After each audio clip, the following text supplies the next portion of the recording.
Thank you, thank you so much, members of the media. I think today we the mistakes of yesterday. Good morning, Honorable Chief Whip, Honorable Ntuli, Honorable Sangoni, good morning to you. Honorable Nhlanhla, good morning. Honorable Skosana, good morning. Sithokoze. Honorable Nomvalo, good morning. Good morning, Honorable Cameron. Good morning, Honorable Breitenbach. Good morning, Honorable Malema. Alabra Mkhwanazi, good morning, Honorable Matthews. Good morning, Honorable Bangazita. Honorable Mango. Good morning, Honorable Chairperson. Honorable Sols, good morning. Honorable James, good morning. Honorable Sokanyile, good morning. Honorable Shongwe, good morning. Good morning, Chair. SC, good morning to you. Good morning, Advocate Zikalala. Mukudi. Good morning. Good morning to you, Madume Arosanela. Labatu ba South Africa, but le road medisha lagaton lawan. Members of the staff of Parliament, good morning to you. Members of the media, good morning to you. And good morning to the members of the public. Honorable members, we are going to do this today. I have spoken to honorable members, we are going to do this today. I have spoken to that we... You forgot to greet members of the correctional service staff. Yes, I forgot, you are right. Kozaukayo.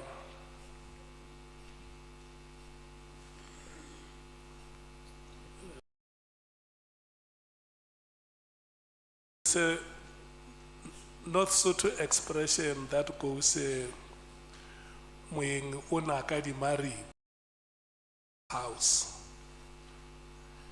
You don't start behaving yourselves as if the house was yours.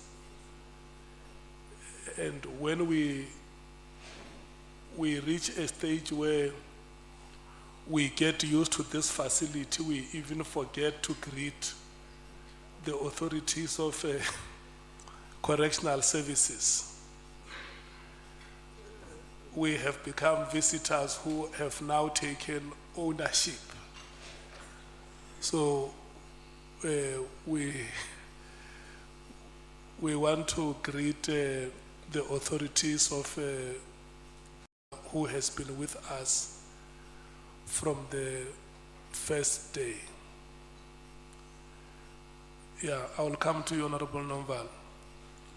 I was explaining that we will want we will wish the SG to use the first 2 hours to conclude evidence.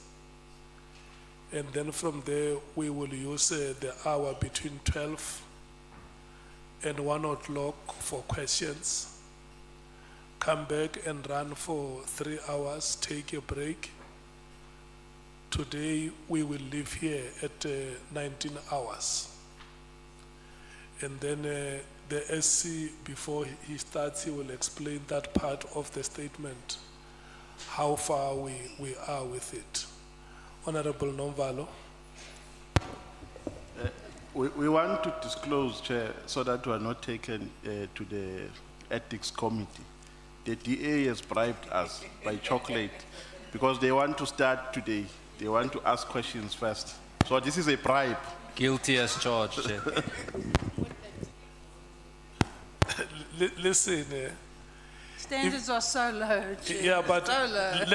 let me respond, Honorable Breitenbach and Honorable Cameron. You know, if you think you have, Honorable Nomval, if you think you have, you don't.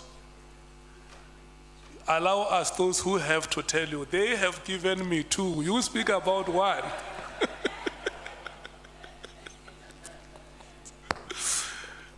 No, Chair, we also want to disclose that the Chief Whip has also blessed us the other side. It's a further declaration. Chair, further declaration, only Nhlanhla is not bribed and doesn't take bribes. Thank you, Chair. I can't take it. You can come and share with the chairperson, Honorable. We will not repeat the administration of oath that we did yesterday. Honorable Sangon. Sorry to interrupt you, Chair. Chair, the time of 1900 to stop today, is that based on logistical issues? Is it not possible that we could continue until we finish? Or midnight? Is the logistical arrangements of correctional services. Okay. Secondly, there is no electricity in Tshwane today. The whole of the surrounding is blacked out. But because of their agility and ever readiness, they have organized generators that keep us going. So if you experience difficulties with your live feeds outside, you must know that is beyond their competence. They have arranged for us to have our proceedings uninterrupted. They have a generator, they also have a backup, so that we can do our business with ease, and for that, we must thank them so much. SC, I'm handing over to you. If you can start by explaining the part of the statement, and then we can proceed.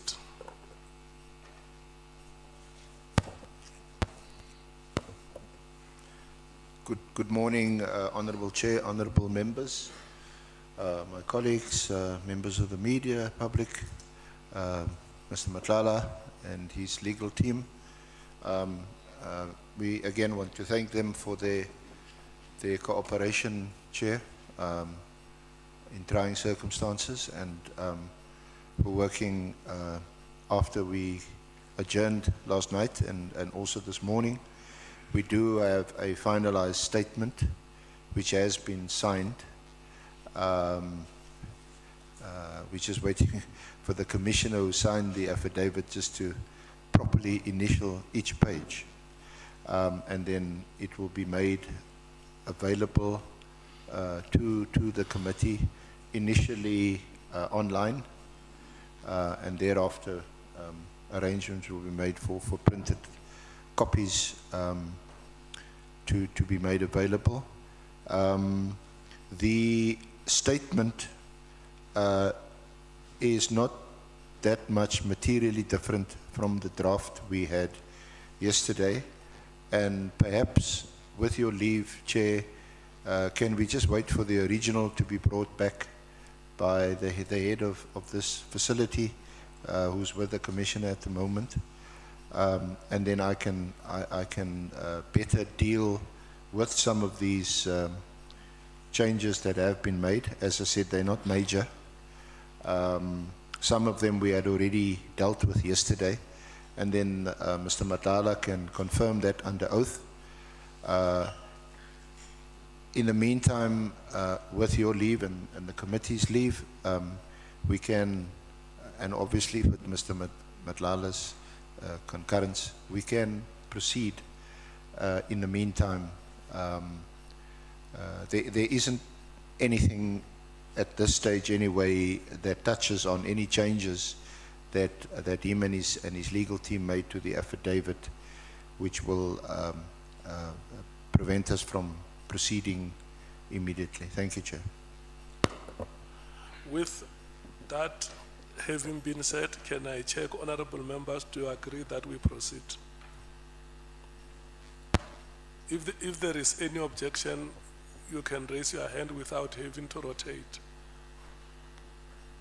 I don't see any objection. Mr. Nhlanhla, are you ready? Can we proceed? Yes, I'm ready.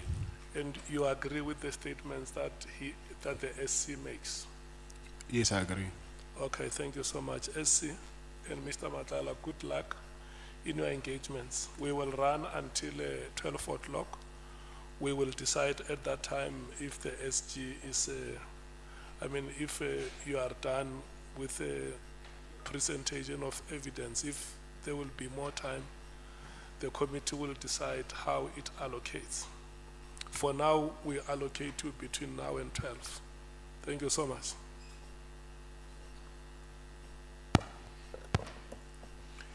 Thank you, Honorable Chair.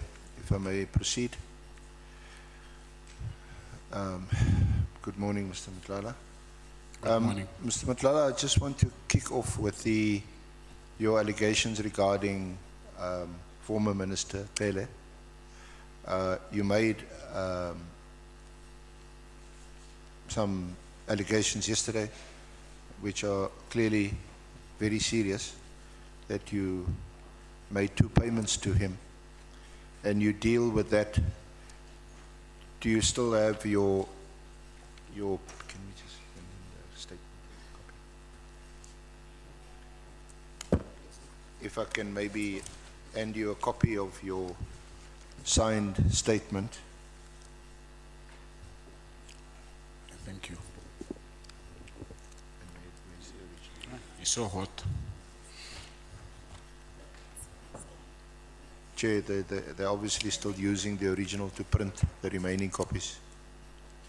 But Mr. Nhlanhla has a copy. Mr. Nhlanhla, you have a copy of your revised statement? Yes, I do have. Okay, SC, just to bring it to the attention of the members that the statement is in the committee WhatsApp group. Sorry, Chair? The members have the statement in the committee WhatsApp group. Oh, Yeah. thank you.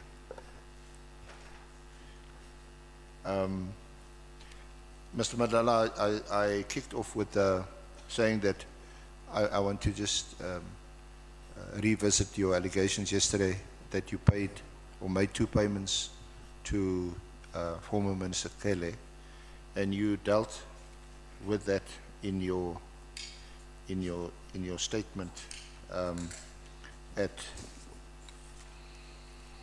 page 23 and 20 in 24 and 25.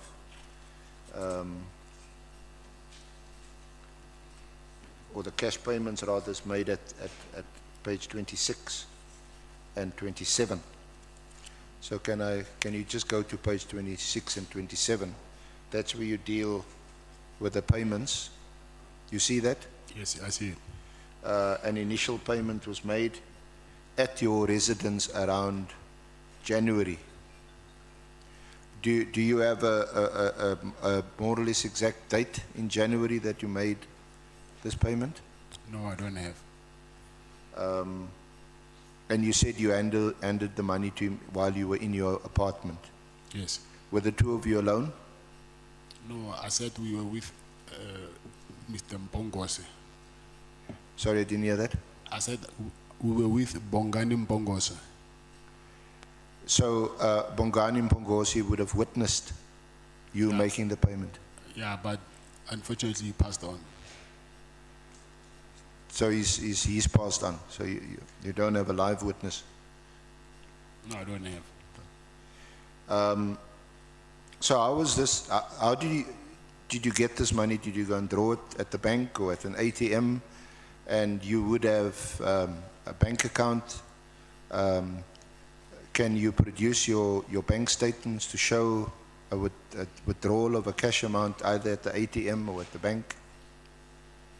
Yes, I do not have access to my banking app, but the police, they do have the copy of my bank statement. So I cannot get bank statements from you. So we can at some point get a copy of your bank statement? Yes, I think if I can check on my, because I already have the disclosure of the docket from a criminal case, chances are the statement might be there as well. Okay. We'll see if we can't, during the course of the day, perhaps while you face some other questions, with the assistance of Mr. Forbay, get course, hold of yes. that, access that bank statement. So just tell us what the circumstances were. Did he ask to stay at your apartment, or did you offer that he stay at your apartment? Yes, he asked. And what was his reason? You know, when he told us, when he testified before this honourable committee, you know, he's a pensioner, and if there's an offer by someone to stay in their apartment, he's not going to say no, and it sounds quite plausible. But now you say he asked to stay at your apartment. So at what point does he ask you for money? Or do you offer him money? And what amount? I offered him the first payment. It was 300,000. So it was in January this year, and for the reason for me to give me that money is because of he asked for money. He asked for the money. Yes. Did he mention 300,000 rand? No, he actually wanted 1 million rand. He actually wanted 1 million. Yes. And your response was, I can't give you 1 million, but I can give you 300,000.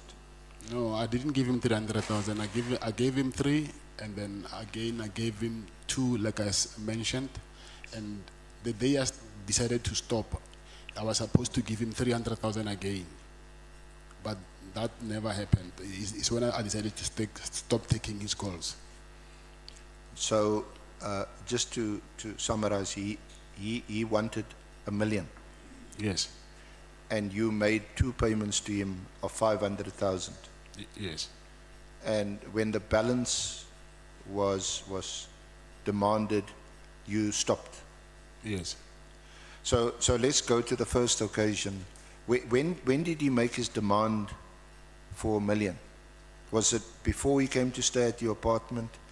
Was it at your apartment or in your apartment? Yes, at my apartment. And you say that at the time the late Mkhwanazi was present. Yes. And what was your reaction to that someone is demanding, someone of that stature is demanding 1 million rand from you? He actually spoke to Bongani. He said, you see, I helped your friend, and now I'm here at his apartment, and he's not even doing anything to show appreciation.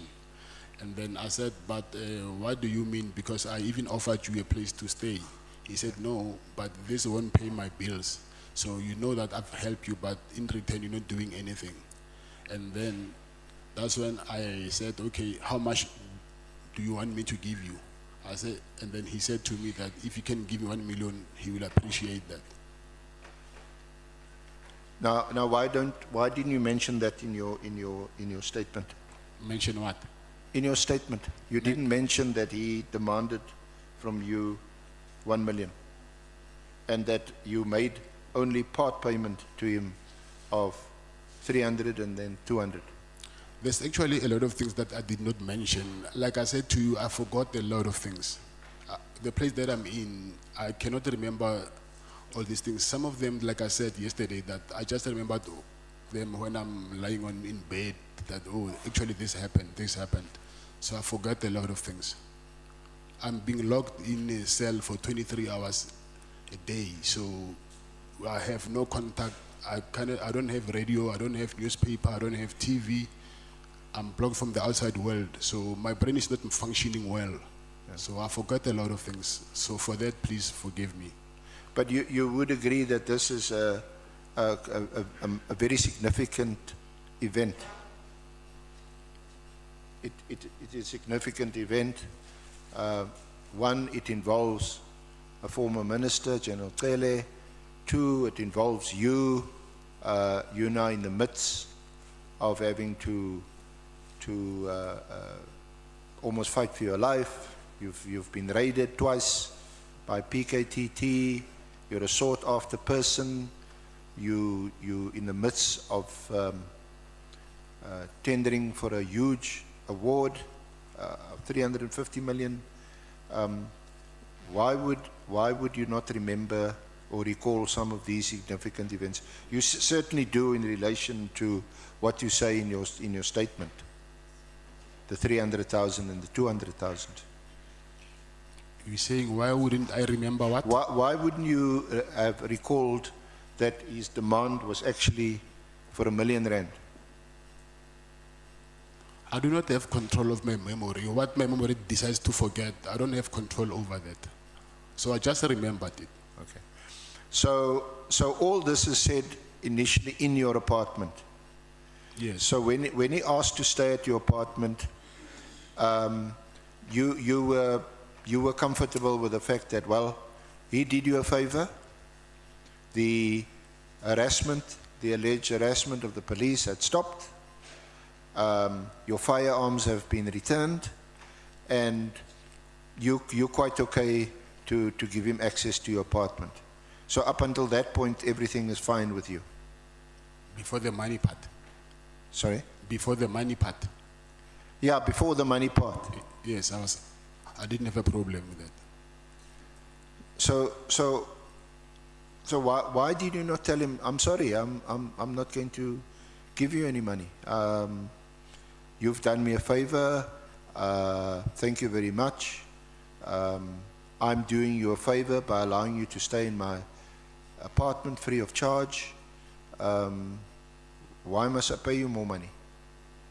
I don't think even yourself, if you are in my shoes, you'll do the same, because I've witnessed what these people were doing to me, and then I know this person, so I wouldn't want to provoke him or say something that I know that he wouldn't like. Okay. So when you mentioned the money, what did you say? Sorry, I can only pay you 300,000 now and the balance later. How did that conversation go?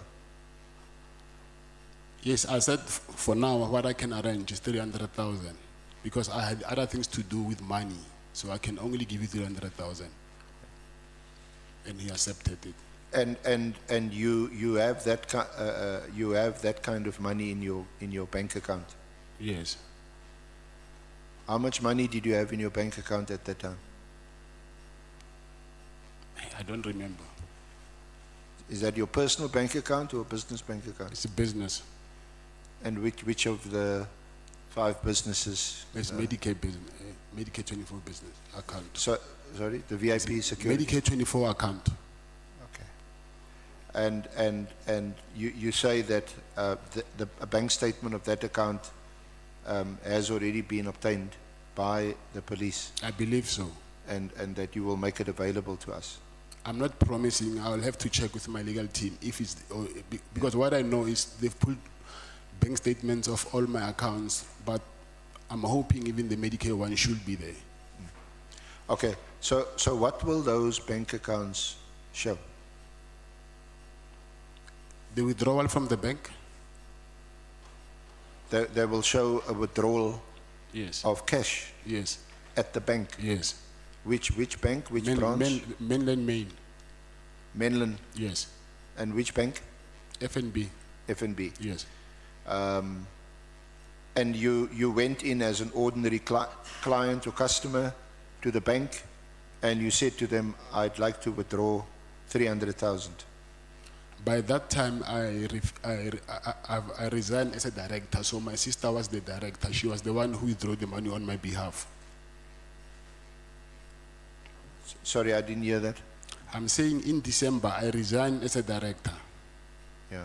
So in January, my sister, she was the one who was the director. So I sent her to withdraw the money on my behalf.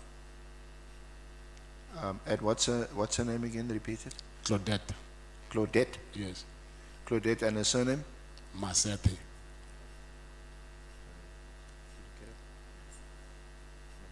Motsepe. Masete, TH. Okay. So she actually went to withdraw the money? Yes.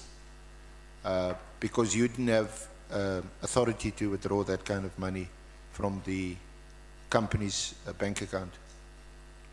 She's the account holder now because she was the director. She was the account holder.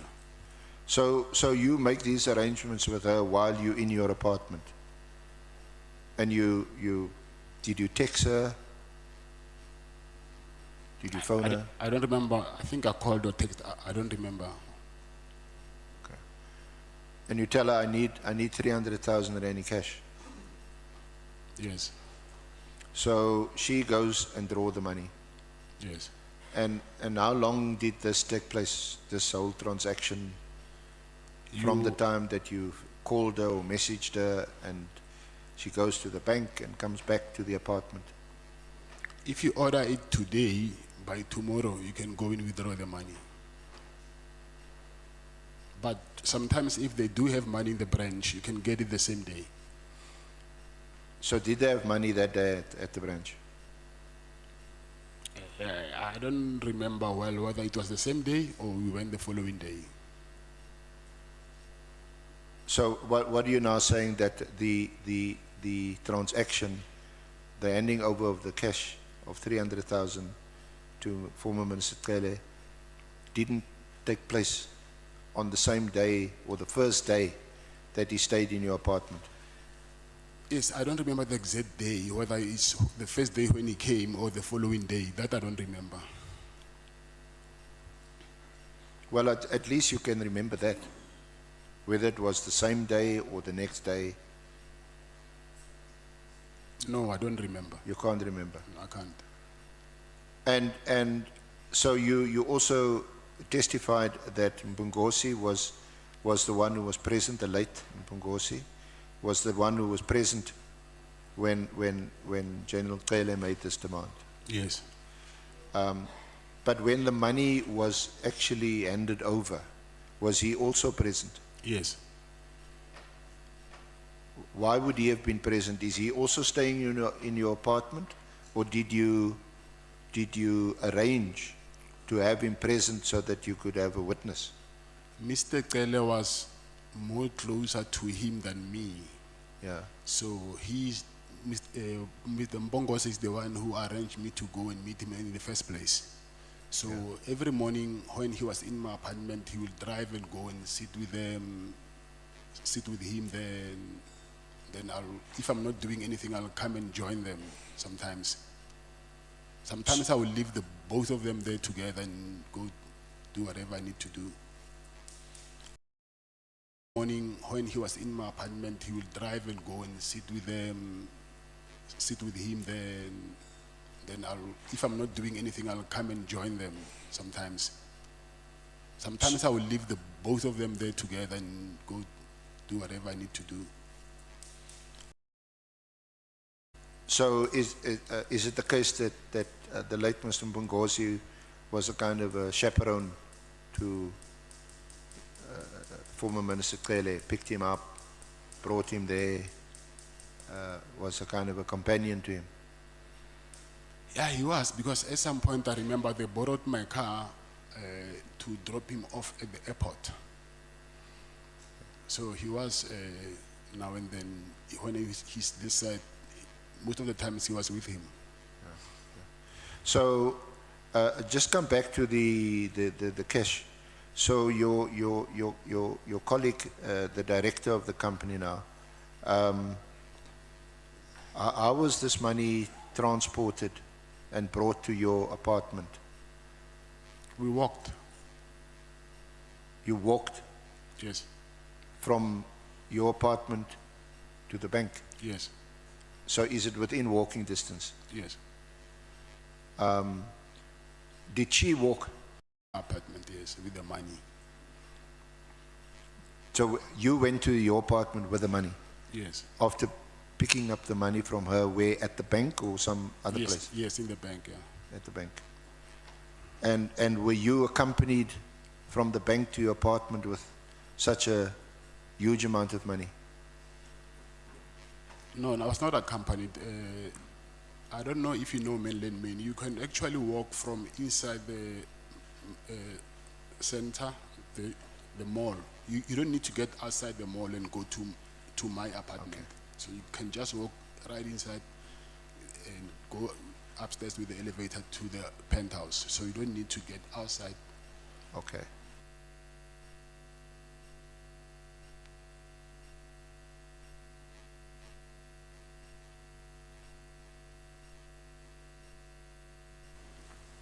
Can you hear me? Yeah, I can hear you. Thank you. Did you walk alone? I'm saying from the bank, I was with my sister, and then she went to her place, and then I went to the apartment. Okay. And I know you have your own personal VIP protection services company, but that was a huge amount of money to walk with. Was it in a bag, in a suitcase, in a Woolies bag, in some paper bag? How did you move that kind of money? Yes, it was inside the Woolworths shopping bag. Okay. So they have other uses. Yes, they do. So, okay. And meantime, Minister Cele is in the apartment with Mkhwanazi waiting for you to bring the money. Yes. And that was the first occasion. And do you know how Minister Cele would have traveled from Durban to Pretoria? Was it by road? Did he fly? I think he will fly most of the times. I think he will fly. Yeah, because you mentioned that Mkhwanazi used Once, yeah. I borrowed him a car once. to the airport. Now, for someone to travel, whether it's by road or air, with 300,000 in a Woolies bag, that sounds really far-fetched. How? Well, I wouldn't travel with 5,000 rand, and knowing that, you're at risk of perhaps being, if you're on the road, maybe being hijacked, being stopped, or just misplacing the money. I don't believe so. All I'm just asking or putting to you is it's really a really odd, strange, unusual, highly unusual situation that you give 300,000 to a person in a Woolies bag, and that person has to take that money back to, well, presumably took it back home to where he stays in KZN. I didn't say he took it back to KZN, and I don't know where he took the money to. I just gave him the money. What did he do with the money? I don't know. Well, he obviously took the money. It wasn't any longer in your apartment. Yes. Okay. And you can't remember how long did he stay at your apartment? I think he came to visit three or 4 times. I don't remember well. Sometimes for 3 days, 4 days, 2 days. Yeah. So the first time you can't also recall, after the first transaction of 300,000, you can't remember how many days you stayed at your apartment. I was not keeping count. And then on the next occasion,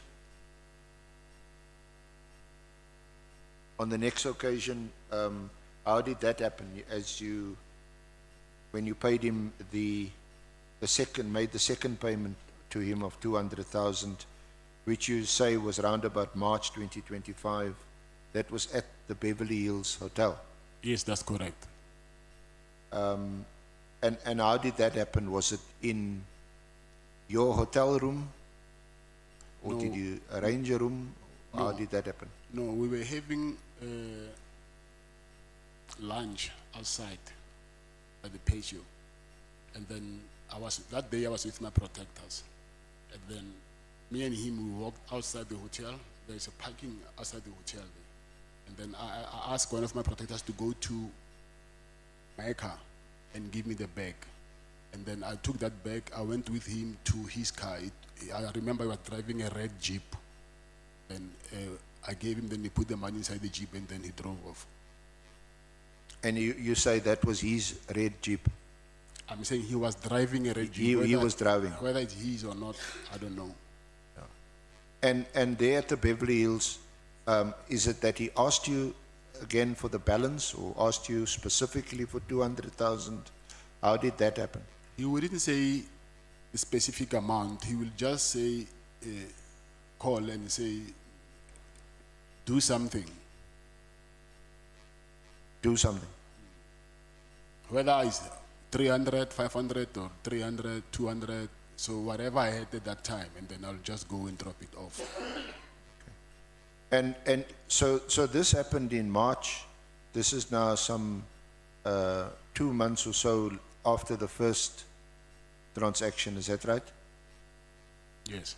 And did you have any communication with him in between that period, phone calls, WhatsApps?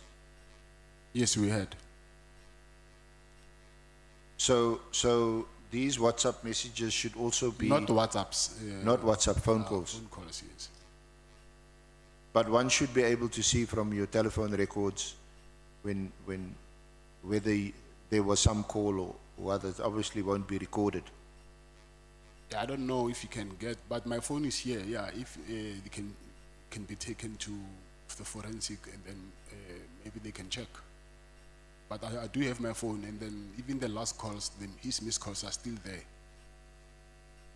And Because if I remember correctly, General Cele, he said he doesn't even phone his wife. He doesn't even send WhatsApps to his wife. not WhatsApp, I'm saying yes. No, but I was saying calls. I can understand, perhaps it wasn't a WhatsApp, but you say it would have been a phone call. Yeah, but it's a WhatsApp phone. It's still WhatsApp, but it's a WhatsApp call. A WhatsApp call. Yes.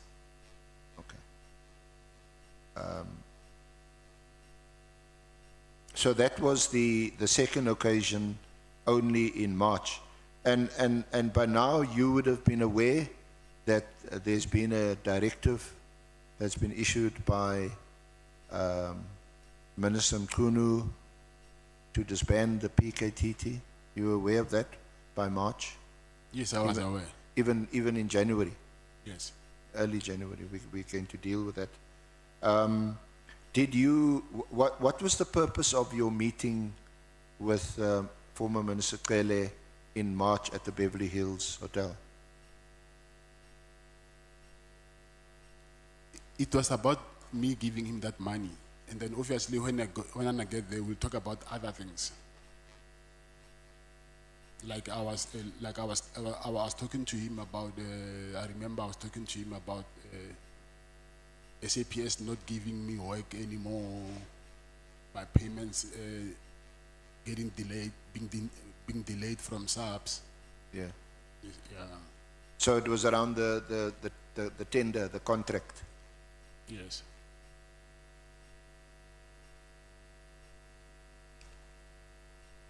So and by then we know that you had already been awarded the contract, is that right?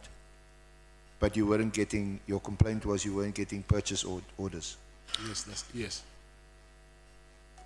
We do know, I think you can confirm, that you were paid a substantial amount of money before the contract was cancelled. In January. Yes. Yes. And certainly that was a huge amount, I think in the region of 48 million. No, that's not true. Or is that the total amount that you were paid? Yeah, from the duration of my contract right up until in January they paid me, I think I'll say between 10 and 14 million. So 200,000 was that small change for you? No, I'm not saying that. You're not saying that. Okay. So the 200,000, and did you go to the Beverly Hills with the 200,000? Was it again in a Woolies bag, or was it in some other, maybe a Checkers or a ShopRite bag? We always operate with Willis back. Again? Yes. It's your favorite bag. Yes, that's the money bag. It's a money bag. Yes.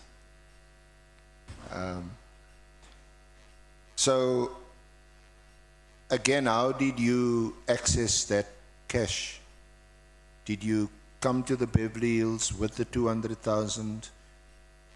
Did you come with the 200,000? Yes. And where was that money withdrawn from? And how?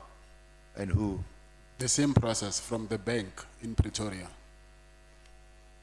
And it was again your colleague, the director of the company. Yes. Yes. So this time you traveled with 200,000. Yes. And did you drive or fly? I drove. You drove. Yes. Were you alone? No. Who accompanied you? My protectors. Sorry? My protectors. Your protector, Bodyguards. your bodyguard. Yes. Yeah. Okay. So just the two of you. Not two, I think they were 14 or 16, I don't remember. 14 or 16. I don't remember, yeah, because it's the 3 security vehicles and 1 VIP car, I'll say, yeah, somewhere. So you were like in a convoy. Come again? You were like in a convoy with Yes. several cars and some 14, 16 Maybe VIP 14. protectors. I'll say between 12 and 14, yeah. And this only to transport 200,000, or what was the reason why you had such a big entourage or convoy? No, it was not for that. So, sorry, Mr. Nhlanhla. I'm saying I always travel with my protectors most of the times. So it's not because that day I had 200,000. What would be the other reason or reasons why you would have so much personal protection around you? I'm a businessman, so I don't want to, there's a lot of crime that is happening out there, so I don't want to be a victim of that.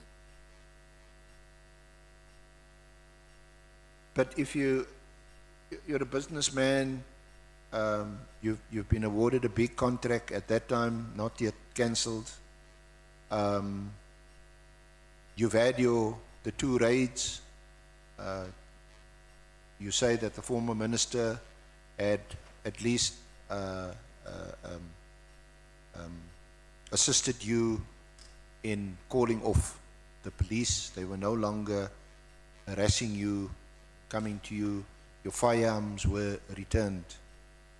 So what other reason could there be for you to have so much security around you? I've been having security for a very long time, and I'm in the security business.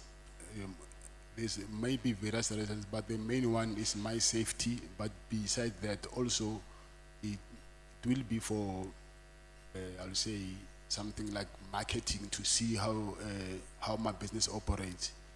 But the main reason is for my safety. But would you agree that you now also further put yourself at further risk by traveling in a convoy with 200,000 rand? It's still a lot of money, and in cash. Risk how? Well, but driving in cash, and there may be some inside people would say, you know, he's got a lot of money. He's driving with a lot of money, and you know, am I audible? No, my mic is on. Can you hear me now? Yes, I can hear you. Sorry.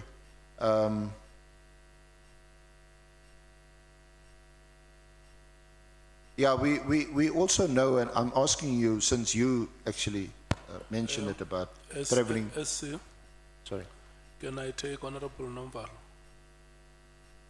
Yeah, thanks, Chair. I think the witness has partly clarified this aspect.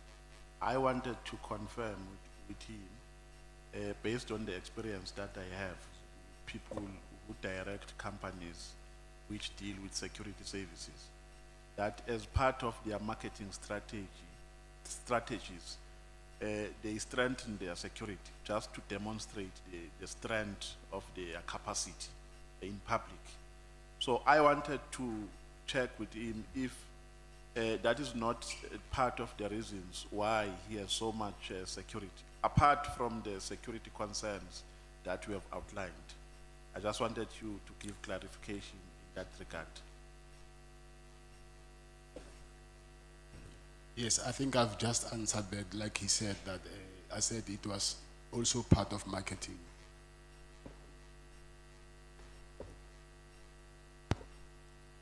I'm satisfied, Chair. We can carry on. Honorable Skosan.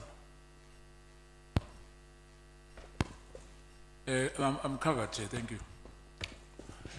Let's proceed, SC. Thank you. Mr. Nhlanhla, we know that from your evidence that your company had for some 3 years or so provided personal protection to the late Mr. Msibi. You provided him with personal protection. Yes. But aside from that, we haven't heard from you that you provided personal protection to any other high-profile person or person involved in high business that would have required your company's personal protection. So we now hear from you that you yourself required this huge amount of personal protection. And if I recall, you saying that this was this for marketing purposes? Yes. Can you explain what you mean by that? How would you Marketing. how would you market it? Marketing meaning to demonstrate to potential clients. By driving in a big convoy over entourage from from Pretoria to Durban. Yes. So isn't that putting yourself at personal risk even more? Because now you've got some 200,000 rand in cash in whether it's your vehicle or one of the other vehicles. Where was the 200,000 being kept? Inside the vehicle, yes. Sorry? Inside my car, In your car. yes. Isn't this a really peculiar way of marketing your VIP protection services? I mean, they're quite standard ways of marketing your services I'm not saying or that was the, advertising them. I'm not saying that was the only marketing strategy that we were using. I'm saying it was one of them.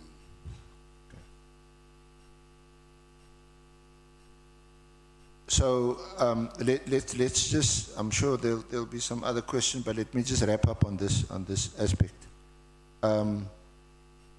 So we've discussed the two occasions on which you handed 300,000 and 200,000 respectively to former Minister Cele in your favorite Woolies bag, once in your apartment in Pretoria, and the second occasion at the Beverly Hills Hotel in Durban.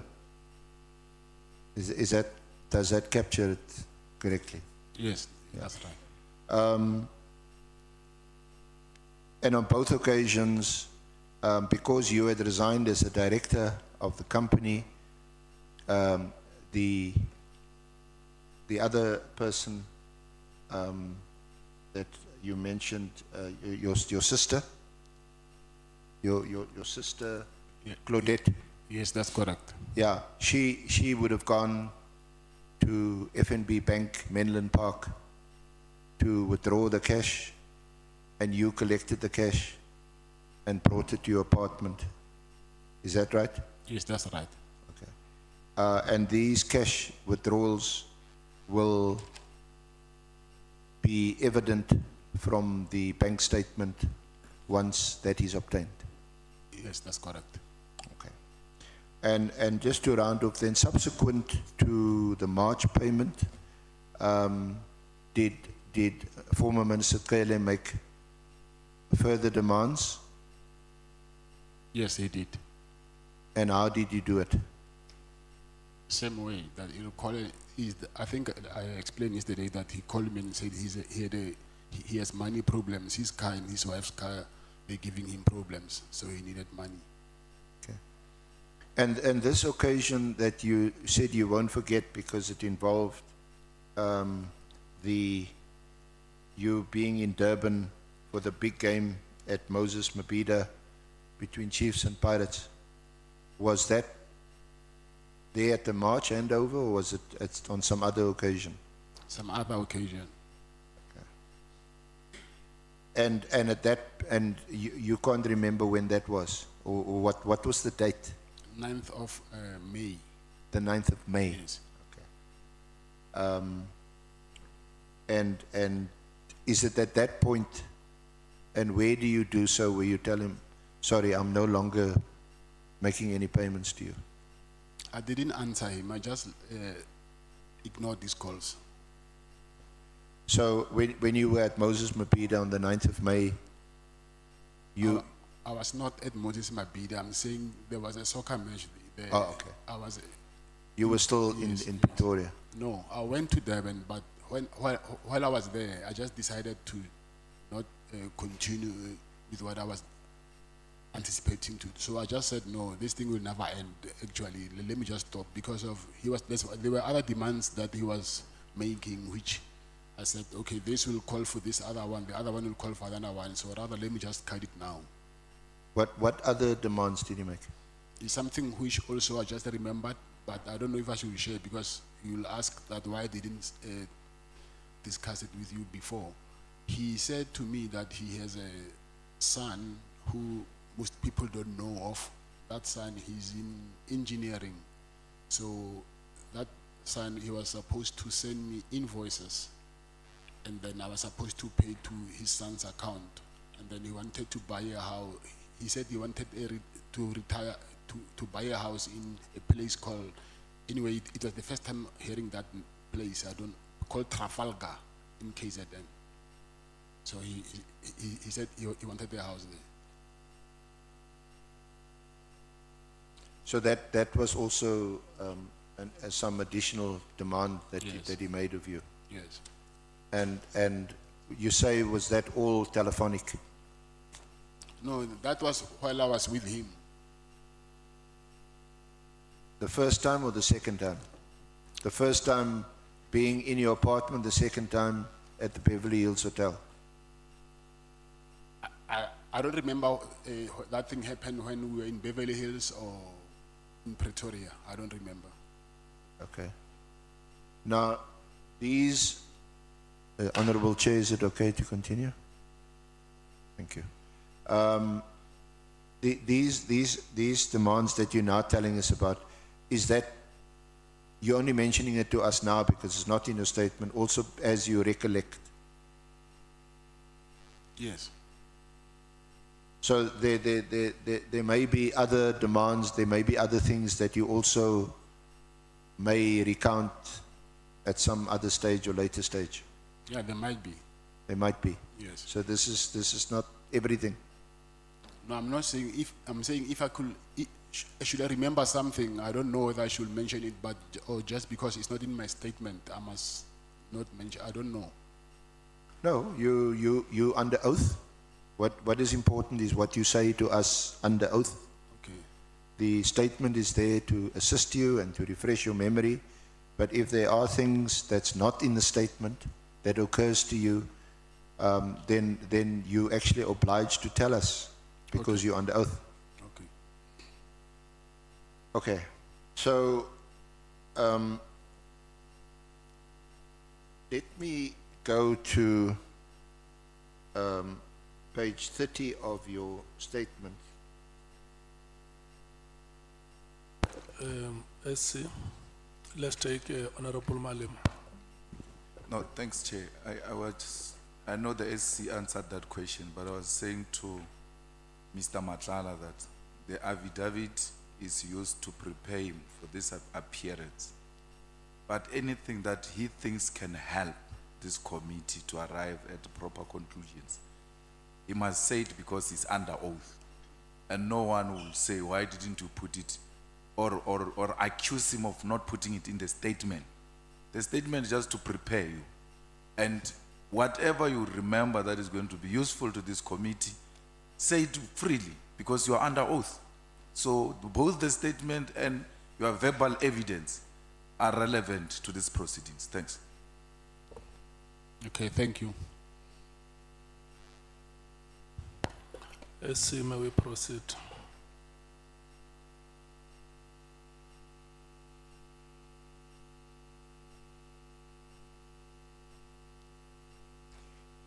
Yeah, I want to move to your meeting with Lieutenant General Mkhwanazi, which is at page 30 to 33 of your statement.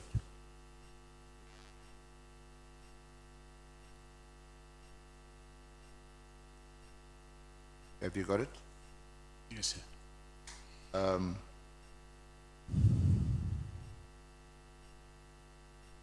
That was the meeting that you had with him at Pearls.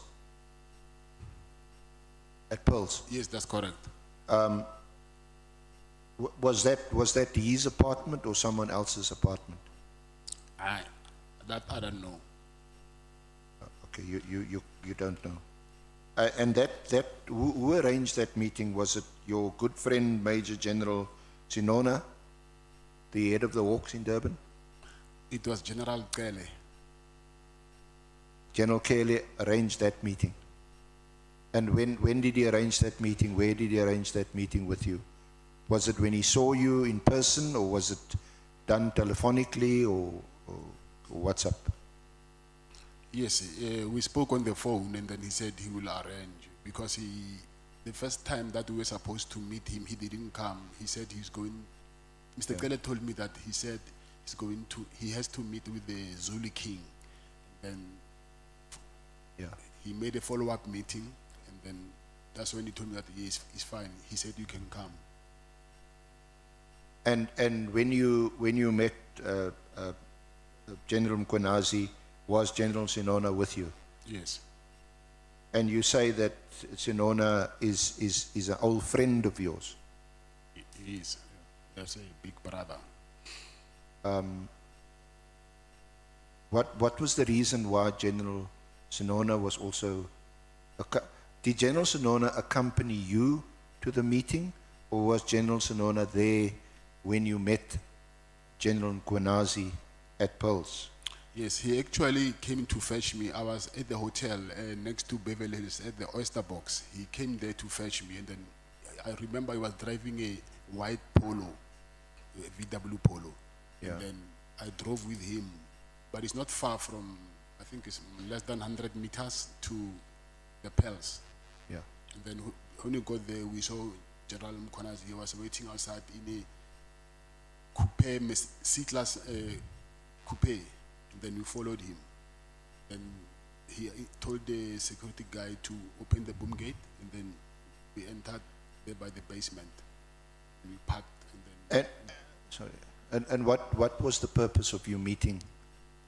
And why did General Cele arrange this meeting with Mkhwanazi? Yes, I was complaining to General Cele that I'm not getting purchase orders, and then my payments are being delayed.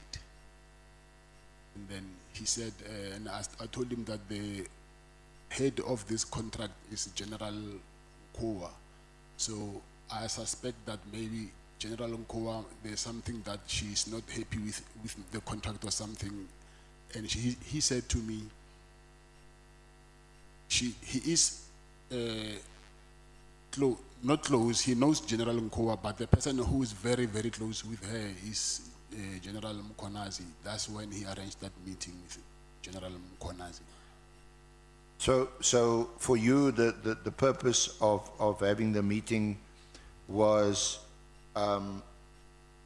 for General Mkhwanazi to use his influence over General Nkowa, whom he was close to, according to Cele, because you were not getting payments. This would have been around 15 April 2025, this year, when you had the meeting.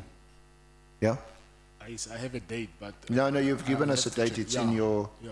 it's in your statement on page 30, Yes. paragraph 126. Yes, that's correct. Yeah. So by then you were experiencing purchase order payment problems. Not payments only, payments, and also they were not sending any more work, like purchase orders. Yeah. Okay. Now, were you aware at that time that Major General Sinona was working at the Silverton SAPS as the head of investigation at that time? In Silverton? Yes. Silverton or KZN? Sorry? You mean General Senona? No, yeah, Sinona, yes. I don't think he was in Silverton. You weren't aware?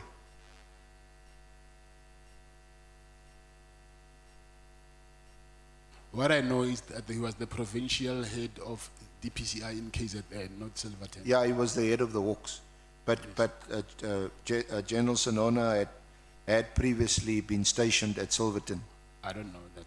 You're not aware of that?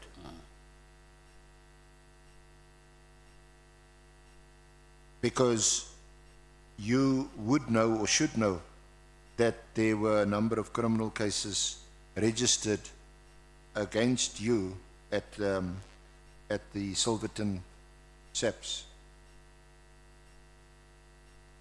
When at the time General Sinona was head of the detectives. In Silverton? Well, the head of the detectives, in charge of the detectives. In Silverton? Yes. I did not know that. It's the first time hearing that from you. So, this meeting, did it assist you in smoothing things over with General Mkhwanazi? No, it didn't. Instead, you say in your statement that General Mkhwanazi told you about Mkhwanazi, that she was close to Metropolitan, is it? Yes, that's correct. And from your statement on page 31 onwards, he is telling you that General Mkhwanazi is not straight, got a house in Pretoria East. Is that what you recorded in your statement? Yes, one of the houses. Yeah. So what did you make of it? What did I make of What did you make of it? You're now coming to see him at the instance of General Cele. You're coming to see Mkhwanazi to assist you with what appears to be some delay, hold up, whatever it might be, with your contract, and that you're not getting paid. Instead, he's telling you about the head of HR, who is now seemingly involving some other corrupt relationship. What did you make of that? No, when I left, he said to me that he will try and speak with her.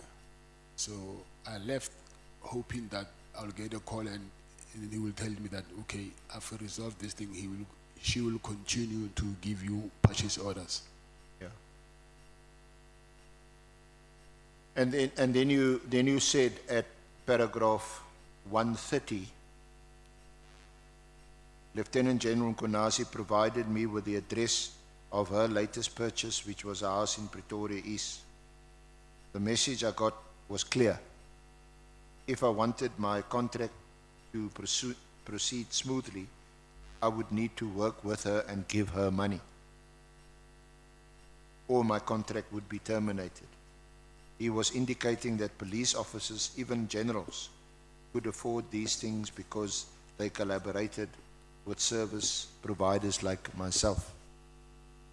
Yes, that's correct. Now you would agree that this is not right. In fact, this reeks of corruption if it's true. You would agree with that? Yes, I agree. So why would you participate and collaborate in such corrupt activities? My purchase orders being delayed as it is was corrupt. So me asking that they must send me back the purchase orders in time, that is not corruption. I'm asking someone who's doing corruption to do the right thing by giving me what is rightfully mine. So I don't know how by doing that is corruption. Yeah, but you've already paid huge amounts of money to a person of influence. That's illegal. It's unlawful, those payments you made. Do you accept that? Yes, Chair. I'm here because you're asking me to be honest. So Yes. No, we appreciate it, I to do be not want honest. to lie to you now. I'm telling you what really happened. And I'm asking you, you know that this is not right. Whatever they may be doing, these generals accepting money, buying property, living beyond their means, you know that that's not right. But you are now becoming party to it. Why would you? You've got a contract. You've been awarded a huge contract. But now you've already been paid millions by SAPS as part payment to that contract. Why would you now continue to participate in these clearly unlawful activities, criminal activities? Jay, I've got letters here that I will share with you that I tried everything, every avenue to ask why am I being delayed to get purchase orders. They didn't get any answer. So that's why I ended up going directly to her to get answers, because I've got letters here that I don't think you've got these attachments, but we'll share them with you. Yeah. That I've been sending letters demanding that why am I not being paid? Why am I not getting any work anymore? So these things frustrate you. So this is out of frustration. You've pursued lawful avenues to have whatever's left of your contract, to have that unblocked by whoever's blocking it and not paying you. So you would rather become involved in unlawful activities to unblock it. I wouldn't say unlawful at that time. I would say unethical. Unethical. I would say that, yes. Okay. So we can accept that there's some of these generals who have been involved in illegal, unlawful, or as you put it, unethical activities. I'm saying from my side, From your side. asking them to start sending me purchase orders instead of going through the right channels. It was unethical of me asking them to send to start sending me purchase orders. Honorable James. Thank you, Chair. Just for clarity, General Nhlanhla Kua, was she the Divisional Commissioner for Human Resource? Yes, that's correct. She's basically the end user in all of this. Yes, that's correct. She was basically handling the previous tender with Metropolitan. Yes, that's correct. Thank you. Let's proceed. May I proceed, Chair? Yes, SC, let's Thank you. proceed. So, your visit to General Mkhwanazi, did you have any contact with him or him with you subsequently? We know there were some WhatsApp exchanges between you and him. Me and General Mkhwanazi, Yes, there's no WhatsApps between me and General Mkhwanazi. no WhatsApp exchanges. But was there any other exchange in any other way, telephone calls? No, So was that the only time that you met him? yes, And it's the only time you communicated with him that was in person at that meeting? yes, And it was in relation to the hospital, to the contract? yes, that's correct.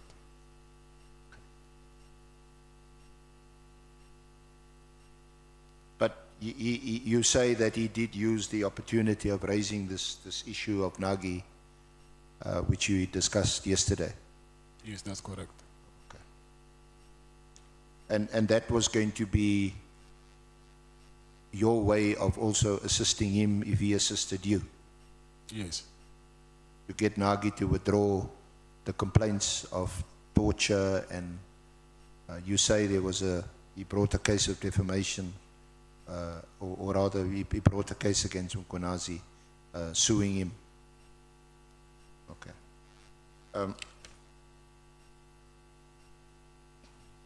Let me move to another topic.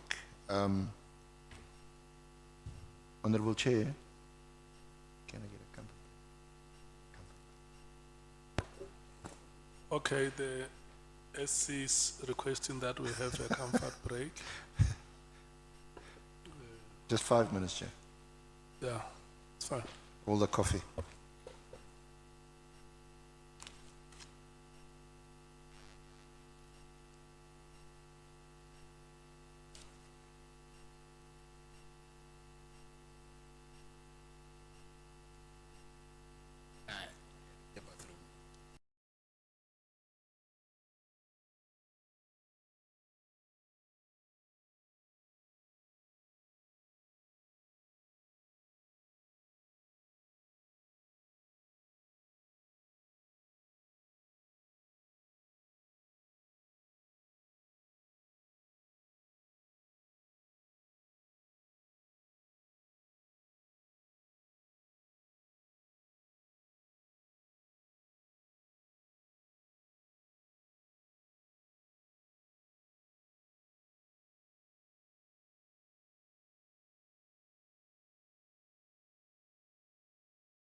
Okay. But that request has been granted, SC. Thank you, Chair. Through your honourable members. cooperation, Mr. Nhlanhla, let's make sure that we conclude the presentation of your evidence by 13 hours. When we come back from break, we are likely to have a shorter break so that we allow members to start asking you questions. Thank you. Thank you, Honourable Chair, honourable members. Thank you for the indulgence. Just to get the formalities out of the way, Honourable Chair, honourable members, you now have the signed commissioned statement in front of you. As I indicated this morning, the changes are not material or substantial. There is a paragraph that's been added on page 5, paragraph 16, in relation to Lieutenant General Sapia, which I can draw attention to at this stage. And then yesterday, you recall, I made a correction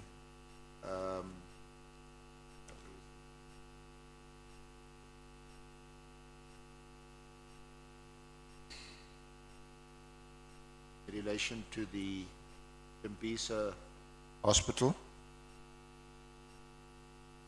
It is on page 36, paragraph 137.11.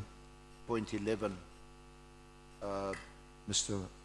Nhlanhla, you remember in fact, in your statement, which you had confirmed, the company that's referred to there is Black AK Trading and Suppliers, and not Medicare Holdings. Yes. Okay.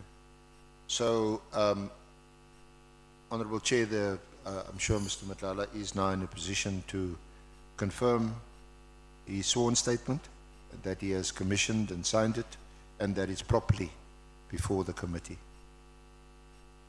Mr. Nhlanhla? Yes, I confirm that. Thank you. Can I just deal with some remaining topics? Your relationship with Lieutenant General Sapia. Now, yesterday, Mr. Nhlanhla, are you ready? Yes, I'm ready. Thank you. You said you met Lieutenant General Sapia on 3 occasions. You recall that? Yes, I recall that. Okay. The first meeting was in January 2024 to discuss the lease contract. You had contacted him because he was then the acting National Commissioner. And that's referenced at paragraph 14 on page 5 of your statement. And the following meeting was some 1 or 2 months later, which is also referenced at paragraph 15, page 5. But in the third meeting, which you referred to, you mentioned that you were questioned by General Sapia about the kidnapping of a Jerry Boshoga. Do you remember that? Yes. Now, in his evidence, General Sapia did not mention that he, or did not disclose that he met you regarding the kidnapping or the alleged kidnapping of Jerry Boshoga. His evidence was that he knew you because you were a service provider to the police and you needed assistance. He actually said that, yes, he knows, and it sounded quite plausible, you know, you're around, you're a service provider, he knows you, many other people know you. It's not a big deal to know you because you're around as a service provider. So the fact that he didn't mention something as significant as discussing the kidnapping of Jerry Bashogha to us, is he not being truthful when he didn't disclose this to us? Or are you being untruthful to disclose this to us? Because according to him, that never happened. If I was untruthful, I wouldn't mention it. So you sticking to your version? Yes. That you met him on that occasion about, yes. yeah. So roughly when did this third meeting take place? It was in December. Of 2024? Yes. So in what sort of capacity was he questioning you about Bashogha's kidnapping? Was it was this before the raid on the 6th of December or after the raid on your house on the 6th of December? It was after. After? Yes. Because your evidence, in fact, yesterday, if I recall, and you must correct me if I'm wrong or incorrect, was that the policemen, as it turned out to be later, Colonel Khumalo, they asked you about Jerry Bashogha. Is that right? Yes, that's correct. And that was on the 6th? Yes. Now,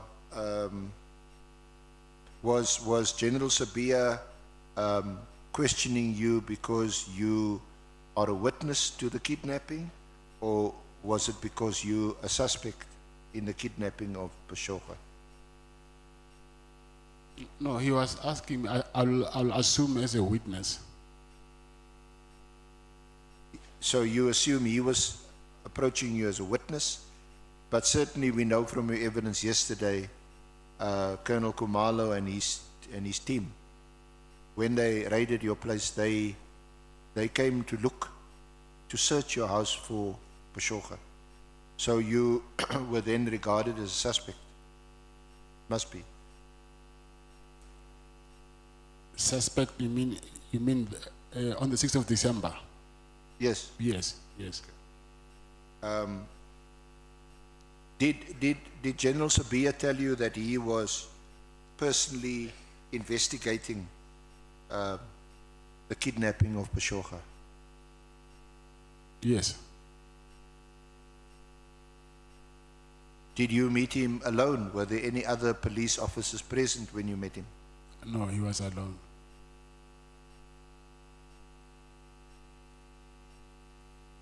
Have you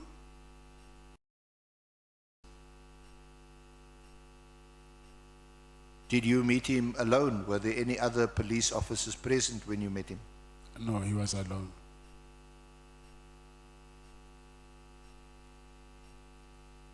Have you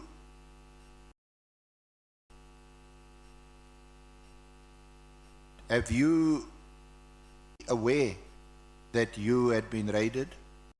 Aware that you had been raided? Aware that you had been raided? Police said they were raiding you was because they were looking for the kidnapped. Yes, I told you. Yes, I told you. Team who had raided your place.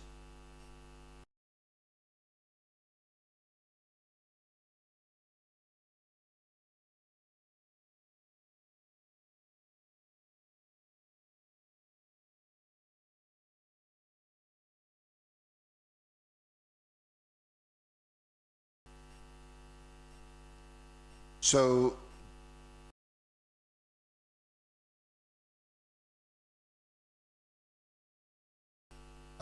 we know that they didn't find, they searched your house. They were there for a good, what did you say, 5-6 hours in your house? They didn't find him. Yes, I did. Yeah. with the kidnapping and the disappearance of Bashokga? No, With the kidnapping and the disappearance of Bashokga? no, With the kidnapping and the disappearance of Bashokga? no.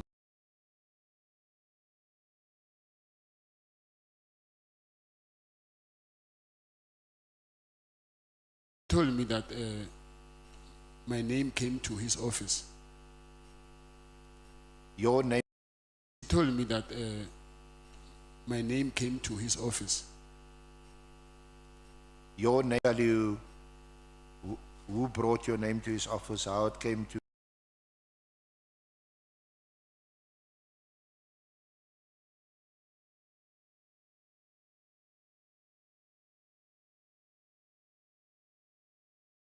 No, but if I go back, I will say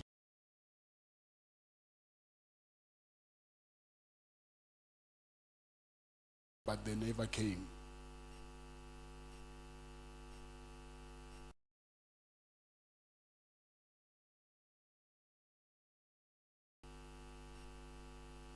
You heard from Jerry's brother. Yes, they went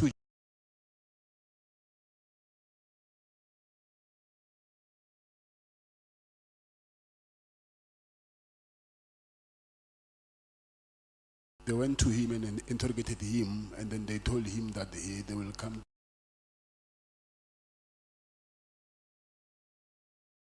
Who is Jerry Bashokga? What is he to you? Do you have a relationship with him? Yes. Do you know him? Yes, What is he to you? Do you have a relationship with him? yes. Do you know him? Yes, Do you have a relationship with him? yes. Do you know him?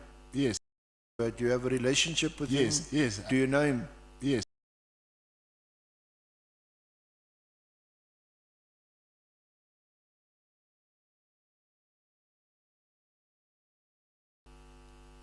Because you said that Sabia was not speaking to you as a witness or a potential witness.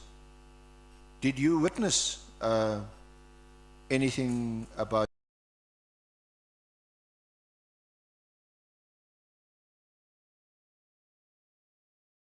he had been kidnapped?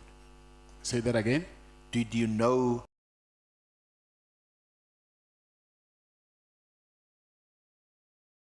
When did it happen? Where did it happen? You know who kidnapped him? I don't remember the date. I just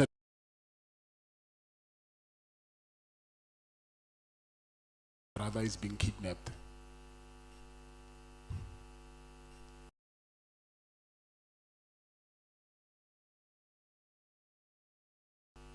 Okay, can I take it through? Yes. Yes.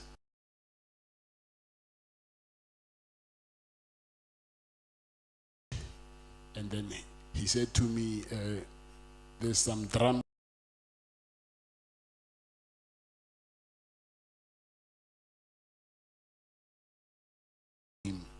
And then when they got Again, to the, sorry, I missed that.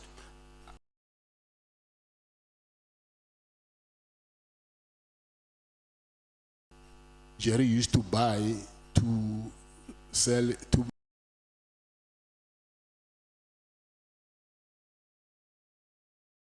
Or put it to you with the drugs. So it was narcotic.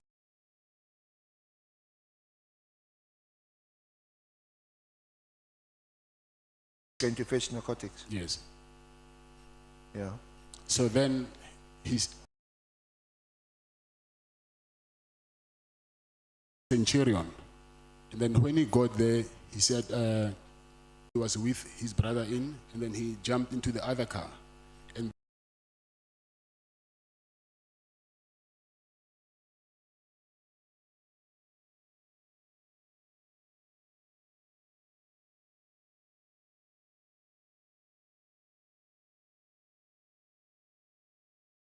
with his brother in, and then he jumped into the other car. And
Colonel, so sorry, you know, you're barking up the wrong tree here. I know, Jerry.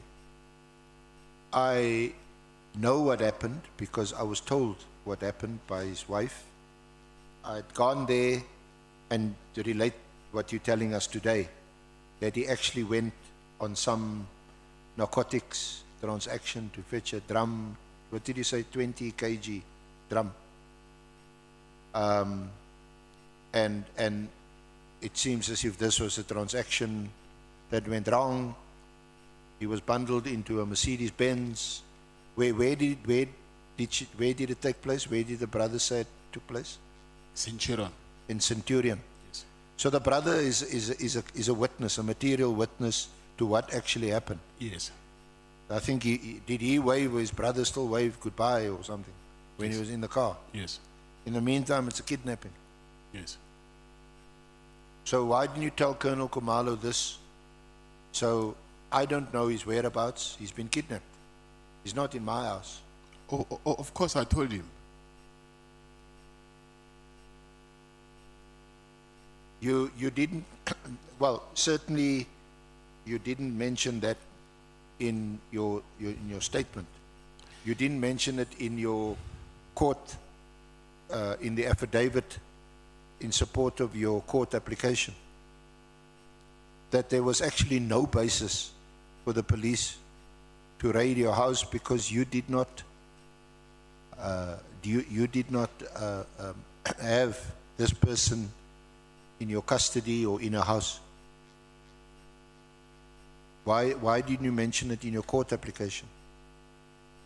In the court application, I was talking about harassment.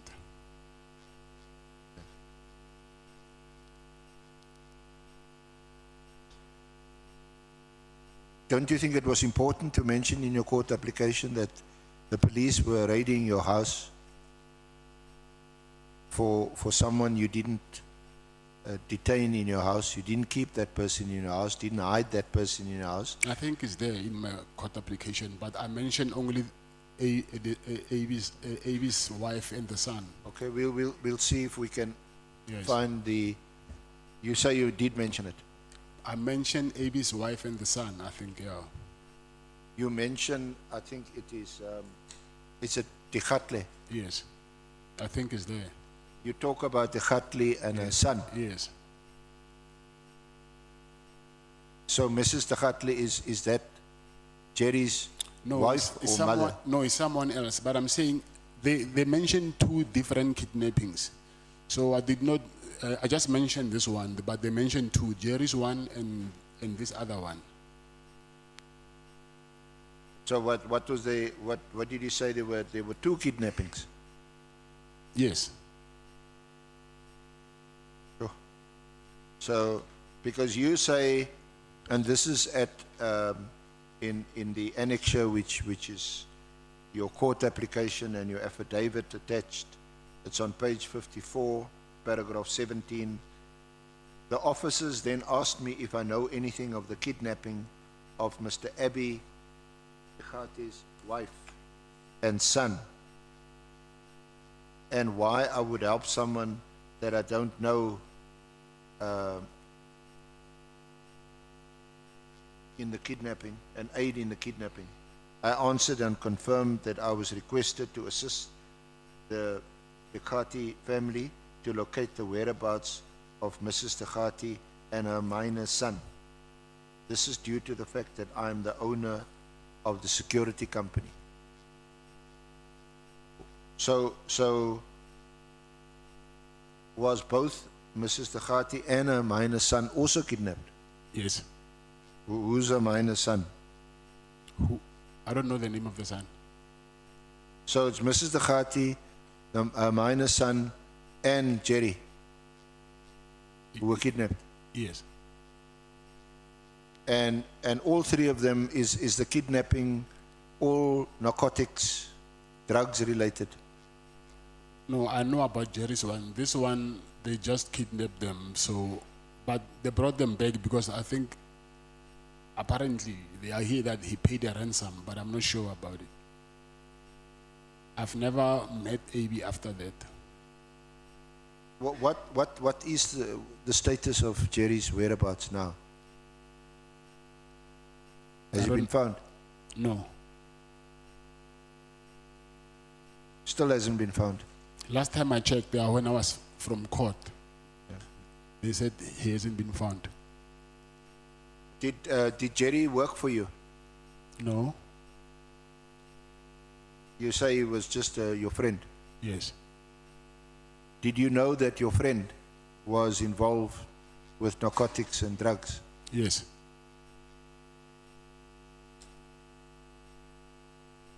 And you maintain that you don't have any contacts or relationship with narcotics, drugs or drug dealers? Yes. You don't? Have what? You don't have any relationship with narcotics or drugs or drug dealers or people who deal in narcotics, despite a very good friend of yours being, you say, involved? Yes, he was involved in them, yes. I wouldn't say, when you say I have a relationship with them, are you meaning that I'm doing the same thing that they're doing? I'm asking you.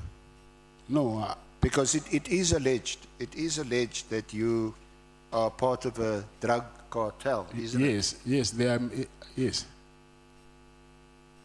And being involved in a Medicare, healthcare business, it seems to me that it is an ideal smokescreen or cover to be involved in this kind of industry, drugs and narcotics. I don't know that.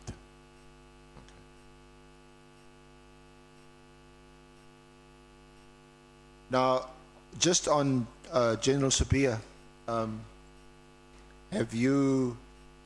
we now know that he has only mentioned You are not part of a drug cartel. Yes. You're not part of a drug cartel. Yes. Do you provide services for Mr. Boshogo?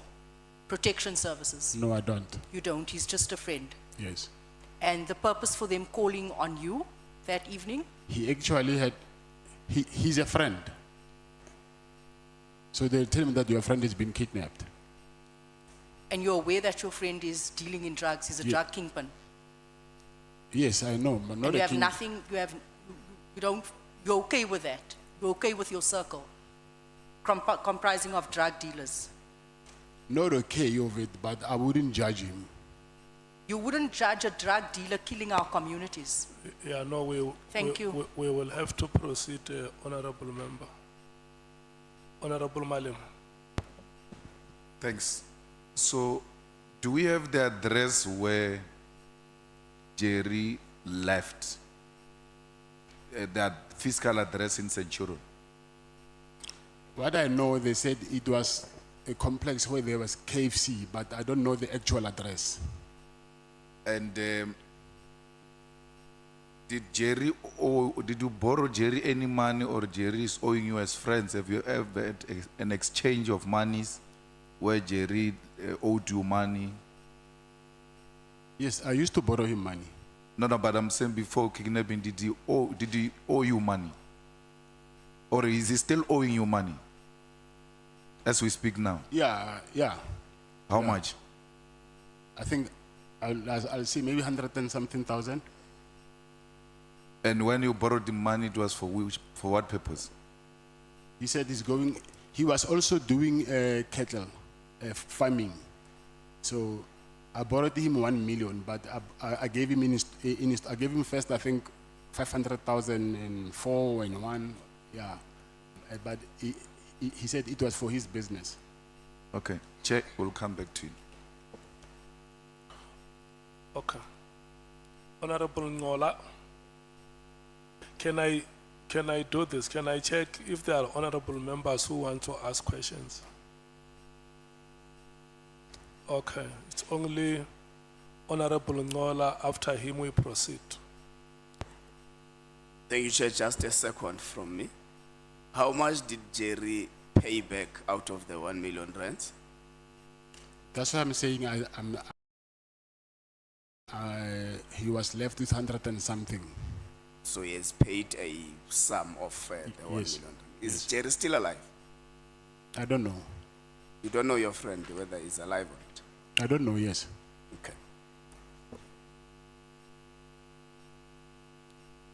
SC, let's proceed. Thank you. Mr. Nhlanhla, you had,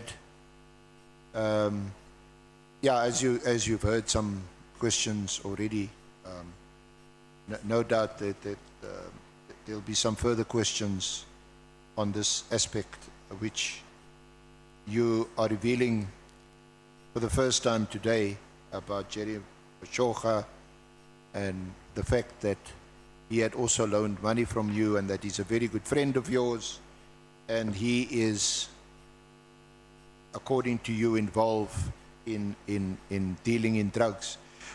In fact, just on that now, was it a 20 kg consignment of narcotics that you referred to?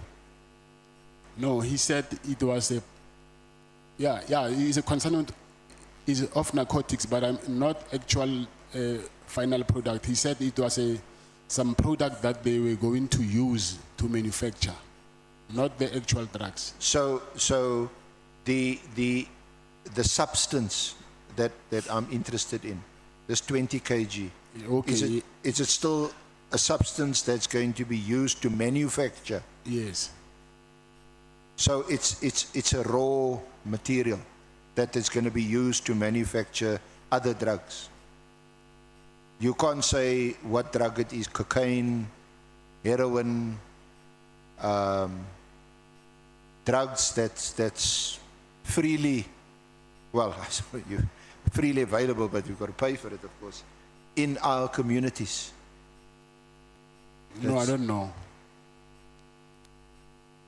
Are you comfortable with the fact that a very good friend of yours is involved in the drug trade? In fact, this 20 kg material of drugs is now still going to be manufactured and turned into other drugs, even more harmful, and that these are being sold to people mainly in our townships? No, I'm not comfortable. So what have you done about it, or what do you intend to do about it? Or I think it was asked earlier about your friendship with him. He's still your friend? Who? Mkhwanazi. Yes. So you have a friend who, on your own account, causes harm, serious harm, fatalities in our communities. Yes, unfortunately I do. And you're not prepared to terminate that friendship. And you loaned him money. Yes, but money, it was not for that. Sorry, Mr. Nhlanhla. I'm saying I loaned him money, yes. So he would have used that money in his drug business. No, he told me that he was using his money. Even when he paid me back, he was using his business account that he deals with. He's in farming. So even the money that he paid back, I see that the account, the reference number is from his business account. Well, but the drug money could have been paid into his business account. Yes, that's possible. So yes. you wouldn't know that? Yes, that's possible. I know, and I'm not exploring that today, but you also accused, amongst other things, of money laundering. You know those charges are against you. Or Yes, the I know. allegations are against you. Yes, I know about them. Yeah, so... But I also know where they come from. Yeah. You know where your money comes from. Come again? You know where your money comes from. I'm saying those charges, I also know where they come from. Where do they come from? I cannot go into the details, into the merits of my case, unfortunately. It's something that is still pending in court. No, we're not dealing with the merits of your case. We're just asking. I can't, You face many allegations and we know where they come from, where some of them come from. So tell us where these come from. You know, if at least it was something which has been dealt with before in court, I would. But this, we have never spoken about it in court before, so I cannot talk about it now here. That one I can't. Well, I'm not sure that the Honourable Committee is going to be happy with that answer, but maybe you can deal with it and digest it after lunch. Yes. Now, so poor Jerry is still missing. Yes. And Mrs. Nhlanhla and her son, have they been returned safely? Yes. And it was the minor son. Come again? It was the minor son. I don't know whether it's a minor or not. I don't know.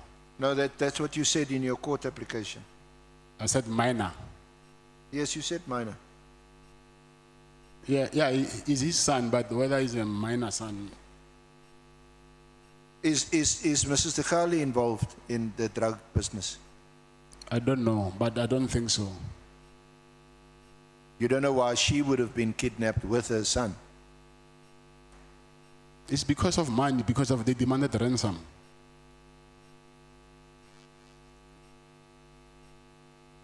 Okay. Now,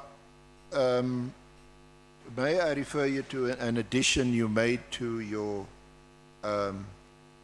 affidavit? It's at paragraph 16 on page 5. Can you just go there, please?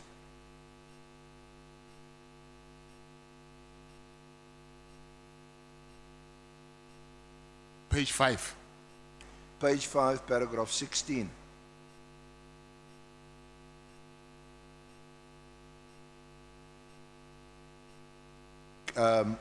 You confirm that's the paragraph that you added to the draft that you had yesterday? Come again? I say, can you confirm that's the paragraph that you added Yes. to the draft that you were presented with yesterday? Yes, I confirm. So you say, I would like to add the following concerning Lieutenant General Sabia. After my testimony yesterday, my wife joined my legal team while she was busy consulting. During the session, she informed me that I had missed an event where I was meant to fetch her from an engagement party. My wife was invited by a friend to an event in Centurion. Later that evening, she called me and asked me that I come to fetch her because she was not feeling well after having too many glasses of champagne. She sent me to her location and I took an Uber to the address. When I arrived and informed her that I was outside, she requested me to come in as she wanted to finish her drink. I went inside and sat with her for a while and then we left.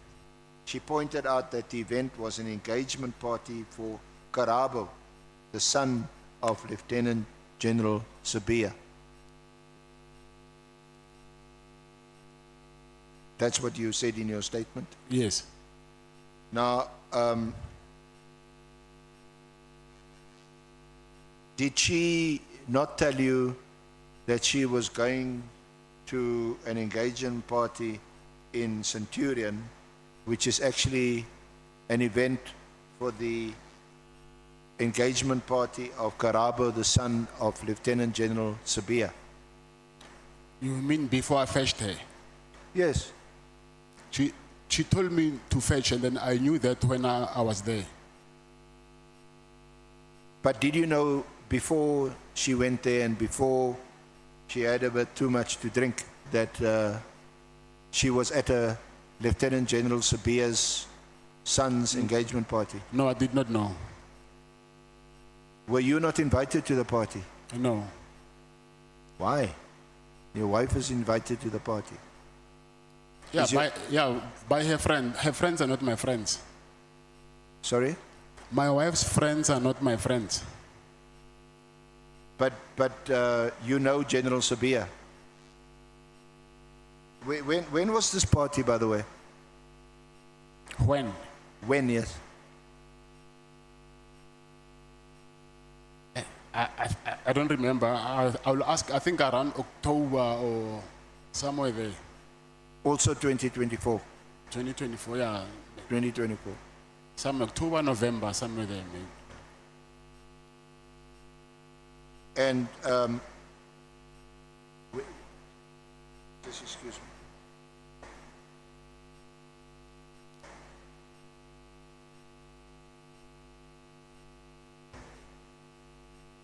So, sorry, Mr. Nhlanhla, did you, when you went in, you said you used Uber. You didn't drive yourself. Yes, that's correct. Did you go inside? Yes, I did. Did you meet General Sabia there? To meet him. Did you meet him there? Yes. I saw him, not meet him. Now, because you had already met him in January 2024. That's the first time you met about the lease. Come again? You had already met him in January 2024, and you, at least the one thing that you both agree on, the first meeting you had was about the lease. Yes. Agreement. Yes. So by now by October,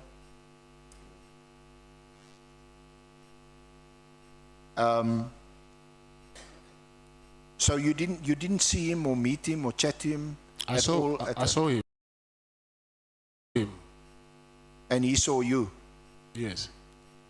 but you never had any exchange of words or greetings or anything, anybody? No, she asked, what am I doing? And I said, I came to fetch my wife. So what is that? Was he surprised to see you there? He asked me that, what are you doing? I said, I came to fetch my wife. Okay. So he certainly appeared to know your wife. She No. was invited to the party. You weren't invited to Not the by party. him. By his wife. No, by my, I think a friend Or of, what's the connection? a friend of my wife was at the party and she called my wife to come and join them there. And then that's when I went there to fetch her. Okay. So do you know, or wouldn't you know whether your wife knows General Sabia or General Sabia's My wife? wife? Yes. No, she doesn't. She knows her now, of course, because of these allegations.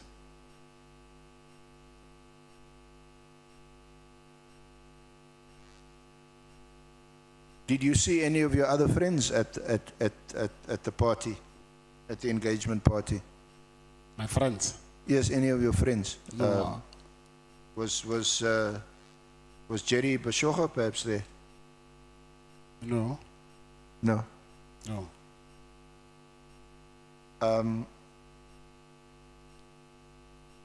Do you know a Colonel Nkosi? Yes, I do. How do you know Colonel Nkosi? I used to see him. He used to come a lot there by Mr. Msibi's farm. So I used to see him there a lot. Sorry? He used to come to Mr. Msibi, the late Mr. Msibi's farm. So I used to see him coming there a lot. A lot? Yes. And he's a police officer? Yes, but he's not a colonel. He's a sergeant. He's a police officer, but a lower ranked, he's a sergeant. Yeah, because I hear you saying colonel, yeah. Sorry, Ms. Malala? Yes, I'm saying, I hear you saying colonel. Yes, he's according to the information I have, he is a colonel. Maybe he got promoted. Yeah, he's obviously, after spending time with Mr. Nsibi, he's been promoted from a sergeant to a colonel. With who? Did you ever invite a colonel or sergeant Nkosi to your house? Yes. And why would you have done that? I used to send him, I used to send him to do stuff for me a lot. Do what kind of stuff? He's a policeman. He's a Police policeman. officer. Yes, but me and him, he likes bikes. So we were into biking. So even myself, I used to bike a lot. So when he used to come there with a bike, and then that's when me and him, we started speaking about bikes. So whenever I will say, go fetch something for me, I will send him. Biking like in bicycles or biking like in motorcycles? A motorbike. Motorbikes. Yes, yeah. Are you a big motorcycle fan? Are you a big motorcycle? Motorbike. Yeah. I used to be, yeah. You have a Harley Davidson? No, not a Harley Davidson. Sorry? Not a Harley Davidson. But you like bikes? I used to, not anymore. So, and did you, or do you know, do you regard Sergeant or Colonel Nkosi as a friend of yours? No, not as a friend. Sorry? Not as a friend. But he's come to your house, Yes. and you share or shared a passion for cycles, motorcycles, Yes, and he did a lot of things for you. You said, yes. like what? Like, sometimes I'll be at my farm, and then I'll ask him to. I remember like some of the things that I asked him to do, like to buy. Sorry, Mr. Mkhwanazi. Like, I remember one time that I asked him to come to go fetch my bank card and buy for me a bike for a battery for a speedboat, because my battery was dead, and bring it to the farm. So it was I think in December. I was at the farm, and I said to me, buy me a battery and bring it to me.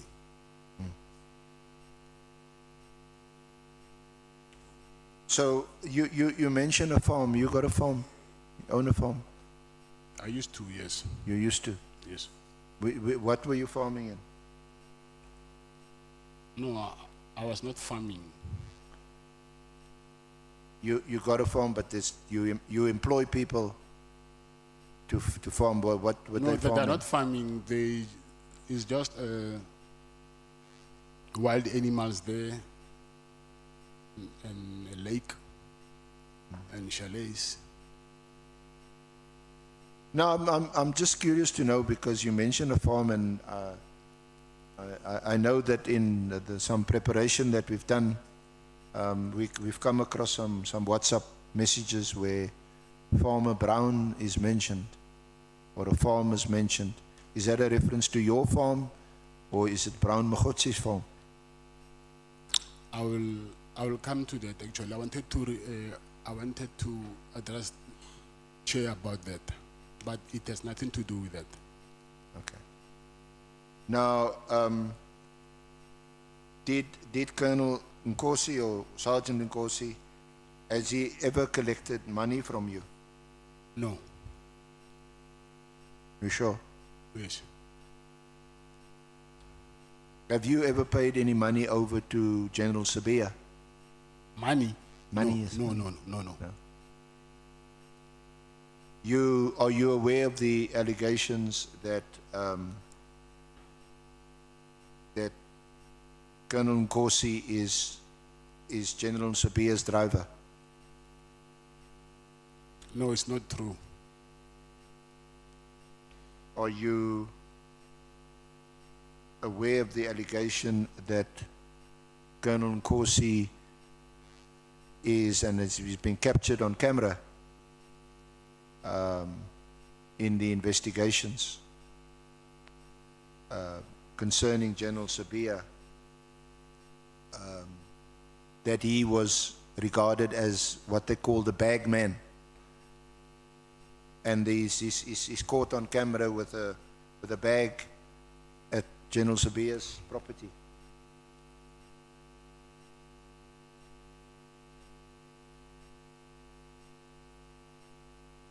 Sorry, I'm corrected actually. It's closer than that. It's your property with a bag full of cash. My property, Your property. can I see the footage? There's no such thing. Okay. Can I please have a copy of that, footage? We will Okay, please. see if we can access it Oh, please. during questioning by members of the Honorable Committee. We'll see Thank you. if we can show you, and maybe you can explain to us. I thought you'd just give us the answer. No, there's no such thing. No such.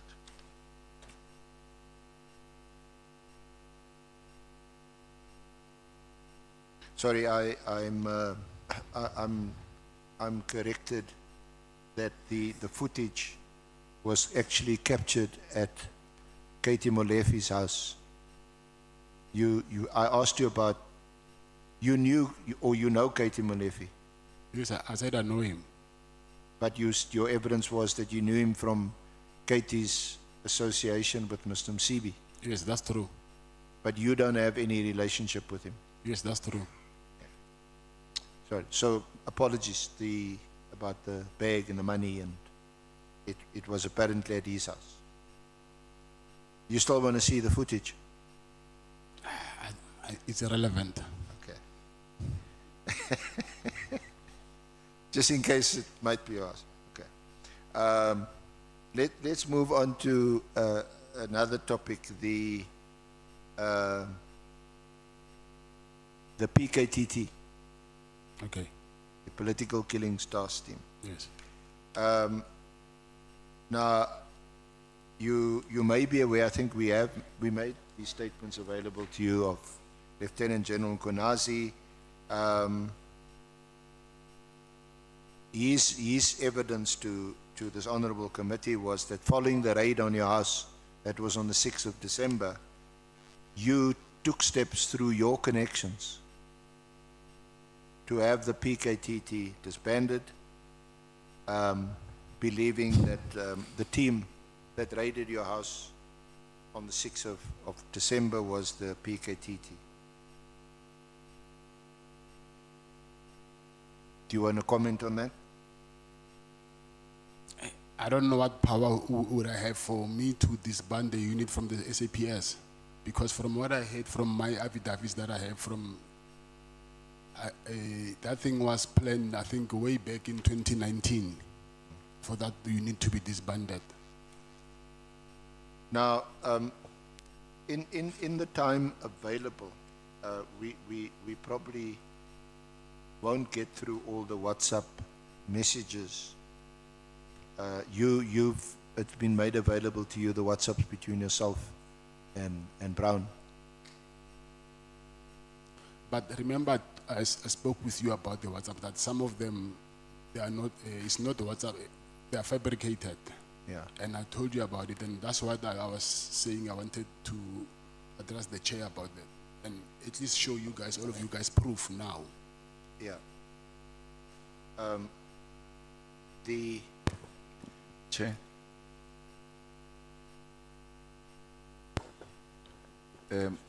Mr. Nhlanhla must address us properly. We are not you guys. We are honorable members. I'm sorry about that, honorable members. Thank you.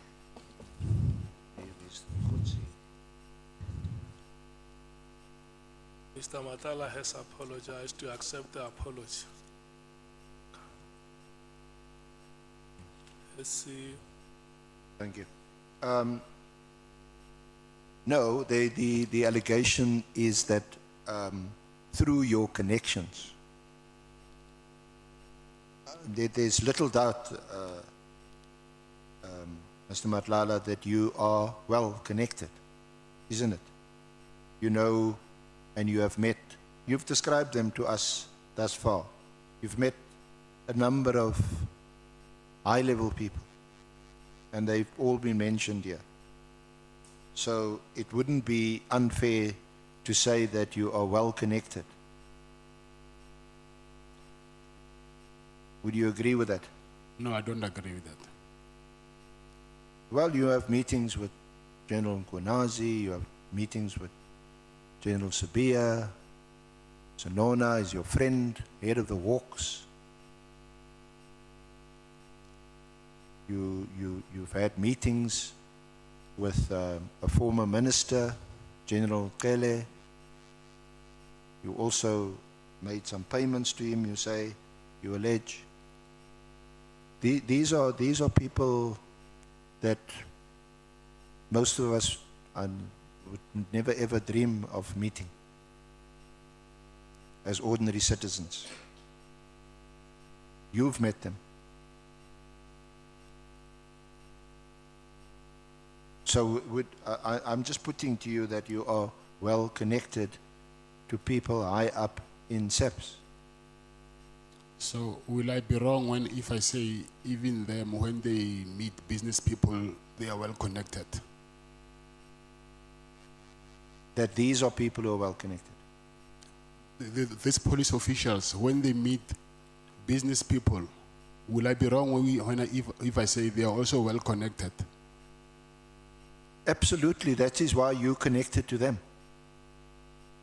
They are connected because they are decision makers in the police, and in turn they are also connected to decision makers like ministers and former ministers in the police.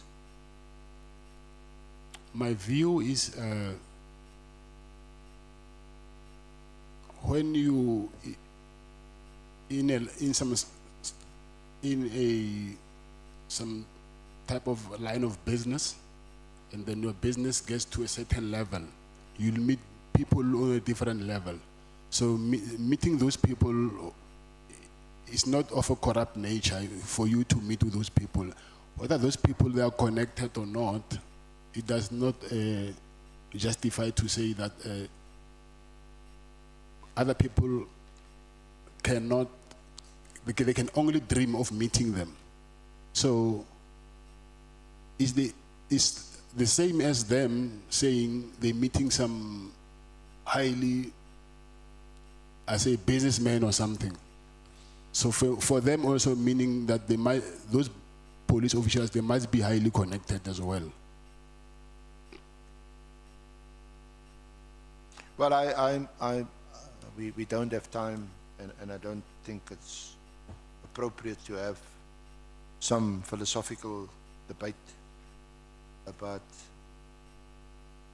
why people of your stature should want to meet people who are high up in the police.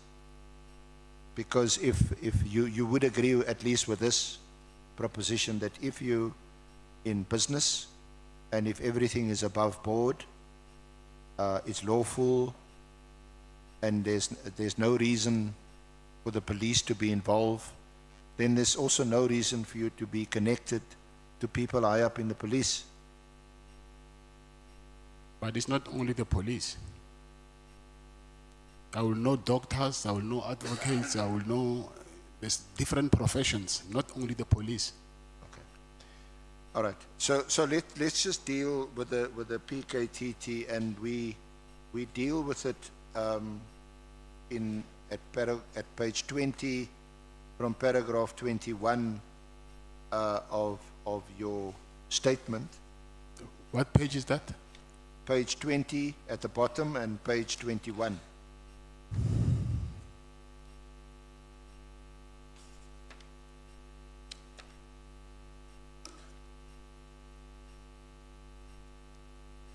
Now I'm not going to go to the actual WhatsApps. You can see there, it is summarized from page 21 onwards. You see those messages? Yes, I do. You received a message from Brown Mkhwanazi on.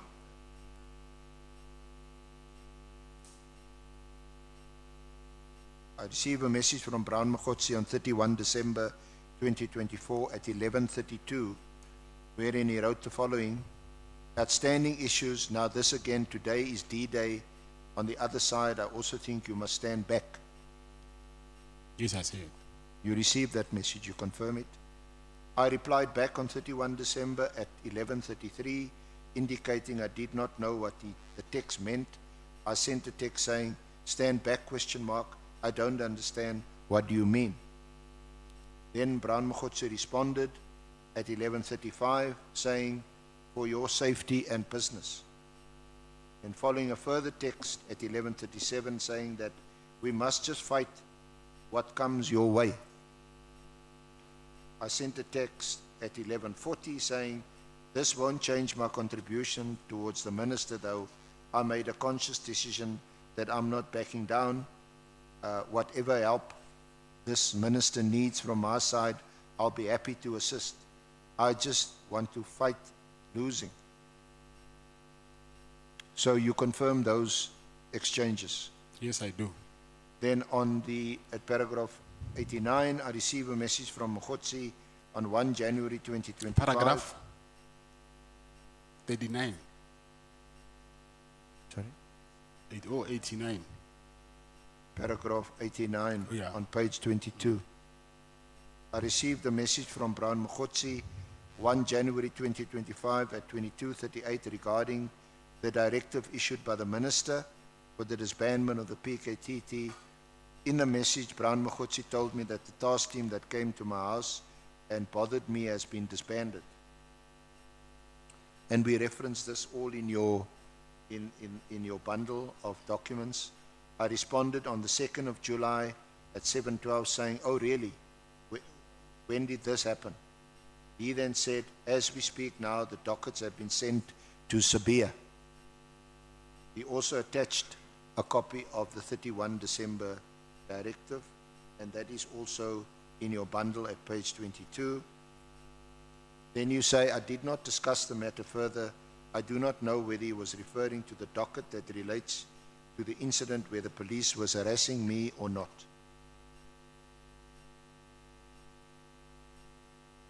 So at paragraph 23, do you want to relate your views on these messages from paragraph 24 on page 23?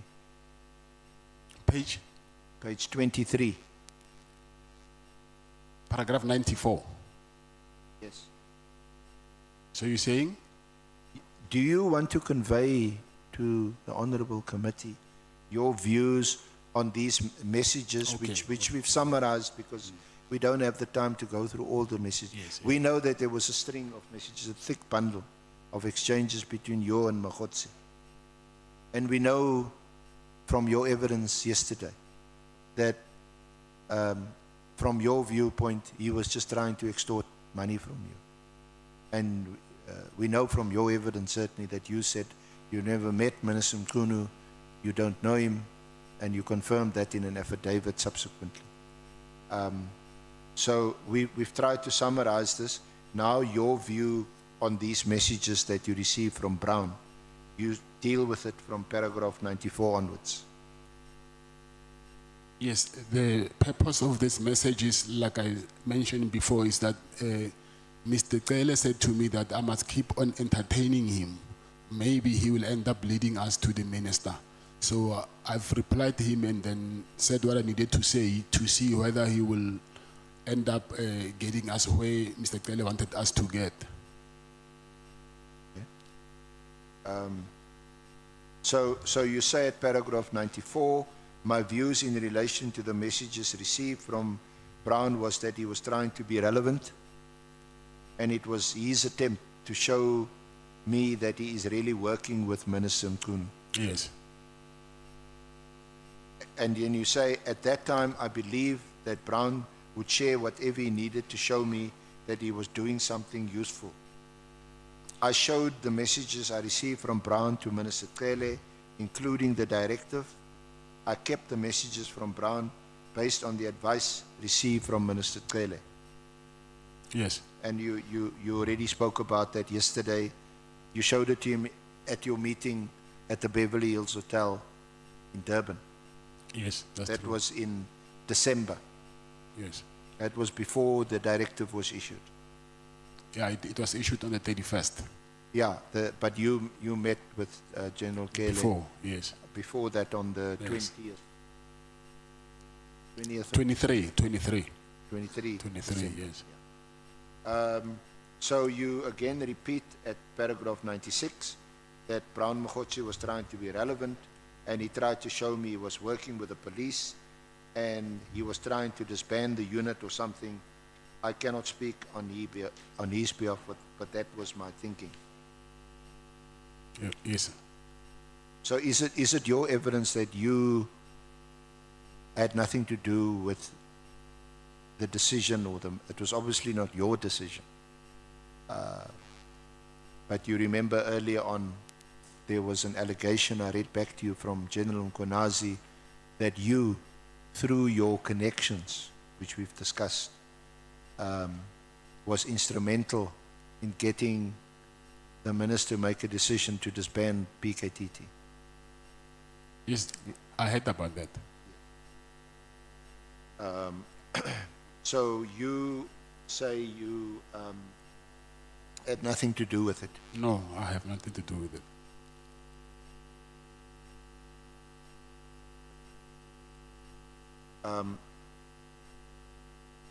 There is, however, something I just want to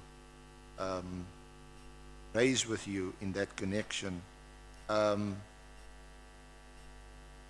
it's addressed at paragraph 83 on page 20.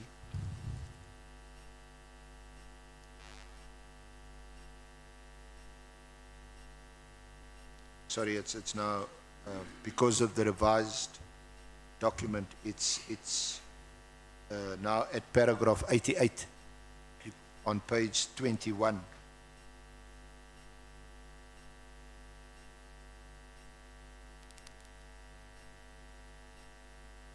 Where you say, this won't change my contribution towards the minister. This is your text to him on the 31st at 11:40. I made a conscious decision to support the minister. What did you mean by that? Like I'm saying again that I was trying to string him along because they said I must entertain him. So I told him that it's fine, I will help you, because according to him, he said we must send him money, because the money, according to Brown, I'm not saying the minister said that, according to Brown, the money was going to the minister. So Mr. Cele said that it's okay, tell him what you need to do, tell him so that we can end up getting to the minister. So I sent him this message. Because would you agree that certainly this message, what it conveys and what it suggests is that you were supportive of the minister and that you were supportive of what he was doing or what he had done when he disbanded or when he directed that the PKTT was disbanded? You know, like I said, I was not supportive. And then anyway, I've never even met him. I was just entertaining Brown to what he was saying. So when you also say that I'm happy to assist, I just don't want to fight a losing, is it the word battle missing there? On page 22 of your statement. What we're referring to not fighting a losing battle? This I don't know. Honorable Nhlanhla. Thank you, Chair, and I'm quite getting confused now. The message the SC is leading was sent on the 31st of December 2024, and it refers to the minister. And the response of the witness speaks about General Cele. And my recollection is that at that time, General Cele was not a minister. So maybe let's just be taken to confidence.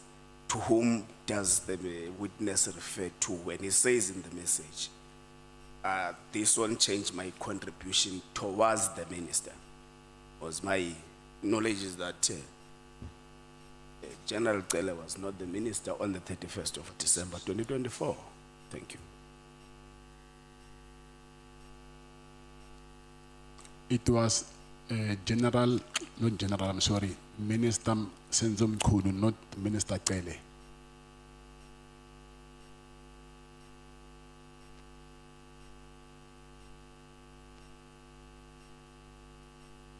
May I continue? Just as a matter of interest, Mr. Nhlanhla, is you don't dispute these WhatsApp messages between yourself and Mr. Mkhwanazi and between yourself and a number of other people. I really dispute most of them. Sorry? Most of them, I dispute them. Most of them are? I dispute them. You dispute the messages, Yes. Most of them. but so far you haven't disputed any of the messages that's in your statement. The ones that I know, yes, I'll tell you this, I know about it. But most of them, from what I've received, I don't know those messages. So when I read back a message to you, you'll tell me that you dispute it and So- why you dispute it. But so far you haven't. So, yes. Now, what I want to know about all these messages, whether you dispute them or not, you don't dispute the fact that you are referred to in these messages as Dlamini. Who's referring me as Dlamini? Well, look at them. Look at the messages. It's between Dlamini and Brown Mkhwanazi. Yeah, but this thing has been typed. Like I said, Chair, I wanted to report this actually, that my phone has been manipulated.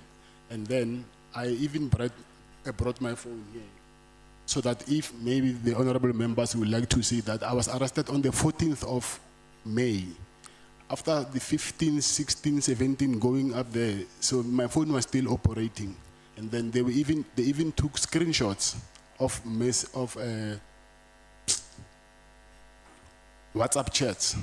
And then those screenshots, I believe that that's where they downloaded those messages from. And then I do not know whether now I must continue entertaining something that I know for sure that it never happened. There is no way that after the 14th I could have been using my phone. It's impossible. And the phone, it stores the date on when the screenshot has been taken. And then from the screenshot, you can edit whatever you want to edit there. And then it's here, I have it on me. And I also have another problem which I wanted to address, but I don't know whether my attorneys have already sent you my complaint about my situation in CMEX regarding this manipulation of WhatsApps, and also they've also manipulated my voice in the Nhlanhla Commission, and then they made me say things that I did not say, and then I have proof of that, of how they even did that. So now sitting here again, responding to things that I do not have control over is going to be very difficult for me. So I think for me it's not fair to answer something which we know, and then if you maybe you have a doubt, the phone is here, I can show it to you and see what actually happened. Now, the reason why I asked you about the reference to Dlamini is that, isn't it true that you also have Eswatini citizenship under the name of Dlamini, and did you have identity documents and a passport under that name? I don't have a passport under the name Dlamini. Do you have ID documents under that name? I don't have an ID document. So when there is evidence that you do, I know about that evidence, yes. and you dispute that also. Yes, I do. So why have you, we've made these bundles available to you, isn't it, and to your lawyers? Yes. The WhatsApp bundles. Yes. That is between Dlamini and Mkhwanazi. And we have proceeded on the basis that you accept, saved for what you've said, that you may dispute some of these WhatsApps. But you haven't said, no, that's not me. I don't know who you're talking about, Dlamini and Mkhwanazi. If you can continue here, you can check. But no, I'm saying some of the text of the communication, I will acknowledge them. And I'll tell you, yes, this I know. Whether the name is saved as Dlamini or not, but the communication, I'll remember it. But some of the communication, I don't know it. But why did you not object? Are you saying that some person, some communications person had just typed in the name Dlamini in between your texts to Mkhwanazi? No, what I'm saying is when you use a phone, it wouldn't say Dlamini because I also have WhatsApp communication from my wife. Why it's not saying Dlamini? Only when I send to Brown, it says Dlamini. Yeah. Yeah, no, I just want to confirm, Chair. Honorable Nhlanhla, this number, sorry, Mr. Nhlanhla. This number is, When, Chair, I can't hear you, your mic is. Mr. Nhlanhla, this number, there's a number here, 071 471 1413. And it's saved by under the name of Dlamini. So is this number yours? Do you confirm it? Yes. So it might happen that a person who saved it wrote Dlamini instead of Yes. writing Kat Nhlanhla. No, Dlamini is my mother's surname. I know the surname, but I'm saying that's not how you'll get the. Let's say you saved my number, and I'm communicating with you. So unless if you save my number, you save me as Dlamini. Yes, Then that's what I'm saying. as well. yeah, and then it will show from your side Dlamini when I send you a message. So it's possible. But that is not the case. Come again? Sorry No, to I'm saying, step so in. it's possible that a person here whom you were interacting with saved your number as Dlamini.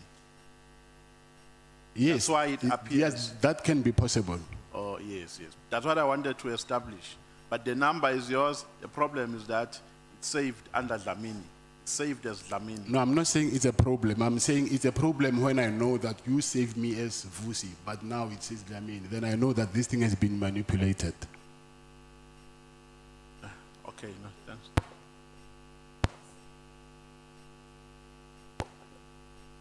so you say Dlamini is the surname of your mother?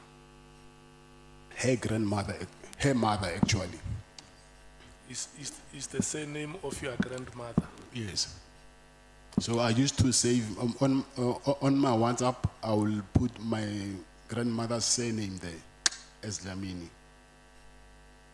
And then how long have you used the Nhlanhla surname? I'm saying my mother's, my grandmother, my mother's mother, not my mother. My mother is Nhlanhla.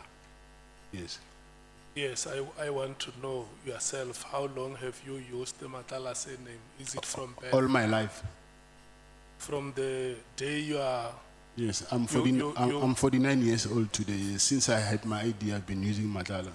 Your birth certificate is written Nhlanhla, Nhlanhla, yes. your first ID yes. is written Nhlanhla. Yes.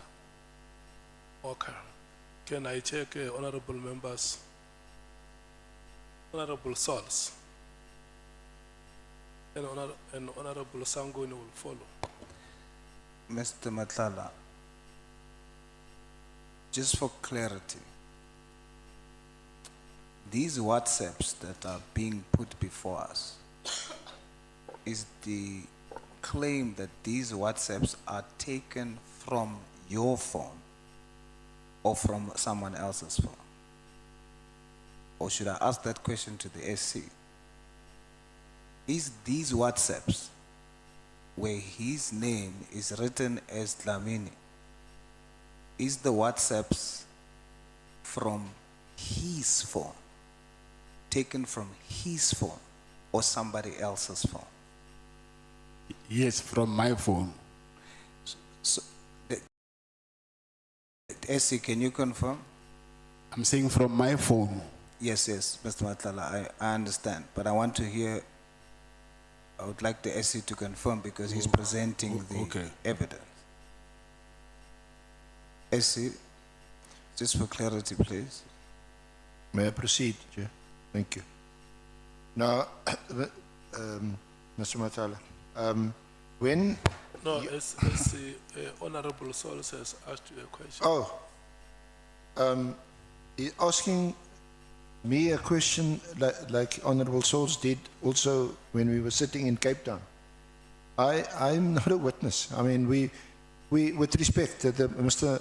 Machala has confirmed that these exchanges are between him and Mr. Mkhwanazi until such time as he indicates that an exchange may have been manipulated or inserted and that he doesn't know about it. Thus far, we have proceeded on the basis that this exchange between him and Mr. Mkhwanazi has taken place, and he can confirm that. Okay, Chair, let me, The question is whether this WhatsApp conversations are from Mr. Mkhwanazi. Is Mr. Mkhwanazi who has saved Mr. Nhlanhla as Mr. Dlamini, or is Mr. Nhlanhla who has saved himself? no, Chair, this is my question, and if the SC doesn't want to answer, it's fine, I'll ignore the disdain. But my question is, what is presented to us, is it WhatsApps taken from Mr. Nhlanhla's phone?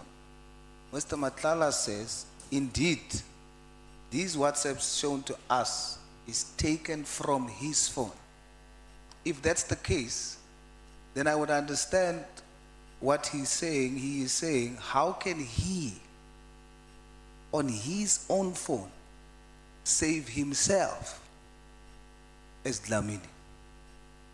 That's the contention here, if I understand it correctly. But if the WhatsApps before us is taken from Brown Mkhwanazi's phone, then indeed we can say your name is saved on Brown Mkhwanazi's phone as Dlamini.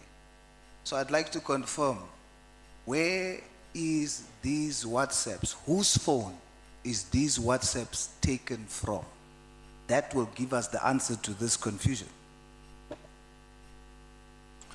Are the WhatsApps taken from your phone, Mr. Nhlanhla? Yeah, because under the name Dlamini, that is my cell phone number. So I'll say from my phone. Okay, and then they are saved under, or they are extracted from a profile saved as Dlamini, Yes, which you know. I know. I don't understand what That you is mean. the profile which you know. Do you know that profile of Dlamini? Yes, Is yes. it your own creation? Yes. Are you answered, Honorable Souls? So Mr. Nhlanhla, you are saying that on your phone, when this WhatsApp says a message has been sent from Dlamini to Brown, on your phone, it is saved as Dlamini, your number. Is that what you're saying? That's what I'm saying, yes. But If you are saying that, then you are saying every WhatsApp with the name Dlamini is yours. It cannot be that. Remember when I saved your number from in my phone, and I'm done, and maybe I want to download the digital data from WhatsApp. It will show me your name, not my name, because I'm communicating to you. I can't communicate to myself. I send you the message, and on my phone it will show me your name, not my name. Yes, how? So you are saying that it is showing Dlamini because you have saved it as Dlamini on your phone. I cannot save your number as Dlamini. I agree with you. Yes. Yeah, no, Honorable Souls, I think we... No, Chair, I need to understand for my sake, because now it's fine if I'm slow, but I just need to understand for my sake. The WhatsApps that we have here, is Mr. Nhlanhla saying that he's disputing it is his WhatsApps because it is written Dlamini? Oh, no. No, I understand what you're saying. Yeah. I'm not disputing because of that. I'm disputing because I'm saying after my arrest, which was on the 14th of May, after that, a significant number of screenshots have been taken from my WhatsApp chats, and then now they are screenshots. So from these screenshots, they were taken from the 15th of May up until I think the 30th or June, some way. So now I've got a question that if you want to download on my phone, you can easily go to WhatsApp and download whatever you want to download. So now when you screenshot everything, and then now you want to download the screenshots. Remember, in the screenshots, it's easy for you to convert that PDF into Word and type whatever you want to type and take it back to PDF and download it after. So you are saying, indeed, the profile that is named Yes. Dlamini is yours. Yes. However, because it was not downloaded as messages, it was transferred as screenshots, and therefore the screenshots you are claiming has been manipulated. Yes. I see. And besides being manipulated, the purpose of downloading a phone is not to operate the phone. You cannot make calls or take pictures or whatever with the phone. You need to seal it, take it to the digital forensic lab to do downloading. So now when you start operating the phone, you're tampering with evidence. So my problem is it has been tampered with and it's here. So should any honorable member want to see what happened, that from the 14th of May going forward, they've been taking screenshots. And then now I have to account for messages which I do not know even how did they get here. Yes, thank you, Chair. I would be very interested to make the comparison to see the evidence that the witness is providing to dispute that is not his. Yes. Honorable Sangwen.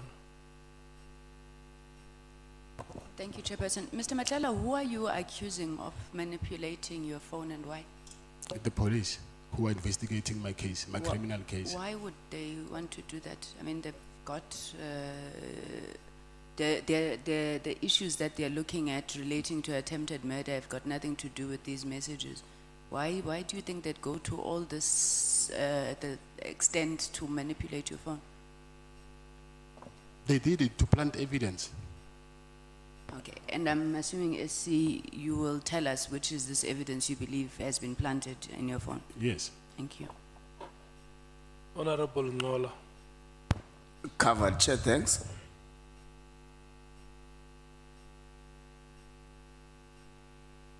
It's now 8 minutes before 1 SC. Are we going to be able to conclude?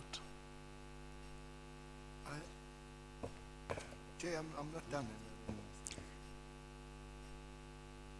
Just on these exchanges now for the past 15, 20 minutes. Mr. Nhlanhla, we have consulted with you. We've consulted with your lawyers.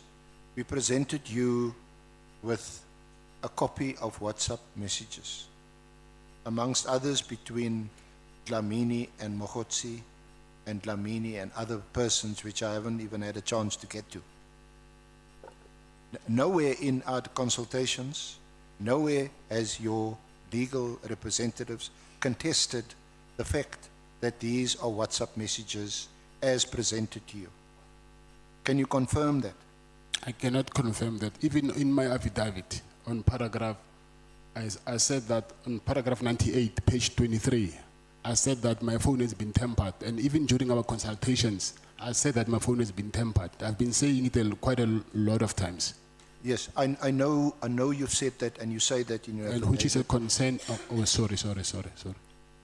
I'm talking about the WhatsApp messages that we have discussed. I'm talking about the WhatsApp messages that are in your statement. You do not dispute that the reference to Dlamini is a reference to you, the reference to Mkhwanazi is a reference to Mkhwanazi.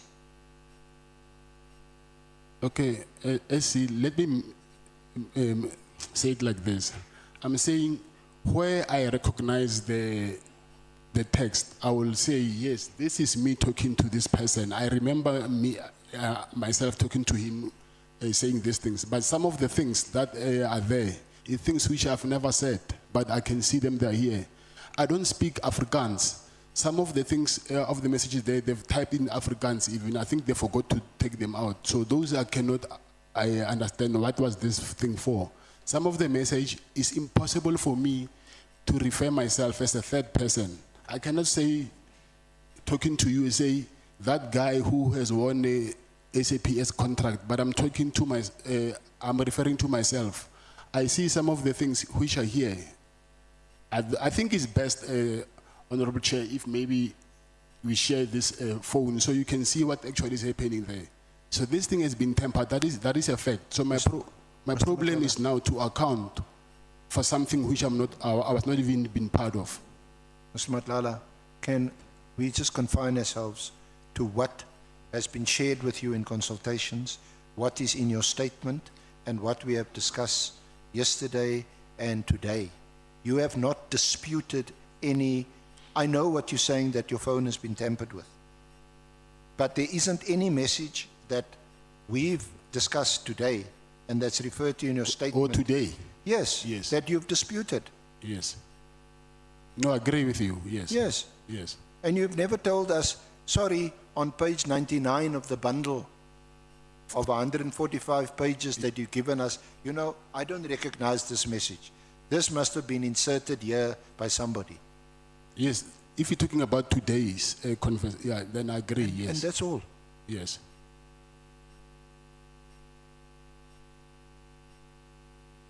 So let's deal with the little time that I've left with a WhatsApp between yourself and Mr. Mkhwanazi, where you were exchanging messages on the 1st and 2nd of January, where you recall he said that the dockets were now had been brought to Sabia, and that Sabia must have a solution.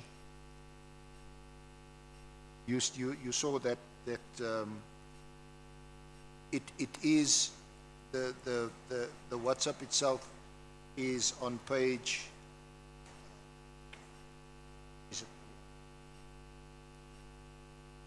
It's on page 120 of the annexures.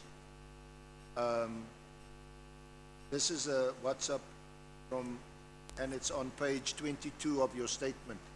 He then said, as we speak now, the dockets have been sent to Sabia. Sorry? Yeah.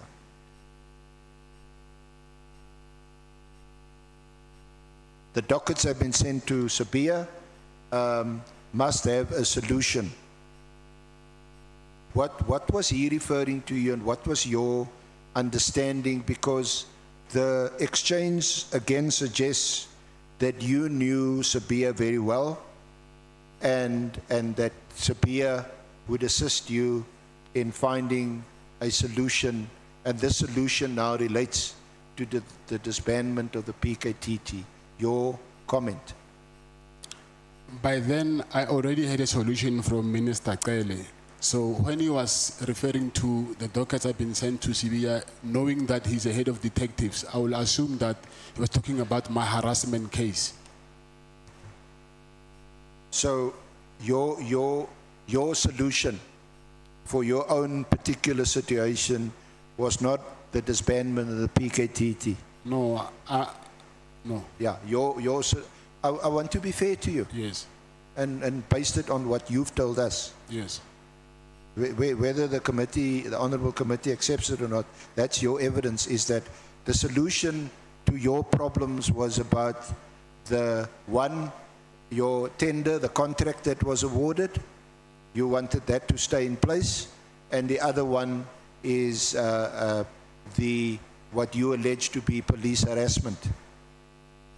And as far as that is concerned, your evidence is that former Minister Cele had provided you with that solution. Yes, that's correct. So when there's reference to a solution, that is the only solution you are aware of. That's correct. Now, we had also attached as an annexure messages between yourself and Rafadi.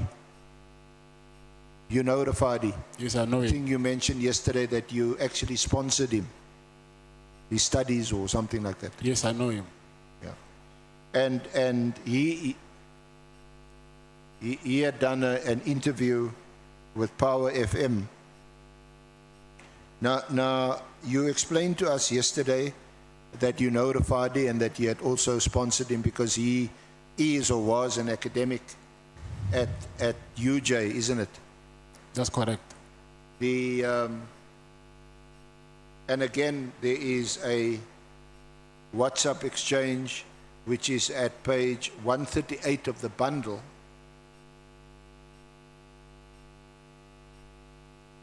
And it's again between Dlamini and Mr. Rafadi.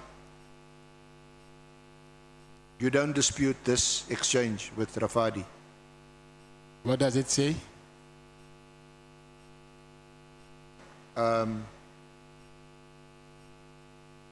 This is forwarded to you by Brown.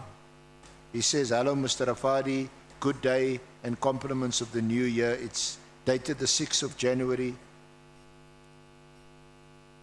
And he forwards this, he says, "It's Hendricks from Power FM, producer for the daily talk show hosted by Tarato Bele, not Chikalala. You do acknowledge receipt of this WhatsApp? Yes, I do. Mbete. Sorry? Yes? Yes, Yeah. I So acknowledge. this is again a WhatsApp I can engage you about that you don't dispute. Yes. So why was this being sent to you, that Rafadi's messages and the interviews he had on Power FM was in relation to the PKTT? Does this suggest that you were interested in the disbandment of the PKTT also? No, I was never.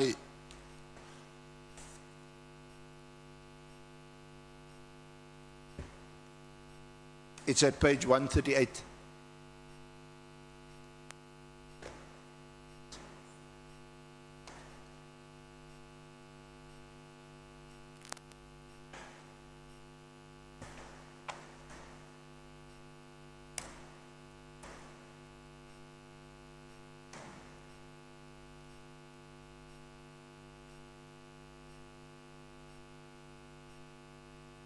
You see that? Yes, I see it.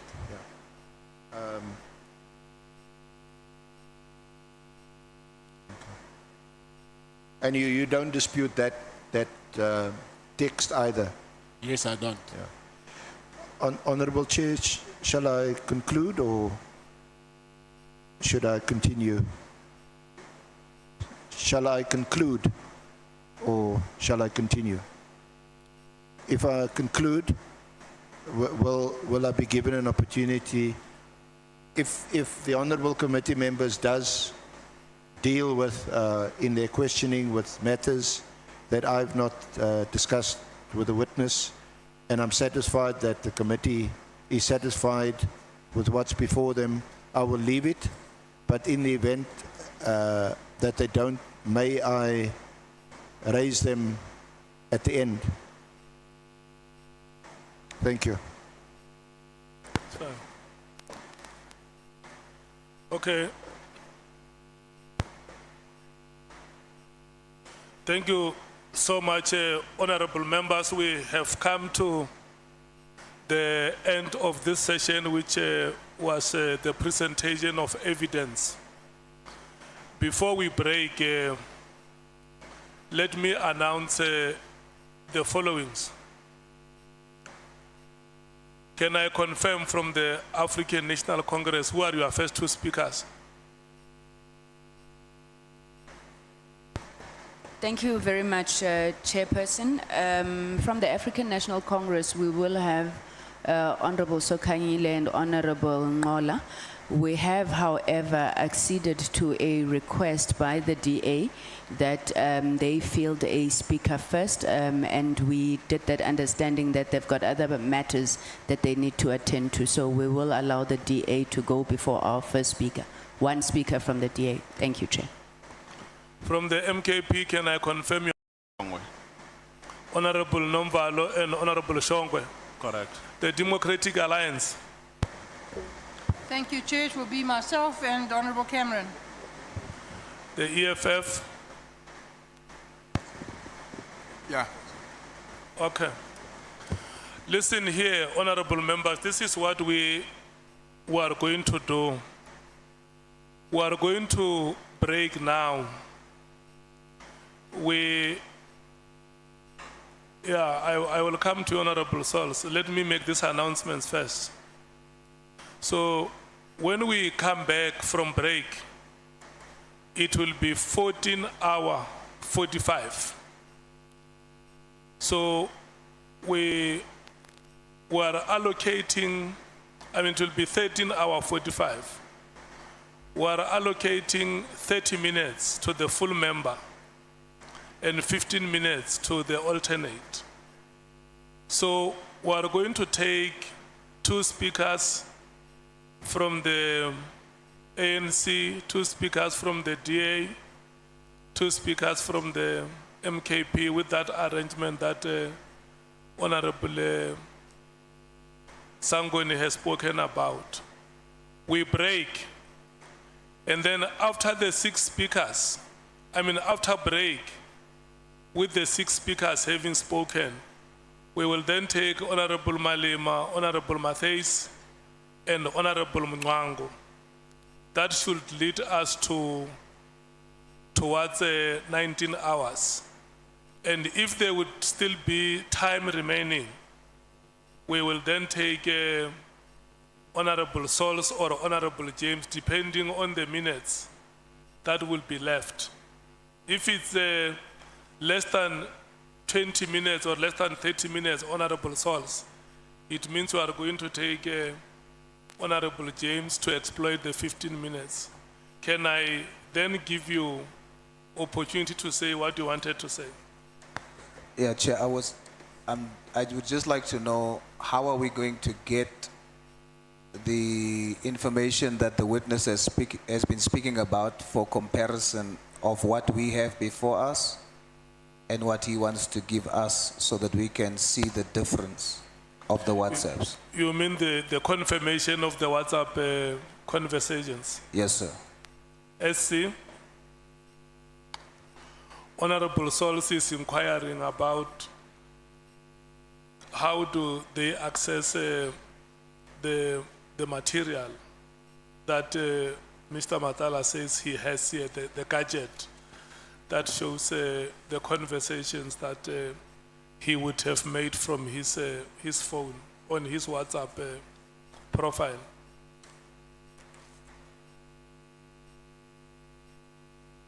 How did we access the material?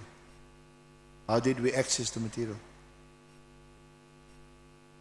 Okay, no, it's fine. You will inform us when the information is ready. Members who want to see it, they are invited to do so.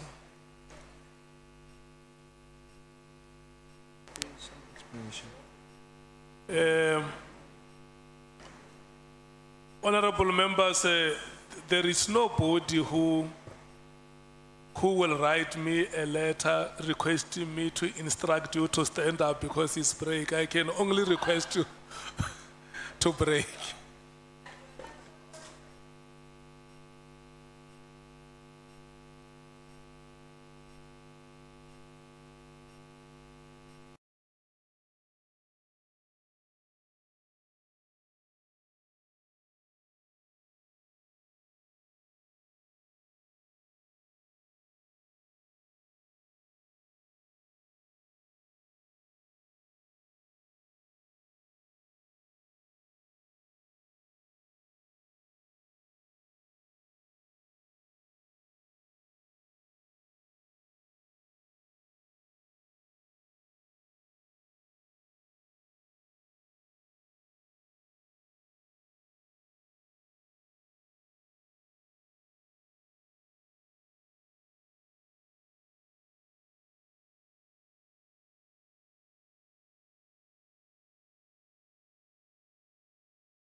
Good afternoon. Good afternoon once again. Can I check all of us? Are we ready?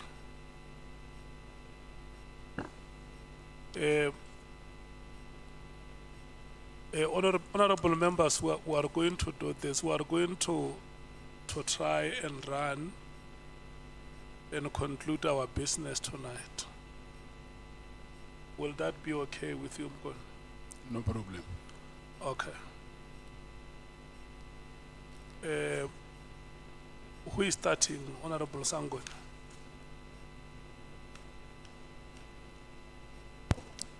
Chairperson, Honorable Breitenbach will be starting, then followed by the ANC. Okay.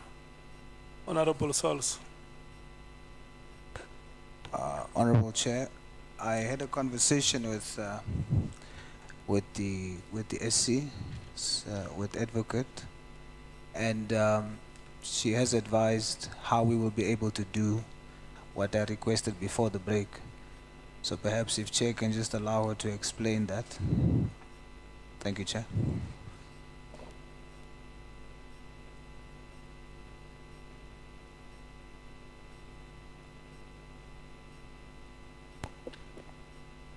Afternoon, Chair. The request from Honorable Souls is that because the witness has indicated that in some of the WhatsApps that are included in his annexures, that some of those WhatsApps have been tampered with, that he please indicate which of those WhatsApps he believes have been tampered with, and that he then cross-references those to the WhatsApp messages that are on his phone. So give a few examples, not all of them, let's say 3 or 4, where he's identified that there has been some form of tampering, and then to show that as against the phone that he has, just so that he can be able to explain to the committee the issue that he's been highlighting about the tampering of his phone. Thank you, Chair.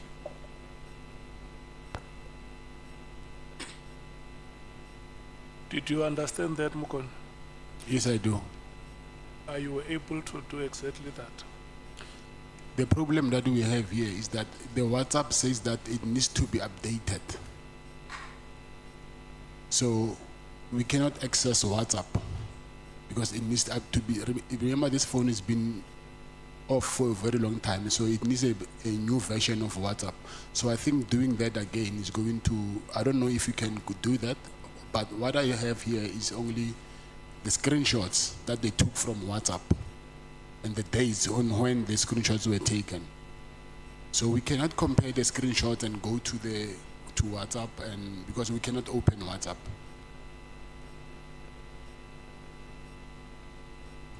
Honorable Sols, do you have a follow-up? Yes, Chair. Mr. Nhlanhla, you understand that when you make the statement to say that your phone has been tampered with, you are saying police has submitted evidence here that it has been tampered with. You have to prove that, you see? So the way you have to prove it is, you said you have on your phone your messages. My idea was I would be able to look at your messages on your phone, compare it with what is submitted to us, and in that way, we are able to see this was the message. You give us 3 examples, and this is what was submitted to us. I'm struggling to understand what you're explaining about. You can submit screenshots of when screenshots was taken. I need to understand that. But what I put to you is, in my view, if you are unable to prove your counter allegation, I will not be able to believe that. Or I can tell you directly, I won't believe it, because you have to show it. That's material evidence. The proof that I have, like I said before, is that my phone has been operating after the 14th. And the screenshots that have been taken from my phone after the 14, 15, 16, right up until June. I understand now that you would want to say that the the phone wasn't in your possession after? From the 14th, I was in prison. Yes. So, but the phone was continuing operating while I was in custody. I see. So you can submit that to us? Yes. Thank you, Chair. That will suffice if we can have that. But it will only prove that his phone was operating whilst he was in jail. Thank you. Honorable Sangwe. Thank you, Chair. Mr. Nhlanhla, you remember I had asked you about this tampering, and I had thought that the evidence leader would get to a point where he would have had an opportunity to ask you what are the messages you are disowning. Now, in your testimony, you said something about messages written in Afrikaans and messages where you are supposedly referring to yourself in the third person. Yes. Are there any other messages that you have seen there that you say are not yours? Yes. Are you able to point those out to us, maybe? Yes, I can. Okay, thank you. We'll come back to it. Thank you, Chair.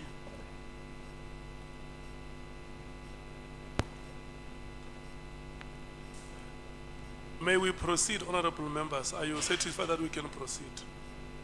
Okay. It's 14 hours now. Who is starting NCTA? I'm starting, Chair. Thank you. Honorable Breitenbach. Your time expires at 2:30. Thank you, Chair. I'm grateful to my colleagues and yourself for the accommodation. Good afternoon, Mr. Nhlanhla. Good afternoon. So Mr. Nhlanhla, you've had quite a history with the police and with crime and some years now, is that correct? Can you please repeat that? That you've had quite a history with the police and criminal activities for some time now, is that correct? With criminal activities? Yes. How? Well, in 2000, you were arrested for possession of suspected stolen property. The matter was withdrawn, you'll recall. In 2000? Yes. That's a long time, yes, but I will say yes here. Yes. Also in 2000, in Silverton, you were arrested for theft out of a motor vehicle. That too was withdrawn. You recall? I don't recall, but I take it. Okay. Also in 2000, you were again theft of a motor vehicle in Brooklyn. That too was withdrawn. You recall? Yes. Then in 2001, in Cineville, you were arrested for burglary at a residential premises. In fact, you were convicted of that. Is that correct? Yes. And what kind of sentence did you get? 4 years. You served it. Yes. 2006, cash in transit, you were acquitted. Yes.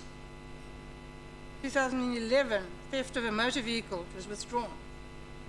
Yes. 2012, house robbery, possession of suspected stolen goods, withdrawn. Yes. 2012, Brooklyn, common assault, withdrawn. Yes. 2012, in Mamelodi, possession of housebreaking equipment, withdrawn.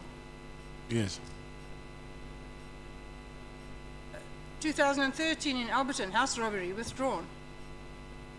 Yes. 2015, Silverton, carjacking and possession of suspected stolen goods, withdrawn. Yes. 2016, possession of a firearm without a license, impersonation of a police officer, resisting and obstructing or assaulting a police officer, withdrawn. Yes. 2018, attempted murder, withdrawn. Yes. That's quite a checkered history. Most people don't rack up that kind of history with the police. Would you agree? Would you agree? Agree what? Most people don't rack up this kind of history with the police. I don't know that. You don't know that. And how is it, Mr. Nhlanhla, that you lived such a charmed life? Out of that entire list of activities, you were only convicted once. How did you manage that? Or were the rest all just nonsense charges? Nonsense? Yes, were they just nonsense charges? No. How is it that you were, everything was withdrawn or you were acquitted? Was I supposed to be convicted? Well, if you were guilty, yes. Yes, if I was guilty. Yes. Yes. So you're saying you weren't? That's why they were withdrawn. All of those? Yes. I see. So, despite this long history of what I regard certainly as a checkered past, you have a long history of dealing with police officials, and you have unusually close access to very high-ranking officials. Why is that? Why do I have, Mr. Nhlanhla, we're not going to get anywhere. I have 30 minutes. It's a short period of time. I could spend easily 3 days with you. yes, So please listen to the questions. I don't want to answer something that I don't understand. Please listen to the questions. Yes. And try and answer the question. Don't repeat what I say. It's not helpful. You have a long history with the police.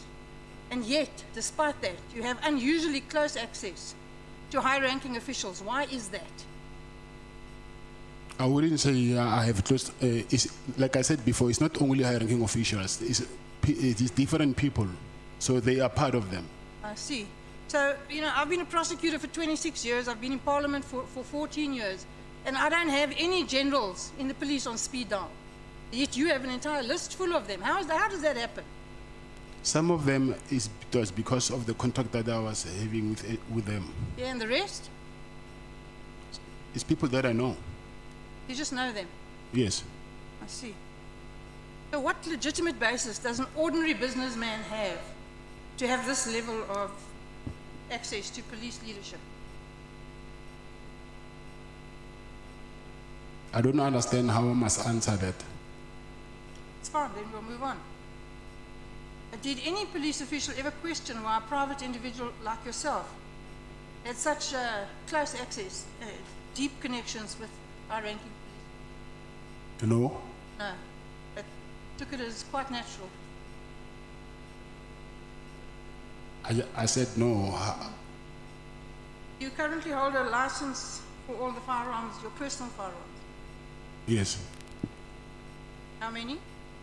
Personal firearms. Yes. 4. What kind? 9mm and All a of them?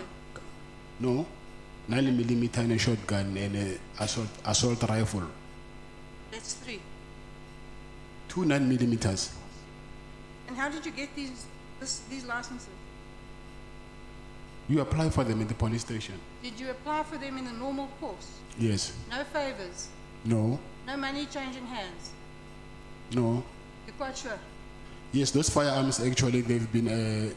I think 2 or 3 times they've been. The police have took them and go and check how did I get those firearms. So I think 2 or 3 times. I see. See, most people in South Africa would struggle to get a firearm license with a previous conviction like yours. Yet you had no difficulty. Unless it's a violent crime, I will agree. How did you manage to get a security company registered with your criminal conviction? With my what? Your criminal conviction. Yeah, but you're raising your voice now, so I do not understand why you're raising your voice. You keep asking me to repeat myself, so I'm assuming you can't hear me. My criminal conviction was in 2001 and it's a 9 violent crime.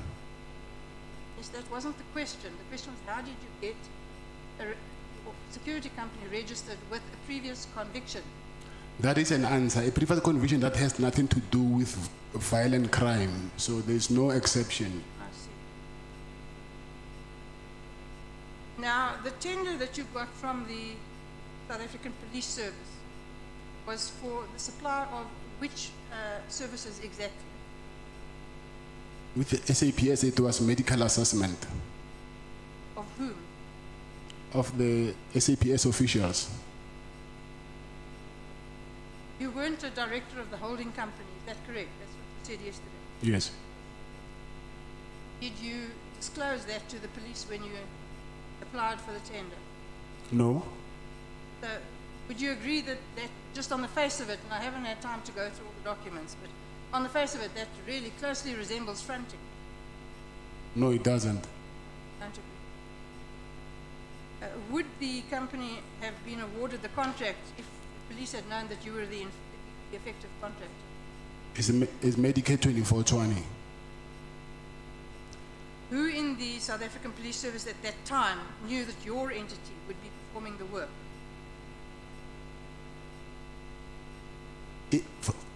From the SAPS, Yes. no police officials are performing work on my behalf. You testified that you met Mr. Cele for business engagement. For business engagement, yes. Yes. And your idea of the business engagement was to complain about the problems you were having, and then he should facilitate some means of assisting you. Yes. That's right.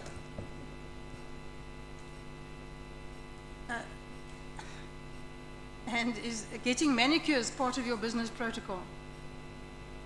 Getting a manager, Manicures, having your nails done. manicures, Yes, it's part of what? your business protocol. No, it's not. No. Is it not so that you and Mr. Cele met on at least 5 occasions at Edge for Men in Menlyn, where you get your nails done, both of you? I've never met Mr. Cele there. I see. And the 500,000 rand you say was because Cele asked for it, and it was in return for him having facilitated the difficult, or getting rid of the difficulties that you were having. So getting rid of the harassment and sorting out your problems that you were having with the police. Is that correct? Did I understand you correctly? I said to you that after he helped me, he said to me, I must give him money because he also helped me. I didn't say I gave him money because of he helped me. He the other way around. No. I accept that's what you say. But you asked him for assistance, he gave it, and then he asked for money Yes, that's true. in return for that assistance. Yes, that's true. Yes. Now, what do you think that is? Is that a business relationship, or is it just being good friends, or? I will say he's returning a favor. It's returning a favor. Yes, I will say that. So you were returning the favor. Yes, according to him, yes. I see. And you don't think that's corrupt? No. So you don't think that Mr. Cele interfering, using his position in the police to interfere with police processes, make them go away, and then when he does that, you pay him $500,000. That's not corruption, Yeah, from his side, I will say it's corruption. but not from yours. No. You know that there are two parties involved in corruption. There's a corruptor and a corruptee. Yes, I agree. Okay, well, I'm telling you that in my view, in this situation, you're the corruptor. Okay. Why would any businessman just casually hand over $500,000 to a senior police official? Why didn't you report him? To who? To the police. The same police that are harassing me. Well, there are many police. I'm sure the entire police force wasn't harassing But you. there is only one national commissioner. Okay. So you paid to make your problems go away. Of course. Yeah. And I'm sad to tell you, Mr. Nhlanhla, that is corruption. You call these payments facilitation fees. Of course. Yeah. A euphemism for corruption. You agree? No, I don't. So the lease on the property, the hospital property, you got the lease, you then got the contract, and then you complained the police were not giving you enough work. Why were the police under an obligation to give you work? It's part of the SLA. And what was that arrangement? What work were they supposed to give you, and how much? From all different work streams, from medical assessment to incapacity leave, injury on duty, any work stream that they have, a wellness. And who promised you this stream of ongoing work? Is the SLA itself. And what in totality was this contract going to be worth? 360 million. How much did you get of that? I'll say maybe 50 million. 50. Yes. So, you know, what other streams of income do you have apart from this contract? Security. Yes, and what do you earn, just generally speaking, from that? It's not the same. It depends on how many clients you have. Yeah, well, that's why I said generally speaking, just a ballpark figure. So maybe 2 million Is that a month, a year? a month. See. So you're quite generous, you know, you give away quite a lot of money. You bankroll Cele to the tune of $500,000, you bankroll the ANC's party on the 8th of January. Again, you must surely feel this money. I for the January 8th thing, I think I explained that why I had to give that money. Yeah, I'm not suggesting anything about the reason. I'm saying normal people would feel that money. Nobody just hands out that kind of cash. Even myself, I felt it. To the prejudice of your family, you're just handing out cash to corrupt policemen and the ANC for their birthday party. Chair, can I call him? And my apology to Honorable Bredenbach, but I have a very serious problem with a sentiment or an assertion that says that Mr. Nhlanhla's money was used to bankroll the ANC January 8. Mr. Brown Mkhwanazi cannot and will never be the ANC.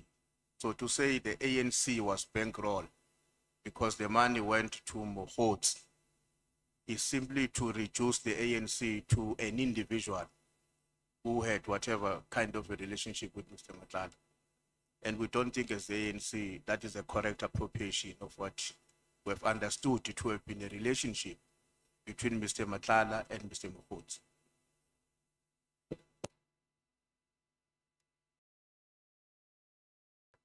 Did Mkhwanazi ask your money in the name of the ANC? Not in the name of the ANC. He asked me money, and then he said he was working with the minister of the police, who is in the ANC. Okay. The point is sustained, Chief Whip. Honorable Male. No, on a point of order.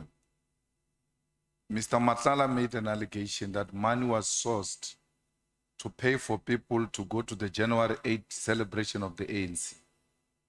And what the Honorable Bredenbach is doing is testing that evidence.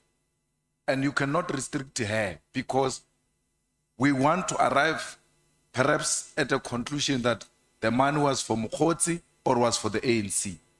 So it can't be that when we are now testing the evidence that was led here, January 8th is of the ANC. People were paid transport, accommodation, and all of that, including buying table in the dinner of the ANC. So we're testing if this money is to benefit of the ANC. So we're now at a point of testing the evidence. We're not at a point where we can say we've now concluded that the money was from Mkhwanazi. It can't be. We're testing that evidence, and the ANC was mentioned in the evidence in chief. Yeah.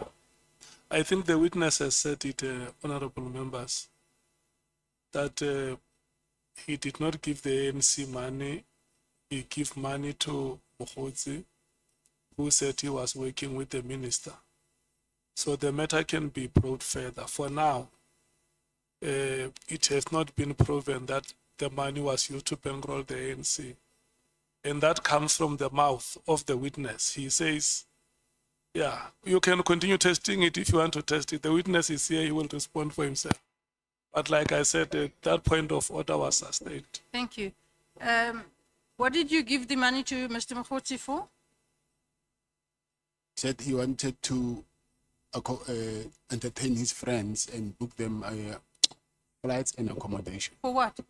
Flights and accommodation. For what? For the To go January where? 8th celebration. And what is the January the 8th celebration? I think it's the celebration that the ANC hold every year. Thank you. So,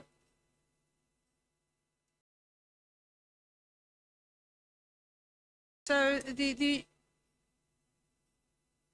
truth is that you received 50 million on that contract that had run for how many, what period of time when you received the 50 million? What period did that cover? I will say from maybe I say from end of September until January this year, End of September from which year? So, 2024. okay, so that's not very long. It's a short period of time with quite a lot of money. Would you agree? It depends on the kind of work that you're doing. Yes, well, I'm asking you, it's a lot of money, in my view, for that short period of time. So what was your profit margin on that 50 million? 30%? 30%. Yes. Handy. Handy. And so, you know, it would appear to me that these massive payments were just not justified, that they were just rubber stamping money into your account. Would you agree? No. No. Your business depended heavily on the police service contract, is that correct? Yes. And that's why you were desperate to keep the contract alive Yes. and went to such lengths to get people to intervene to make sure the contract wasn't cancelled. Yes.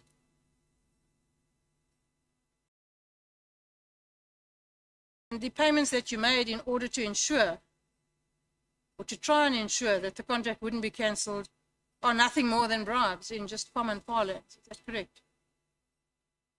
No. No. So what do you think a bribe is? A bribe. Yes. I know what a bribe is. Tell me what you think a bribe is. A bribe is to Yes, tell me how a bribe works. is to give someone money in exchange for a favor. Yes. Isn't that what you did? No, it's not what I did. Did you not give Cele $500,000 in exchange for a favor? If you were in my shoes, you will do it as well. No, that's not the question. The question is that not what you did? Did you not give Cele $500,000 yes, I gave him for money. a favor? That's a bribe. I was not bribing him. You were. You're in denial, but you were. Jerry Boshocha is a good friend of yours. Yes. Not a very nice man. Busied himself with the drug trade and so on. You agree? Yes, I agree. Now, are all your friends involved in criminal activity? No, Well, how many of them are? quite a lot. Quite a lot. That doesn't bother you. Say that again. That doesn't bother you. You saying how many friends I have? Yes. How many friends? No, I said, how many friends of yours are involved in criminal activity? Oh, criminal activities. I'm sorry that I didn't get that. I didn't get that. I thought you were saying how many friends I have. No. I'm sure you have many friends. How many are involved in criminal activity? I don't know. Well, you knew that Mr. Boshocha was. Yes, I know. Do you admire people who involve themselves in the drug trade? No, I don't. Why? That's what they do. I cannot dictate what other people must do with their No. own lives. I absolutely agree with you that you can't dictate what other people do, but you can decide who to be friends with.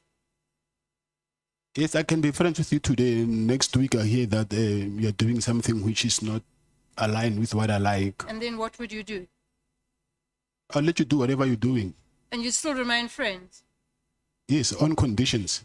What conditions? What conditions could there possibly be I can for only, remaining friends with a criminal? I can only meet you at church. Hey, Wena. You lent money to somebody who you knew manufactured drugs and then sold them at a huge profit to South Africans who go bent under misery and poverty. And your friend and people like him, keep them there. That doesn't bother you. It does. But you still gave him money. Yeah, but that money was not for that. You don't know. You just said yourself you don't know what it was for. Exactly. I'm saying from when you ask money from me saying you want to buy bread, whether you lie to me or not, that's you. But I gave you money for what you asked me for. You know, Mr. Nhlanhla, you're a clever man. That's very clear. You're not a stupid man. You've been around. you know about business, you know about crime, and you are not the naive person you're trying to portray. I don't believe you for 1 minute.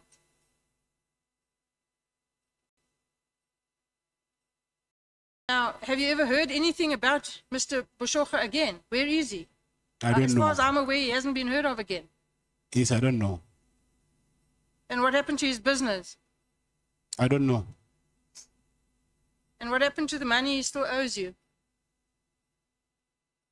Not been paid. Yes. Yeah. Yeah. But very suspicious. That whole thing is suspicious. Does it not rouse your suspicions?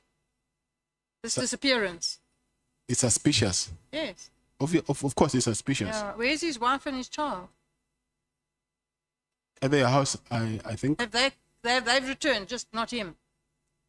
They've what? Have they returned? It's just him that has not returned. They were never kidnapped. Oh, they were never kidnapped. They were never Oh, kidnapped. I see. I thought they were all kidnapped. When you traveled to KZN to meet Mr. Cele, you go in a convoy of 6 or so cars with up to 14 men, you say. Yes. Well, unless you're an incredible show-off, what is the necessity for that?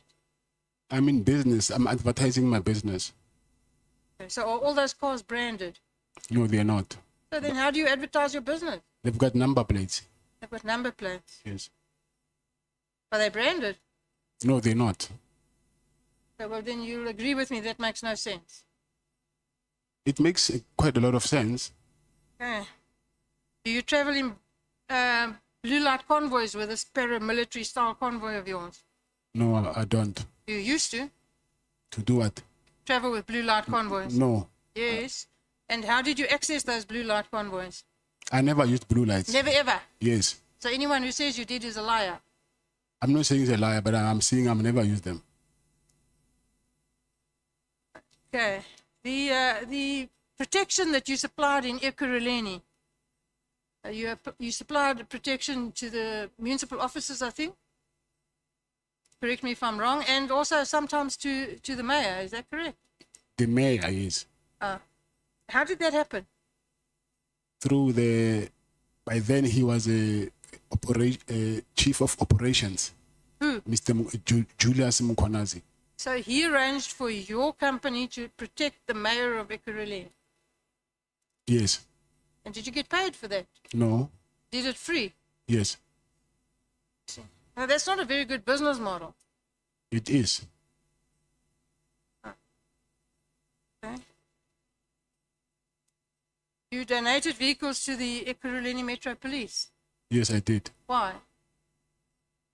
Like I said before, I wanted to do medical response for them. So I did that as to show good faith. Yeah. How many? Vehicles? Four. 4 vehicles. Yes. What kind? It was a 2 BMWs, 1 Mercedes, 1 VW Golf GTI. Don't mess around. And was there any benefit from this donation? No, there was no benefit at all. Did no business flow from it? I was expecting it, but it never happened. Also, not a very good business model. It was. The intention was... I see. So I would suggest to you that the reason that you drive around in a convoy like you do, got nothing to do with safety. It's just to promote your image and intimidate people. I don't agree with that. You don't. Do you have any links, business relationships with anybody who's a member of the Boko Haram gang in Pretoria? No. You don't, or you're not aware of it? No, I'm not. So you don't have those relationships? No. You've admitted to bribing, although you think it's not bribing, police. Have you bribed anybody else in the criminal justice network? Have you bribed judges? Have you bribed prosecutors? No. Have you done favors for them? No. Have you given them gifts in No. exchange for favors? No. No. So I've only got 5 minutes left, so I'm going to wrap up. In my view, Mr. Nhlanhla, you're not a businessman. You're a crook. I am. You're a thief. You're a fraud. And you're corrupt. And the problem in this country today is that people like yourself clothe yourself in the respectability of calling yourself a businessman when you are nothing but a dishonest thug. You make an illicit fortune by stealing from the poorest of the poor. It's people like you and your associates that have robbed generations of South African children of their futures. Shame on you, sir. I'm finished, Chair. You, Mr. Nhlanhla, do you have any comment to make on the statement? I don't have any comments. No comment. No. Okay. Are we continue with the DA or?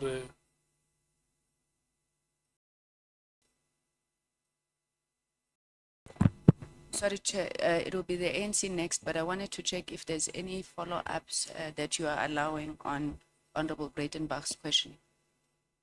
I'm not going to allow follow-ups now. I want us to run at a later stage. We can determine if we take follow-ups.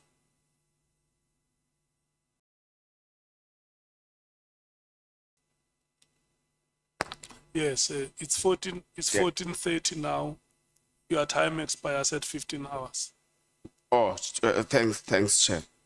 Mr. Nhlanhla, you said, who did you send to buy batteries for your boat? You said it's who? Who are sent to buy batteries is Nkosi.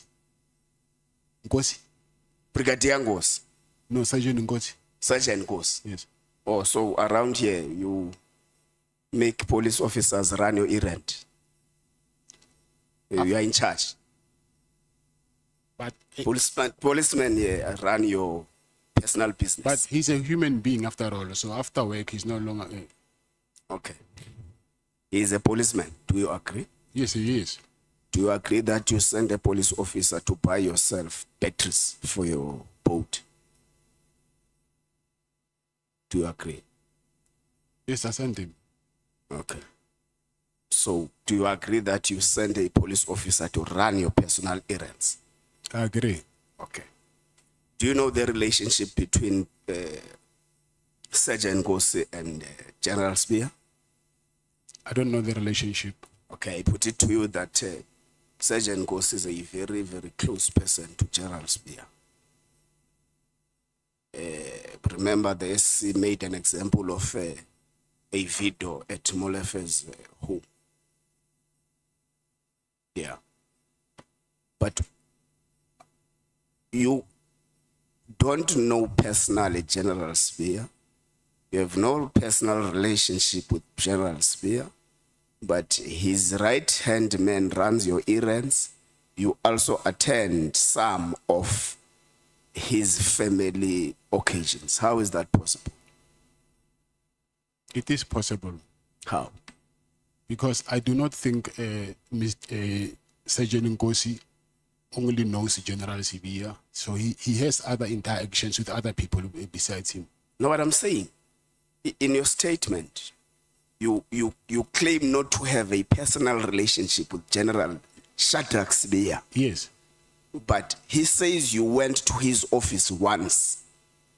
You say you went to his office 3 times. Yes. You have his right-hand man as your errand boy. You attend his family occasions. How is it possible that you don't know that person in person? But Sergeant Nkosi, he is not General Sibia. Those are 2 different people. Beg your pardon? I'm saying Sergeant Nkosi, he is not General Sibia. It's possible that I can... That's not what I said. But I'm just making a series of events and asking and linking them to General Spear and asking, how is it possible for you not to have a special relationship with General Spear if you have been able to be close to him in this manner? I'll say it's possible. It's possible. Yes. Thank you. Who is Farmer Brown? I don't know. Yeah, you talk about a lot of Farmer Brown, eggs, this, král, this, farm, this, in the WhatsApp messages with a person of Gun what? That WhatsApp bundle, I also received it yesterday after we adjourned. Who is Farmer So Brown? I don't know anything about that thing. You don't know Farmer Brown? Yes. Would you agree with me that the conversation that is contained here is full of coding? These things that I said here are just coding what was actually happening. It's not about X, it's not about Kral, it's not about farm, it's not about everything that is said here, but it's about a particular dealing. This conversation is a coding conversation. Would you agree with me? But I cannot. At least you saw it. I cannot account on something that I do not know. Okay. Did you receive bid evaluation committee minutes on your WhatsApp? No. Do you dispute that you were part of this conversation? Yes, I dispute it. Okay. Maybe let's pass it there. Because it's quite interesting that you have got about 22 bidders for the Medicare tender, and only you receives minutes of the bid evaluation committee. I didn't receive the minutes of bid evaluation committee. Okay, that's fine. So part of what our terms of reference instruct us to investigate is an existence and the operation of a sophisticated drug cartel.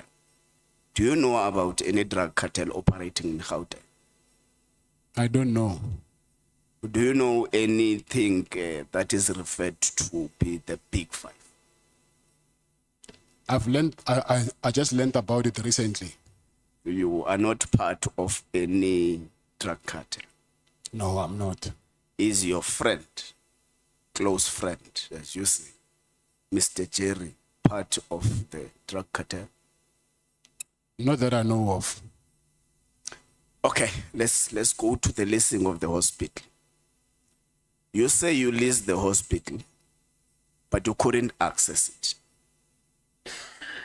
But going down the line, you say there was a clinic which made you know the officials of Ekurhuleni and stuff. How many hospitals or clinics did you lease or do you have? The hospital that I leased is one is inside the College of SAPS in Pretoria West. But you say Ekurhuleni municipality people, you knew them because they came to your property or your clinic to test COVID-19. Which one is that one? The clinic in Boxburg. So it's not the hospital that you leased from a public works. Yes. Okay, there's an article that was run on your name, amongst other articles, that you leased the hospital in from public works, which was run by SAPS 6 months before the Medicare 24 tender was awarded to you. Yeah, but that was not true. How? When did you lease the? I think I will say maybe 3 years back. I've been in engagement with public works. No. I'm talking about you getting the lease, not the engagement. 2024. 2024, Yes. Which month? Maybe November, December. So you leased the property after you got the tender. You got the tender in June 2024. Okay, I might be confused. It's Yeah. maybe 2023, maybe. Okay. So it's blatantly not untrue that you leased the property before the tender was awarded to you. Yeah, but before you get a lease agreement, there was engagement that took over maybe, I will say, more than 2 years. Yes, we agree. Yes. But we're saying you are accused of leasing a facility with public works before you got awarded by the tender.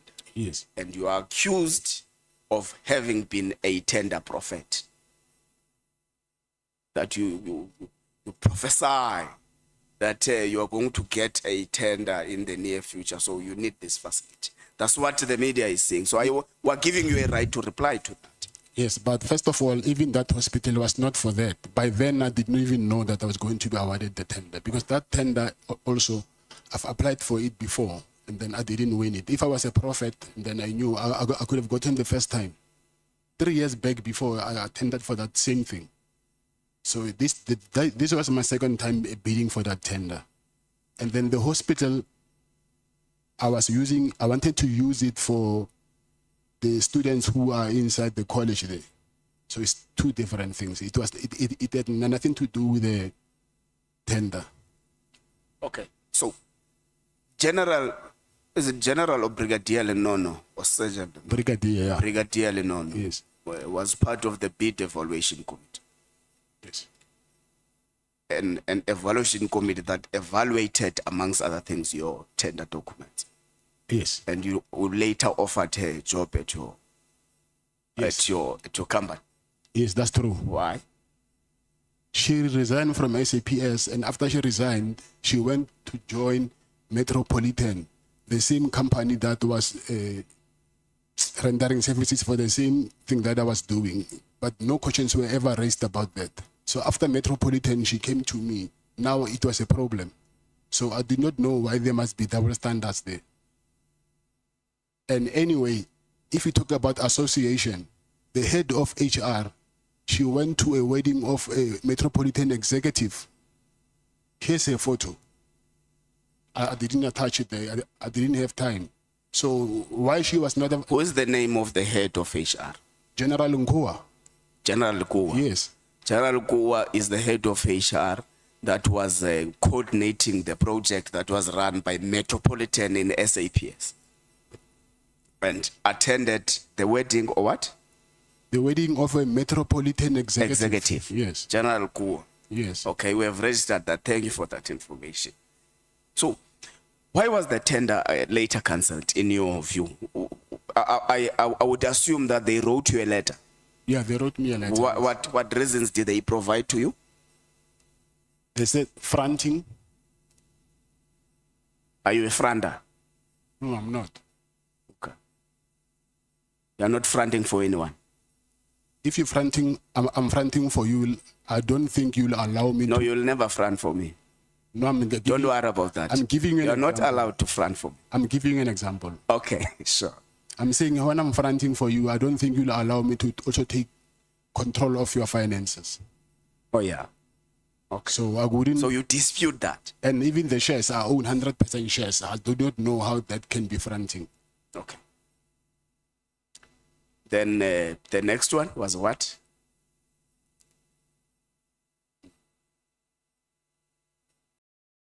Was there no supply chain irregularities that they mentioned? Yes. They did. Yes. The supply chain irregularities Yes. are the process that was run amongst other people by General Lenono you offered.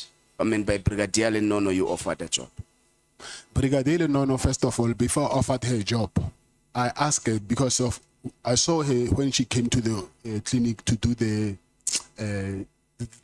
they used to come, when they did the due diligence, I was not around, but they came for the second time, and I saw her, and I asked her, I know that you were working for SAPS, then won't it be a problem if I employ you? And she said to me, that's not the question. What is the question? The question is, part of what was written to you by SAPS. She was. Is supply chain irregularities. Whose irregularities? Some of the people were part of the process, Brigadier Lenono, the one you offered the job. Brigadier Lenono, she was not part of the adjudication committee. No. She was part of the BEC. Yes. Remember, the adjudication committee is supposed to receive a report from the BEC. So she is deeply part of the process. The evaluation process of any tender is the most important process. So she was part of the bid evaluation committee. Okay. So you offered her a job after that? Yes. Okay. But No, if she influenced my contract, then I will blow my cover by hiring the same person who, so that will be very stupid of me. Okay. I will hide her. I wouldn't, she will get her money while she's sitting at home. Okay. Did they mention poor performance? Yes, they did. Okay. So, do you agree? I don't agree. Okay. Allegation ran that you you may have given money to the people who are running the supply chain process. What is your response to that? I've given money to people who are running the supply chain process. Yeah. No, It's incorrect. no. So the only person who gave money is in the SAPS circle is General Victor. That's the only person. I will give people money, but not because of their in supply chain. Not in supply chain.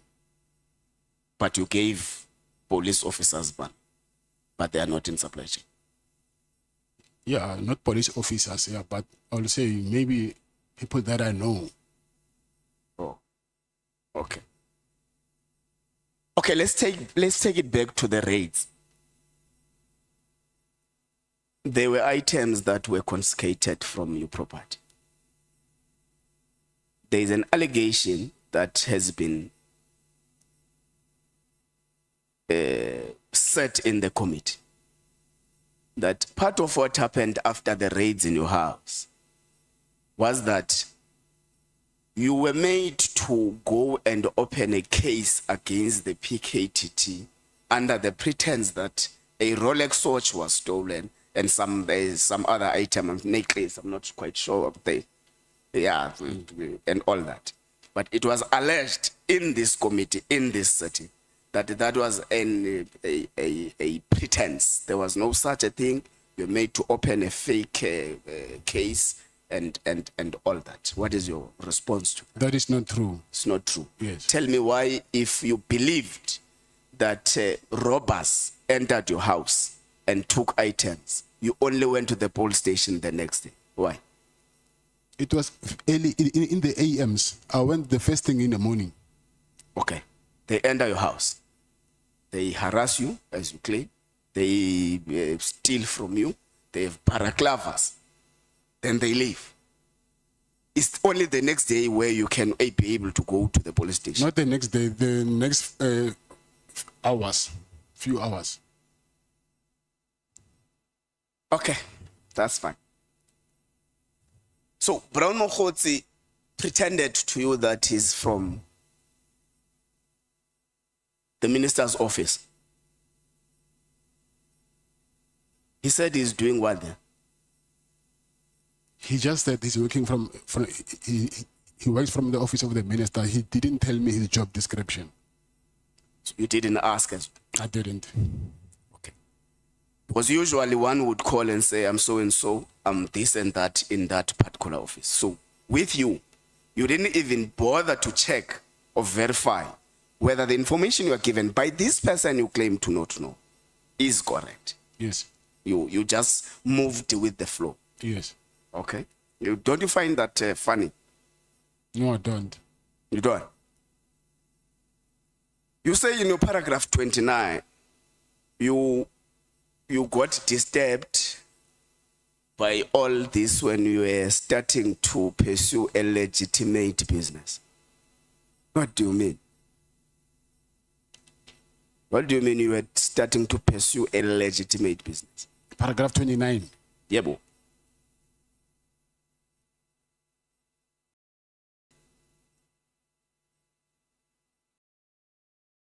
Is it on page 9?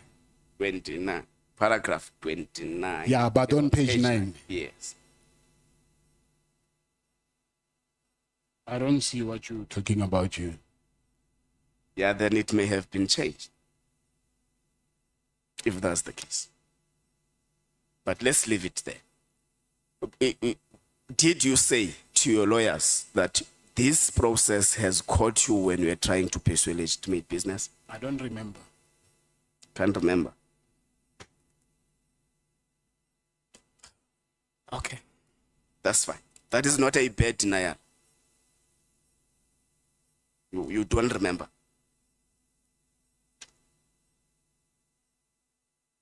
Yes. It's 30. Yeah, it has been changed to 30 now. Pursuing a legitimate business. Yeah, it's paragraph 30 now. What do you mean you were starting to pursue a legitimate business? Because I said before that my business was informal, Informal. not registered, yes. What business was that? Like buying and selling of goods, Of? buying accident damaged vehicles, repair them and sell them, but whatever I was doing was not registered. No. But the raid started when you had a legitimate tender with SAPS. You got the tender in June 2024. The raids were in December 2024. Yes, So you already had a registered business at that particular time. yes. So what do you mean by saying all this is disturbing you because you were starting to pursue a legitimate business?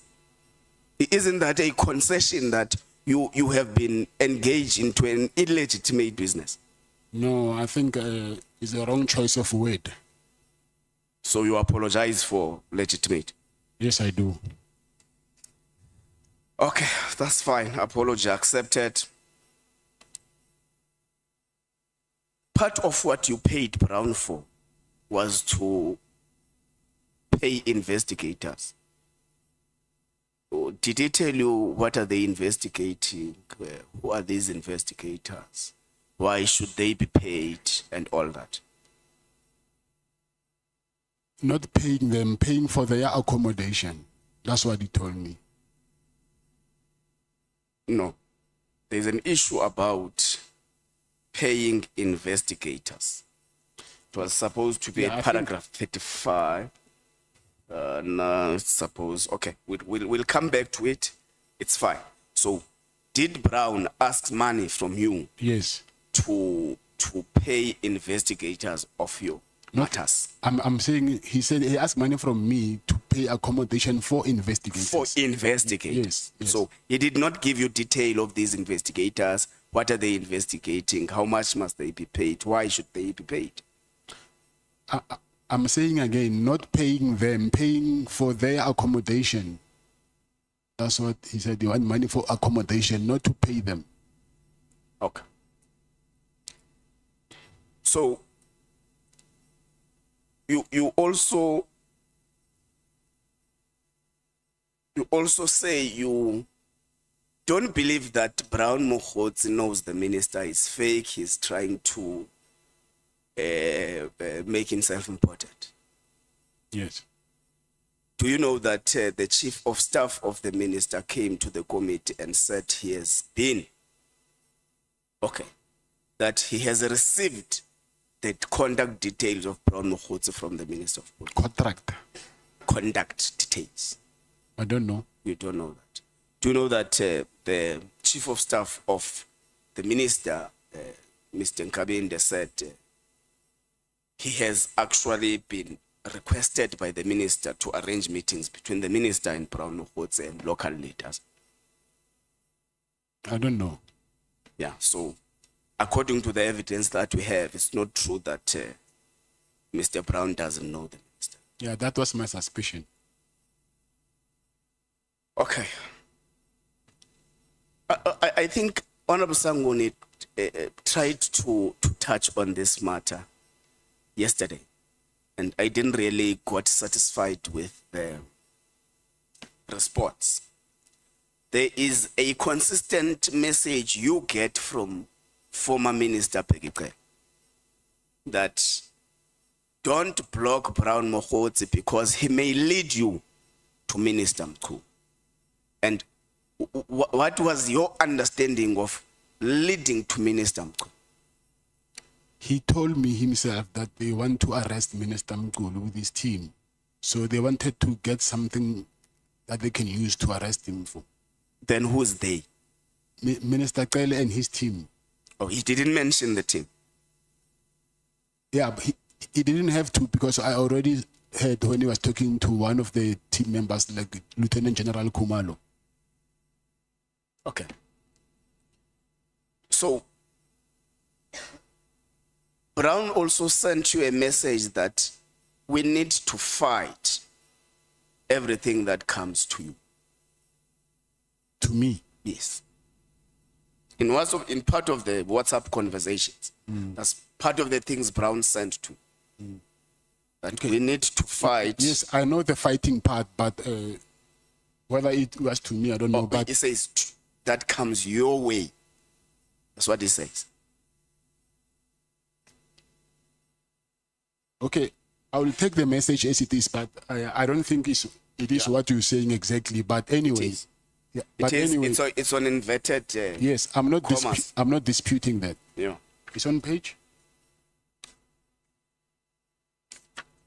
It's on the WhatsApp conversations between you and Mr. Mkhwanazi.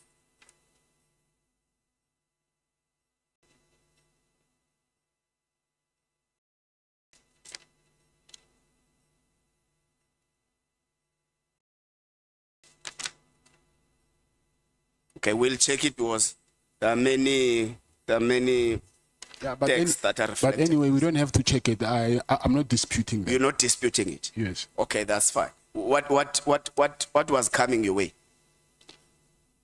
I don't know what was coming my way, but I think he was You asked. referring. Did you ask what was coming your way? I didn't ask, but I think he was referring to that PKTT team. So Brown said, you need to fight. Was when he says we, he's not referring to himself alone. So Yes. when he says we, he actually includes you as well to fight the PKT. Yes. So is that how you understood it when you received it? Yeah. Yes. Take us through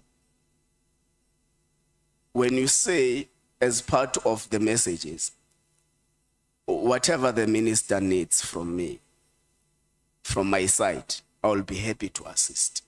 What did you mean? What is it? What were you referring to here? I was trying to entertain him, to tell him what he wanted to hear, because of that was what me and Minister Cele planned to do with him. All right, let's leave the WhatsApp chat. Now, General Cele says to you, part of why he is fighting Minister Mkhwanazi is because he wants to fire people that were actually hired by him, which is Mr. Cele. So there's been an accusation that General Cele wants to run SAPS even though he is outside. So should this be confirmation that he was trying to control a state institution whilst he is no longer there? I don't know what I can make out of that, but I was just telling you what I heard from him. Okay. You say you were threatened that if you don't do that, you are going to be charged with an attempted murder of your ex-girlfriend. What is that? Who that refers to what? If you don't do what?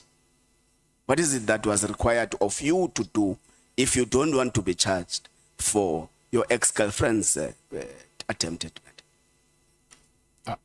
I was supposed to convince the person that Minister General Mkhwanazi and his team tortured to withdraw the charges against them, and also tell him that he must say the person who forced him to lay charges is Minister Mkhunu and General Sibia. But who are these people who were threatening? It's General Mkhwanazi. In the meeting that was in Paris? Yes. So he threatened you there? Yes. And you have got a witness of General... Yes. Yes, Senona. General Senona. So, General Senona, this threat was directed against you in the presence of General Senona. Yes. If called to this committee, he can actually collaborate with what you are saying. I believe so. You believe so? Let's take the chair. I think let me try to conclude. Let's take the issue of is it Nenji or Nengi who may have laid a complaint against General Mkhwanazi at IPD. Is it Nengi or yes, Nengi? Nengi? Yes. The person you know. It's a person that stays in your hood. Yes. So what was the complaint about? What happened? He's the one that I think I just said it now, that they tortured him. Who is they? Okay. He was arrested by I'm not sure whether it's the same PKTT or another unit, but it was in KZN. And then those police, and including General Mkhwanazi, I don't know where they were, somewhere at the farm. And then they were torturing him. Okay. Do you think you were arrested because you stopped giving General Cele? I'm saying it might be one of the reasons. Are you angry against General Cele? I'm not happy with him. You're not happy with him? Yes. Such that you can say anything about him? Yeah, but not lie. Okay. Thank you very much, Chair. Is it Honorable Cameron or Honorable Sokanyile? 15 minutes, quarter past 3, you must be done. At 3:15, you stop speaking. Thank you. Thank you very much, Chairperson. Afternoon, Mr. Nhlanhla. Good afternoon. Mr. Nhlanhla, do you have any businesses at Eswatini? I don't have. Do you usually go to Eswatini to do business dealings? Maybe go in there. Yes, I go, but I don't have a business. When is the last time you went to Eswatini? 19 April 2025. Came back when? 20 April. 20 April. Yes. So meaning that you have Eswatini or you have a passport? I don't have a passport of Eswatini. You don't have a passport? No, I don't. How do you enter Eswatini? With a South African passport. Okay. You don't have an ID that says Musumzi Dlamini? I saw the ID, but it's not mine. It's not yours? Yes. Even the date of birth, that is Yes. there? Yes, I saw it, yes. You saw it? Yes. In one of the WhatsApp messages, there's a message that says you instruct your wife to bring the ID. Yes. You know that one? Of the Eswatini ID. Yes, I know the alleged message, yes. You know that, is it yours, that message? No, it's not mine. So it has been imposed. And then, do you know a person called Radovan Kresha? That He's name? in the same center with me. Huh? He's in the same center with me. Which, here? Yes. Why? I'm saying he's in the same center where I'm being incarcerated with me. With you? Yes. So But the relationship do you with know him? him? Yes, I know him. We are in the same center. The same center, meaning the prison? Yeah, okay. I'm saying CMEX. I don't know what to call it. Oh, okay. Oh, it's immense. Do you know that one of your associates, the reports, they revealed that he was once arrested with the hitman? Yes, I know. Who's that? Is it Tabiso? Tabiso who? Tabiso Ledwaba. Okay. Not Kagiso. Kagiso, yes. It's Kagiso. Okay. Then yesterday, when you were introducing yourself, being asked by the senior counsel, then you reflected only about this conviction of buying and selling the stolen goods. Yes. Why didn't you reflect about the other offenses that Honorable Bertenbach has reflected? Those are not convictions. I was referring to a conviction. So, But you didn't reflect about the offenses. And even myself, I'm saying that it's an offense because most of them, they were withdrawn. yes, Why didn't you reflect about them? because I was not asked about my offenses. I was asked about my convictions. So those are two different things. Because to us, if you are having so many offenses and most of them withdrawn, why? We're asking ourselves about that. But I'm not asking you that one. Then the meetings that you had with former Minister Cele, whereby at some point you said you gave him money through a Woolies bag. You know that Woolies bag now, it will be known as Minister Cele's bag, former Minister Cele's bag. They will call it like that. Did you enter that apartment carrying that Woolies bag yourself? Yes, Then it means that through the cameras, we can see it. exactly. If we can say that we want to see when you enter that apartment carrying yes. that Woolies bag. Yes. And those. Then, let me check now. You said you withdrew as being a director in one of the companies, but you instructed your sister to go and withdraw money from the bank. Am I correct? Yes, that's correct.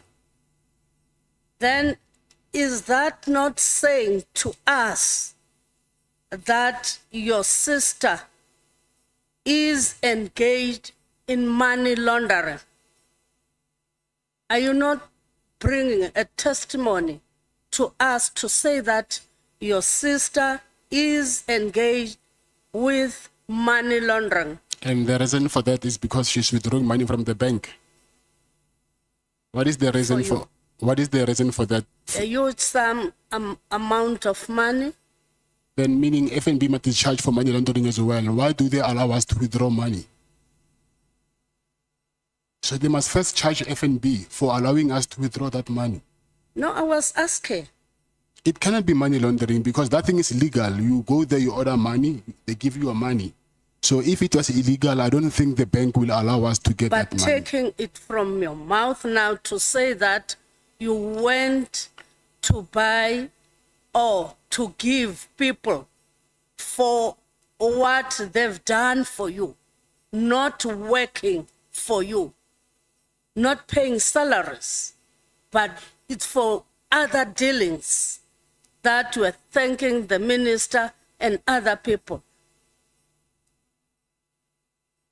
You can't say that it's money laundering. I think Because if you can come and give me that huge amount of money, the $500,000, your sister brings that to me. I think laundering it has something to do to clean money. So when you launder money, meaning you want to clean money so that it can be legitimate money. So withdrawing money, let's say for a bribe instance, it cannot amount to laundering. That's why I'm saying that if your sister goes and withdraw the money, and that money you are not going to pay salaries, how can you describe that money?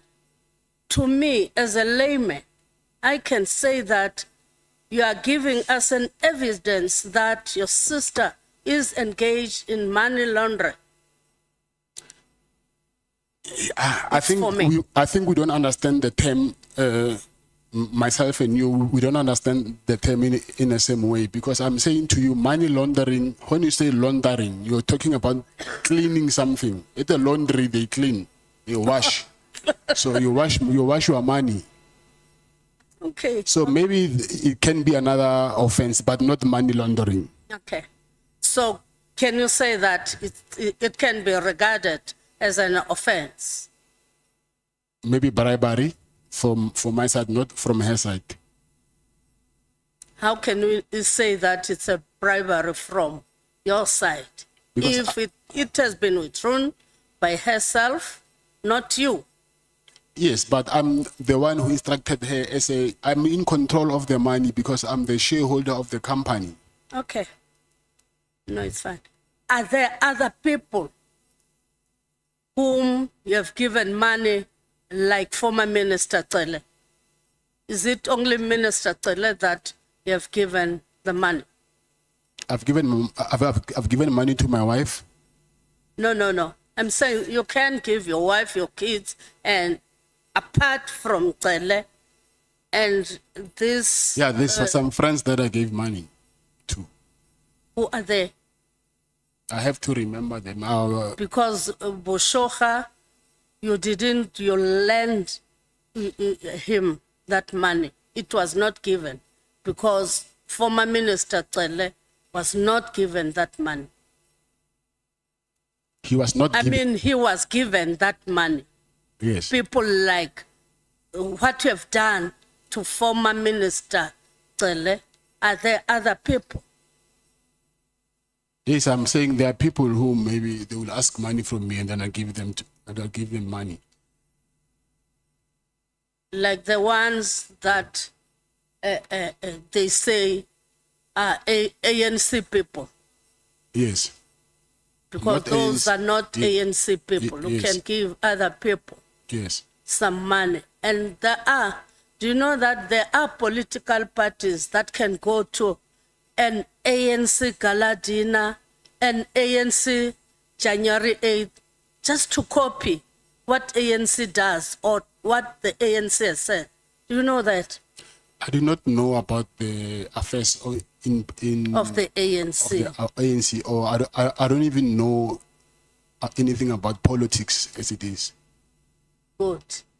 I think maybe my colleagues, they were asking that. They were asking that because some of the people can go to an ANC rally just to look so that they can improve their own rallies. They can go there. Also, you said you met General Sibia 3 times. But looking at the WhatsApp messages with Brown Mkhwanazi, it means that he was connecting you with with General Sibia, Lieutenant General Sibia at some point. No, he never connected me with General Sibia. Okay. In another message,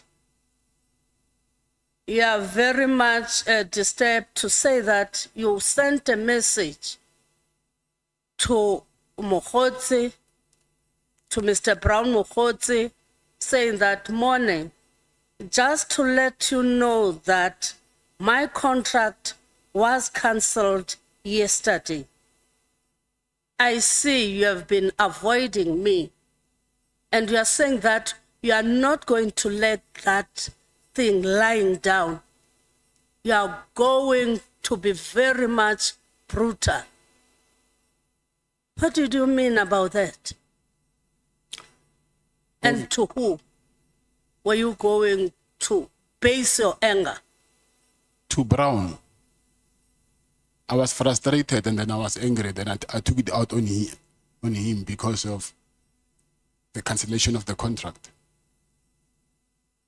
Then in another message you say, I hear that you told Mr. S that I told you that I gave him some animals to keep at his plot. So I wanted to hear from you if is there any truth in this? Who's Mr. S? It's Mr. Sibia.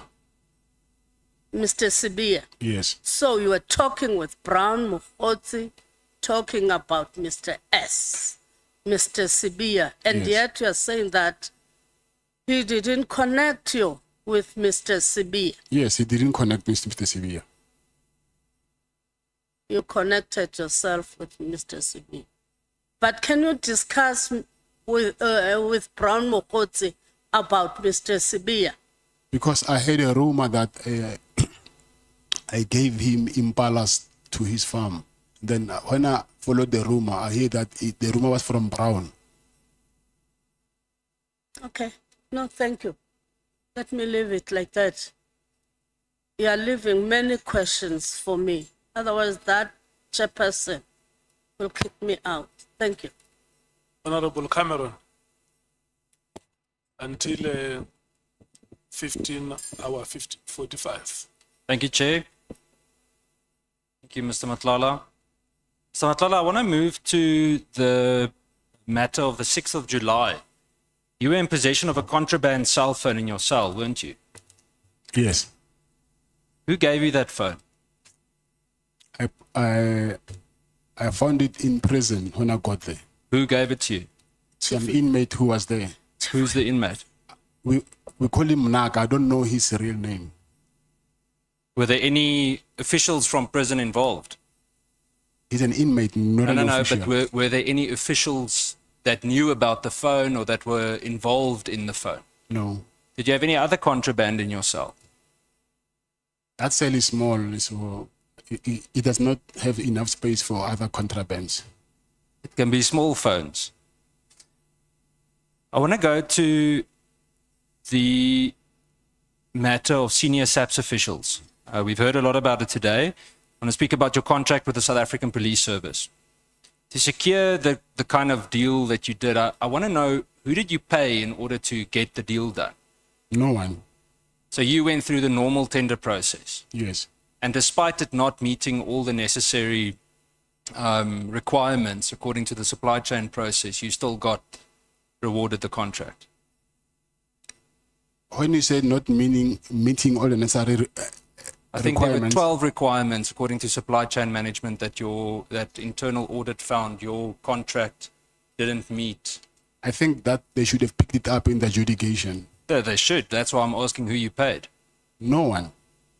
Because it's there where the big problem is. Do you know Lieutenant General Fani?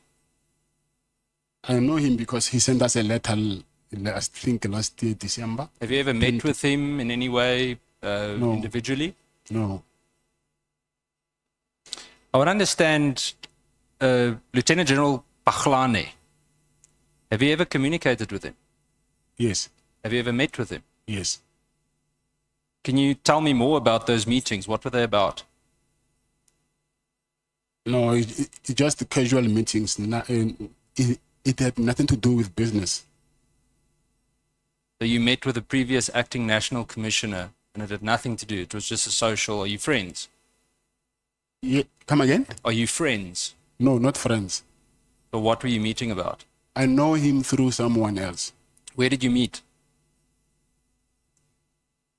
Maybe in February, I think. Of 2025? 2025, yes. Okay.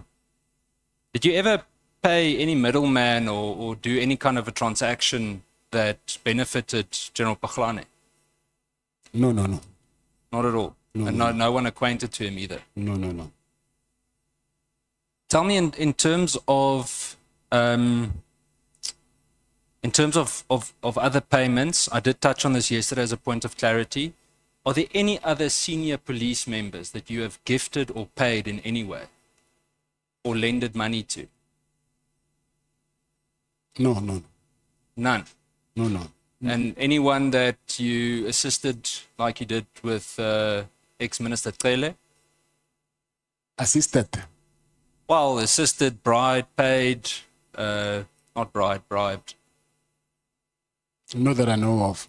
So there's no other corrupt relationship with anyone in the South African Police Service? Corrupt, no. Did you lend any money to other South African Police Service members? No. In terms of your relationship with Minister Becky Cele, why, explain this to me. I mean, we've heard your different theories today, but why would any legitimate businessman, as you call yourself, hand over R500,000 in cash to a, let's call him an ex-government official, if it's not a bribe? I know the Honourable Breitenbach touched on it, but explain to me in one sentence why would any legitimate businessman do that? Because I was under very serious harassment from the same police. I want to understand, or make you understand, that aiding and abetting is when a person assists, enables, or finances someone else to engage in unlawful or criminal conduct. It includes paying someone to use illegal influence or authority. I agree. So would you then understand why we say that you bribed him?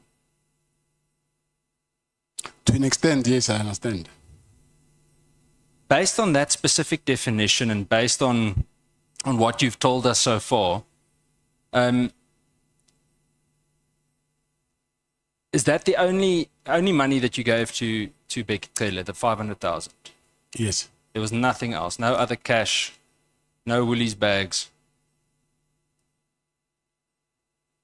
I want to move to a different matter. Do you know a person called Major General Feroz Khan? I know his name, yes. How do you know him? Do you know his name or do you know him as an individual? I got to know him that day during the raid because they asked me about him as well. And Major General Moodley? Who? Never mind, you definitely don't know him then. Do you know a Major General Mkhwanazi Tio? No, I don't. Not. Okay. And do you know, or have you had any contact with other senior members of the Crime Intelligence Division? No. And none of them ever did you any favors, or you contacted them to assist with any kind of work? No.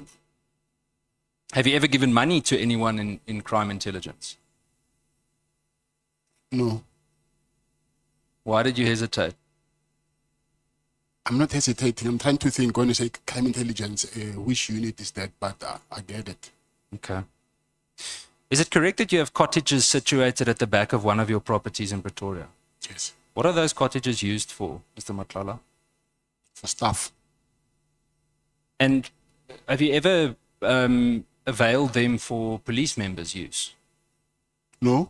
Did police rent them, or did they use them for anything else? No. Not. There was never a rental. Did you ever receive any internal documents from SAPS, documents that you weren't meant to have, anything that's classified or considered top secret, any memos, registers, anything like that? I think while I was in prison, because NPA came here in prison and they asked me to sign for a search and seizure. And when they went to my house, they got some of the documents, and then they found some of the documents, I think they're from SAPS, from my house. What documents were they? I don't know, because I was in jail. I just heard that there were some documents that they say they found from my home. But were you not aware of any documents at your house? The thing is, when I went to sign for the contract, so there was three big bundles of documents and some other papers. So when I took these papers, I think I took some of the papers which did not belong to me. Have you ever provided any SAPS uniforms or equipment or identification to individuals that don't belong to SAPS? No. Not. Did you ever receive any uniforms? I know we touched on the blue lights, but did you ever receive anything of that kind? No, I didn't. And then the last few questions, Mr. Nhlanhla. You accuse multiple ministers, SAPS generals, crime intelligence, I believe some of the, or you mentioned the IPID complaints, and investigators of wrongdoing, correct? Harassment, as you call it. Yes. Yet in every instance, your allegations arise only after action was taken against you, correct? No, that's not correct. Okay, what action did you take before then to report it? I tried to do the High Court interdict, then they advised me to cancel that thing. No, but I mean, we know you bribed Cele, Minister Cele. I want to understand, what did you do as an ordinary South African, as you claim to be, to report the harassment that you spoke of? Did you ever open any criminal cases? If I had to open it, it was supposed to be in South Africa, but that was not possible to do it. I tried, but I couldn't win. Where did you try? I tried in Brooklyn. I also tried in Soweto. So that thing never happened. And what was the reason that they gave you? In Brooklyn, they said they cannot open a case against the police. I want to understand. It seems that you never reported any of these allegations while the relationships benefited you. I mean, if Minister Becky Cele asked you for money, shouldn't you have reported it right there and then? You can't report the police to the police. You absolutely can. We wouldn't be sitting here if people didn't report the police to them. But I tried that, so for me, it never worked. Mr. Nhlanhla, do you want us to believe that the former minister, multiple police generals, IPID, a torture victim, a task team, all conspired to target you, one businessman? That's what happened. Why? What makes you so threatening? I mean, the way you sit here, you come across either extremely naive or you want us to believe a totally different version of what your rap sheet says. So why are you so threatening to them? Why am I threatening them? No, why are you a threat to them? I'm not saying you're threatening them. I am not a threat to them. I believe that because of they thought that I'm close to General Sibiya or Minister Mkhunu. So actually, I was not the target from what I heard from Minister Cele. So, but through me, they were going to get to their people. So let me make it simpler. You willingly entered, you may not have been understanding how big the conflict internally was, but you willingly entered a corrupt network to secure a multi-million rand contract. When that network became too demanding and a rival faction targeted you, you found yourself in a war that you couldn't control, correct? No, that's not correct. How would you describe it? I never bribed anyone to get my contract. You bribed Becky Cele. Not maybe for the contract, but to make problems go away. I had to do what I had to do with this Beketele issue. And now, to save yourself, you're accusing everyone else of the very corruption you willingly participated in. Isn't that true? Everyone else like who? Beketele, Brown Mkhwanazi, I'm not accusing anyone. Those are facts. Well, whether it's a fact or not, you partook in the process. Like Honorable Breitenbach explained to you the difference between a corruptor and a corruptee. Yes, I admit that. Mr. Nhlanhla, there's one constant in every strand of this entire web, everything we've heard so far. And it's you. You with unexplained cash, your apartment, different properties. You seem to somehow insert yourself into investigations. You're shifting directors when it suits you. It's not a coincidence. I'm telling you that you're not some unlucky bystander that happened to find himself in this space. When you go through the list of offenses and things that you've been charged of, it's very clear that you've built a very lucrative career on things that shouldn't necessarily have been the supposed, as you call it, ethical way of doing things. So I want to put it to you that you are the central figure in this corrupt enterprise. Isn't that the truth? Yeah, that's not the truth. So who is the central figure? I don't know.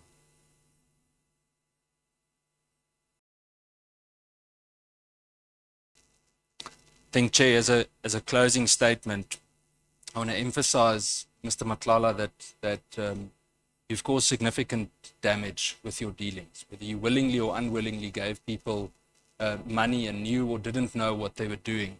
I said this to General Sibiya, and I'm going to say it to you, the Afrikaans saying, and I know the committee laughs about me repeating it very often, but the saying says, "Meng jy met die semels, dan vreet die varke jou op."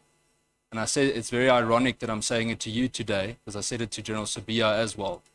And it means that if you mix with pig feed, then the pigs will eat you up.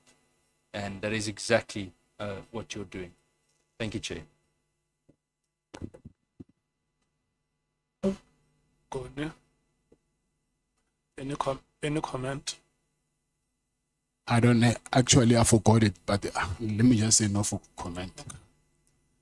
Thank you so much, honorable members. The reason why we brought Honorable Breitenbach and Honorable Cameron forward is because they have pressing matters that they may have to attend to. At any stage during the proceedings, if you feel that you no longer have time with us, you can just quietly leave the chambers. Thank you, Chair. We appreciate the indulgence. Thank you. And to my colleagues, thank you. Thank you so much. Chair, you must remind them to clean the table before they leave. Yeah. He eats all the sweets with us. Chair, And then he complains. I've got 2 chocolates for you. That is good neighborliness, you know. Just make sure that the table is clean. Sleep well, DA Honorable members. Nomvalo, is it you or Honorable Skosan? Is it you starting? Your time expires at 16 hours. It starts now. Thank you, Chair. Good afternoon, Mr. Nhlanhla. Good afternoon. You said you don't have any ethical or unethical deal or relationship with Mr. Sibia, correct? Yes. Is there any ex-girlfriend or ex-wife of Mr. Sibia that works for your company? No. Mr. Sibia, when he was here, he conceded to an assertion that there is an ex-partner that works for your company. No, that is not true. There is an ex-partner that works for your company. That is not true. No, So he was lying. No, I don't think he even said that. It's impossible. My company is protectors. Is that person, that woman, also a protector? No. One of your companies. You have many companies, right? The healthcare company. I'm saying you have many companies. I don't know which specific company, but you have many companies. I think this thing comes from what I heard, that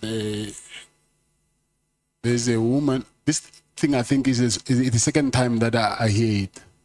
But I think they're confusing the companies. It's also a security company, but it's not mine. I think she's a director somewhere in the security company. I heard it somewhere. I just forgot from who. So it's not your company? No.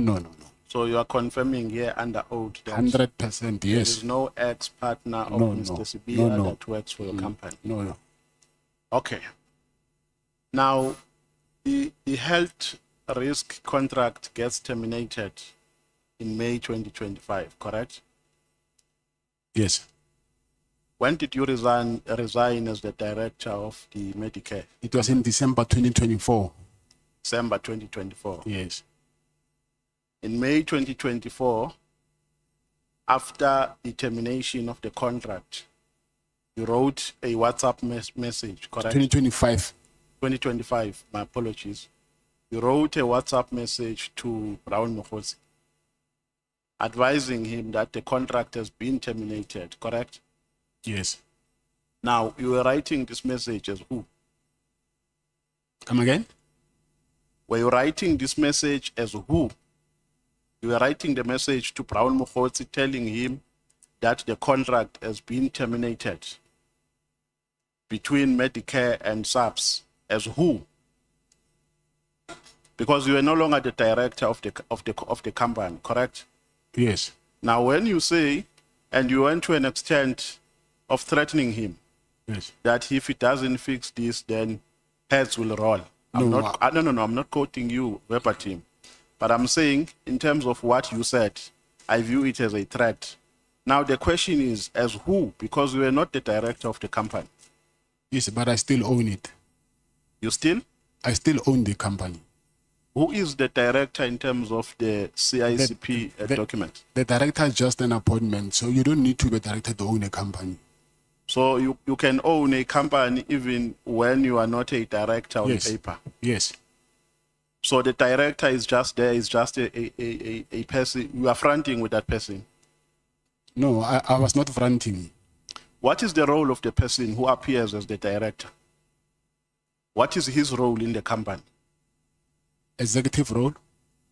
I mean, practically, how does he contribute to the company? What responsibilities does he has in the company? Like the CEO will report to him or to her. So the company is yours, Yes. but there's nothing on paper that says the company is yours. There's something on paper that says that.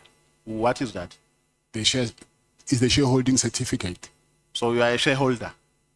Yes. So how much shares do you have in the company? 100%. 100%. Yes. Okay. So how many have you ever provided any security services for politicians? It's only Minister Cele. I mean, Minister Cele was not paying for it, correct? Yes. I mean, politicians who were paying for such services. I think the government supplies them with protection. No, I mean, politicians, they can hire their private security. Politicians. Politicians or any leadership, either MPs, politicians, members of the executive and so on. Not that I know, but if I'm wrong, maybe you'll remind me, but I can't think of any politician. So you have never provided any security I'm services? saying I stand for correction. If there's someone, maybe if you can tell me, then I say, oh, maybe I forgot. No, I can't know. I don't know any politician that I'm I've not supported. party to your company. You I'm should saying know maybe you better. know something that I don't, but I'm saying for not that I know of. Okay. You meet with Mr. Mkhwanazi in the Palace in a meeting that you allege that it was facilitated by Mr. Cele, correct? Yes. And Mr. Mkhwanazi in this meeting, according to your assertion, advises you to come to his rescue, correct? Yes. To influence IPIT, not to continue, I mean the lady to withdraw a complaint at IPIT, correct? Yes. And then Mr. Mkhwanazi also says to you, I mean, you also raise your frustration with Mr. Mkhwanazi about a contract, the health risk contract, correct? Yes, that's correct.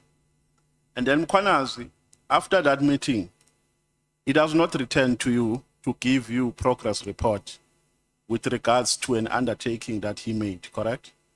Yes. Don't you think that Mkhwanazi played you on that day? Because the reason why I'm saying that is this.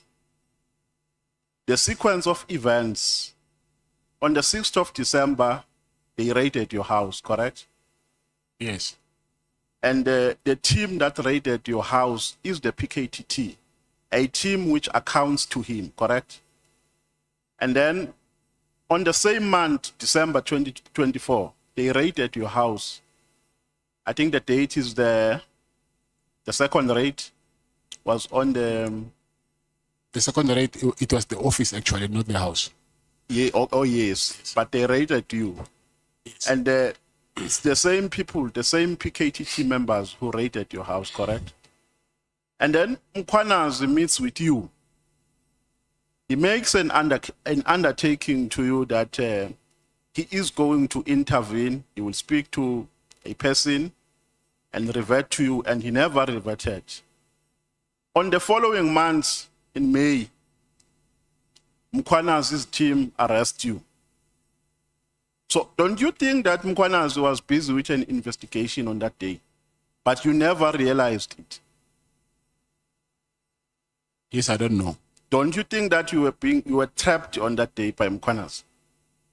Because this guy makes an undertaking that he's going to intervene. He will speak with the lady in question and revert to you. He does not come back to you. He does not give you any report. So to me, it shows that Mkhwanazi was never part of any he never committed himself to an undertaking that he made to you. He was busy investigating you. What is your take on that? I don't think so, or because if you're investigating me, then why will you reveal your colleague's secrets to me? Now remember, there are many skills of doing an investigation. You know that. There are many skills. You can't see an investigator at a first value. They lure you so that you can fall into a trap. And then when you have fallen into a trap, they play you. So Mkhwanazi played you. Okay, he might have played me, but the charges against IP were there, and he really wanted these charges to be withdrawn. So are you saying even with that, he was still playing me? No, I'm saying there are many ways that and tactics. What if I convince that guy to withdraw charges? No, but I'm saying there are many ways, or there are many strategies and tactics that you use to catch the mouse. That I understand, yes. Yes. So I'm saying that my observation here is that Mkhwanazi undertakes to rescue you, but he does not come back to you to say, Mr. Nhlanhla, this is how far I've gone in addressing your matter. I suspect maybe there was a change of heart because there's a lot of things that happened during that period. Because on Tuesday, also, I got a cancellation letter from SAPS. On Wednesday, I sent them a letter of demand, and then the following day, I was arrested. So I will say... Yeah, because this person is heading a team which raided your house twice. And even after you met him, they still continue to arrest you. Because if he expected a favor from you, he was going to stop his team. He was going to use all the tactics to stop the arrest against you. But because in my assertion and in my proposition, which I'm putting to you, but because Mkhwanazi is still and was investigating you on that day, but you never noticed that, they arrested you. So it might happen that on that day, you gave them what they want. And you didn't notice that. No, I do not agree with that. Yes, you can continue. On what basis are you not agreeing? Like I said before, he asked me to convince this guy to withdraw charges. If I succeeded and that guy really withdrew charges, so was he going to say, no, tell him to reinstate the charges? I was investigating you. Let me move on, Mr. Nhlanhla, because I'm trying to save my time. When you were responding to a question here, you said you are honest. I think you were addressing the chair because you were requested to be honest. So I want you to be honest when you respond to this question. Did you kidnap Jerry? No. Are you a loan shark? No. When you borrow people money, or let's talk about Jerry. When you borrowed him money, what were the terms? There were no terms. No, but you can't just give money to a person and say you can bring it back at any time. At least there must be terms to say, during this period, my money must be back. Friends don't do that. I can even tell you that whenever you have it, you'll give it to me. Pardon? Friends don't do that. I can so you even, just give money? Yes. And they will bring it back when they like? Yes. Oh, okay. So at the time when Jerry disappeared, you said he was owing you how much? I'm estimating at 100 and something, maybe. 100 and something? Yes. Okay. Now, let's go to Minister Cele. You are saying, on a statement that we were using yesterday, you are saying on paragraph, on page 120, you say, open quote, my arrest on the charge is a direct consequence of my refusal to continue being extorted and manipulated. Now, before this question, who else extorted you besides Cele and Mkhwanazi? Because in your statement, the people that you pointed out to have given money is Cele and Mkhwanazi. Yes. Who else? Yeah, it's only them. It's only them. Yes. Now, this statement, if what you are saying is anything to go by, means that the reason why you are here today, you have been arrested, is because you stopped giving them money. Is that what you are meaning? One of the reasons. Yes, but I'm saying in terms of this sentence, Yes. it doesn't say one of the reasons. This sentence says, my arrest on this charge is a direct consequence of my refusal to continue being extorted and manipulated. Now, the following question is, so Mr. Cele influenced your arrest and Brown Mkhwanazi? Not Brown Mkhwanazi. Mr. Cele. I suspect him, not Brown Mkhwanazi. Yes. Now, how do you suspect he influenced it? The timing of my arrest and me not ignoring his calls. No, but I'm asking, how can he do it? How can he practically do it? At least you have a leverage because you have worked with to a particular extent. You have worked with him. You are alleging that he made calls to Dumisani Khumalo. So you know his links, you know his network. Now, in terms of your suspicion, how can he influence your arrest? The same way he influenced them to stop my harassment. So he can use the same connection? Of course. Okay. Now, Mr. Cele gives an instruction to Khumalo that they must withdraw charges. And you went, in terms of of what you are alleging here in your statement, you went straight from Durban to Pretoria, and then you are saying here, open quote, you were given your guns without any fuss. So did that intervention by Mr. Cele satisfy you at that stage? Yes, it did. You were satisfied? Yes. So that is why you never took the matter further, correct? Yes. Now, we are saying that part of the items that were taken from your house, the cell phone, watches, etc., etc. Now, the question is, why do you get satisfied with only getting guns when all the items that were taken from your house have not been fully returned to you? It's because I didn't want to start a war.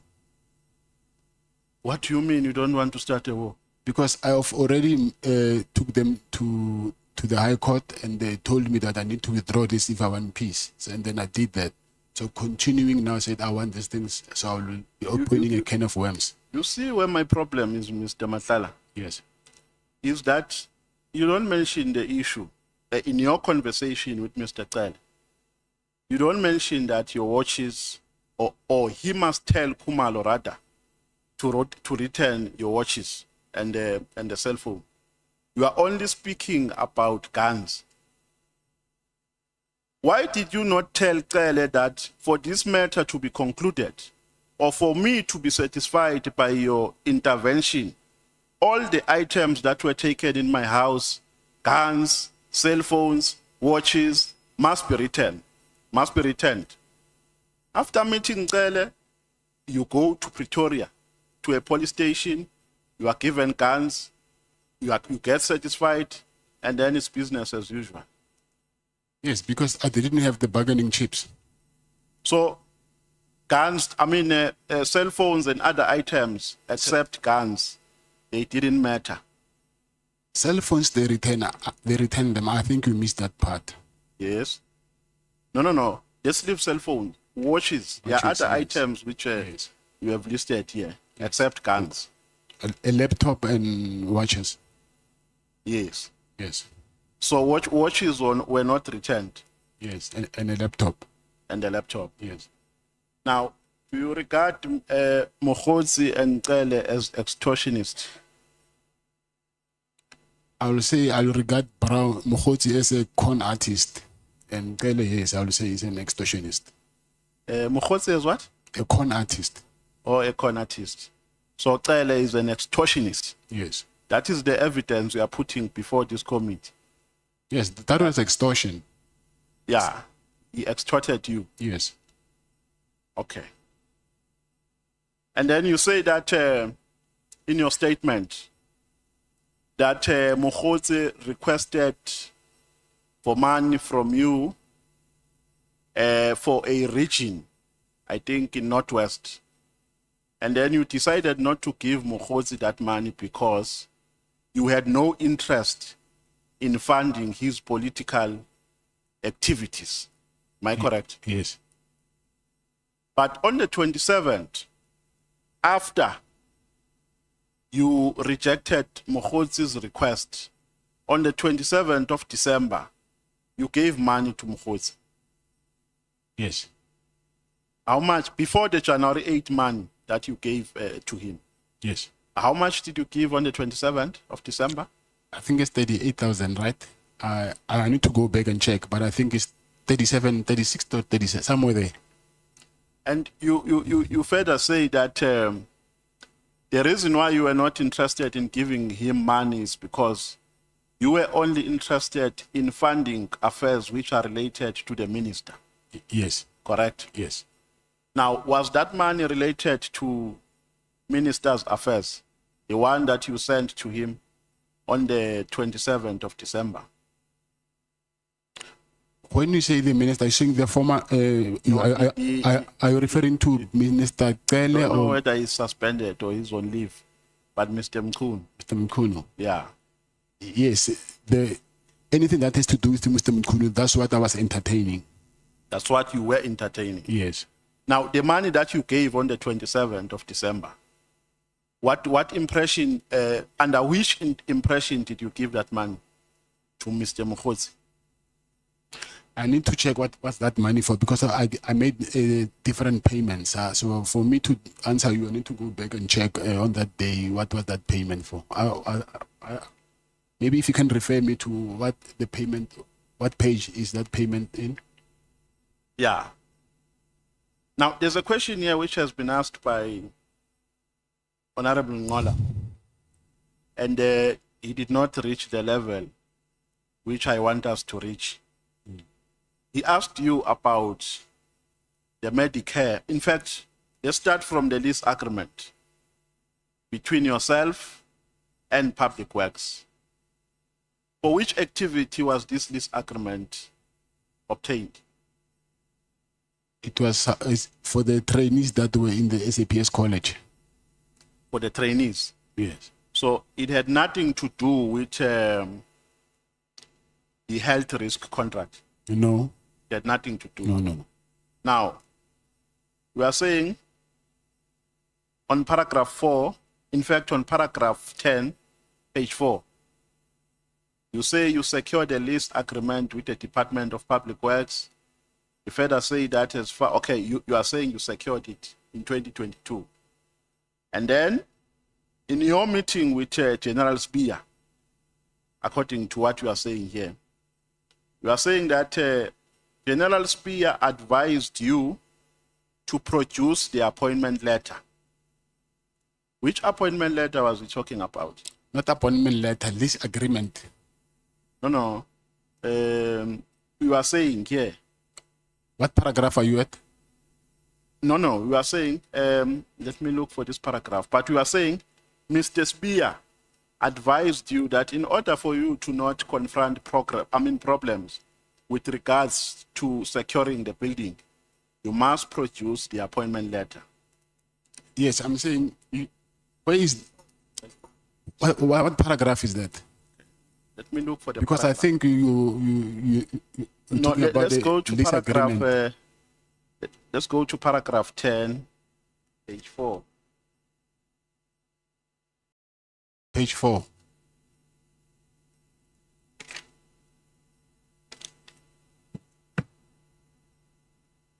Of the old statement, the one that we were dealing with yesterday.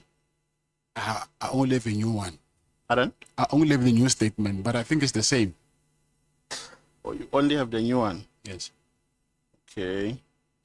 Where you are talking about your meeting with Mr. Sibia under the lease agreement.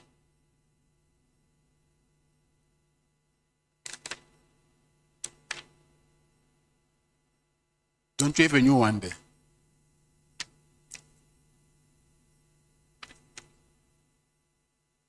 But a new one. Let's go to paragraph.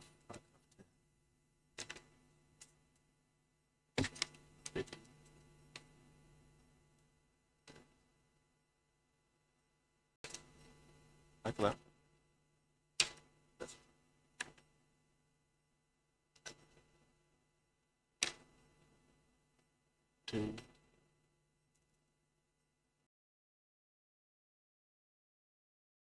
Okay, no, let's move on because I'm running out of time. We will come back to this one. I've requested Honorable Skosana to look for this part, which I've just put here. Now, but I'm saying here, so you are denying in the meantime that General Spear advised you to produce a lease agreement, I mean, the appointment letter, so that you are not going to confront problems with regards to the occupation of a building. But how can I be with an appointment letter? Remember, you get it after you've been awarded the contract. Yes. So I do not understand whether you're talking about the bidding. No, remember, this was in 2024. You're talking about what the... You had a meeting. Pardon? Oh, yes. Let's go to paragraph 15.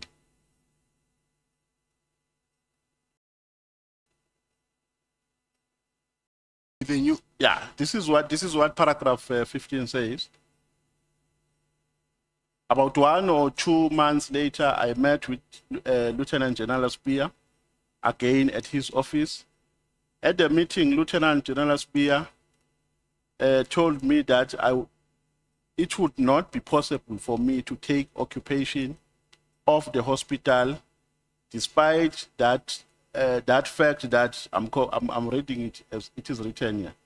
Despite that fact that I provided proof of 1 hour of lease contracts from the Department of Public Works. So what is your understanding of what is entailed there? No, it says, can I read it for you? Yes, you can. It says, about 1 or 2 months later, I met General Sibia and at his office, and at the meeting, General Sibia told me that it will be not possible for me to take occupation of the hospital, yes, despite the fact that I provided proof of the award of the lease contract from the Department of Public Works. So it's a lease contract. Okay. Now, let's go to paragraph 20, page 6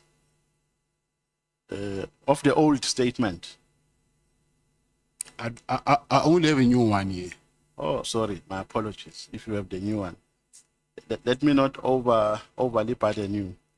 But the CFO, when he was here, he said your company was underperforming. That is why, and they received complaints in that regard. Are you aware of that? Yes, I'm aware of the complaints, yes. Yes, was it underperforming? No, it's not. I also have proof here. Was it addressed to you by SAPS officials that your company is underperforming? Yes. How was it addressed? Through email. When was that addressed to you? I think it was addressed in 2024, December. December. Yes. So what issues were they raising in relation to your performance? The medical assessment. Yes. Yes. So did they give you an opportunity?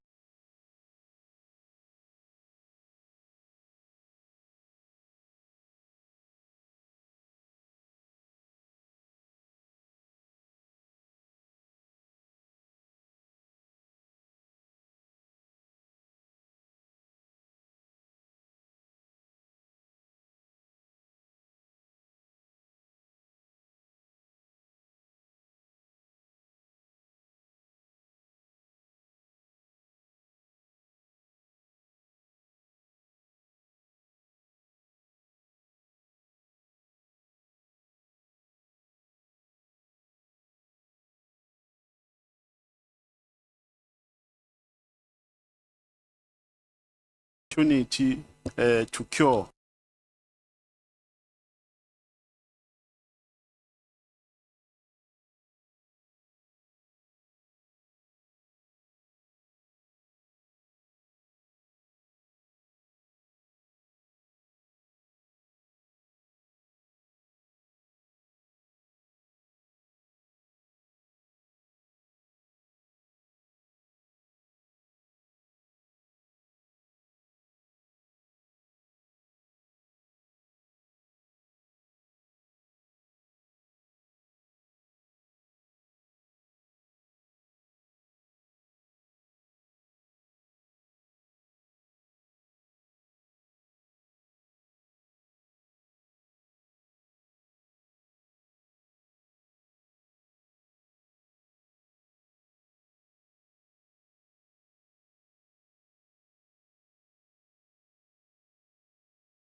Zangabong. Yep. Oh, Mara.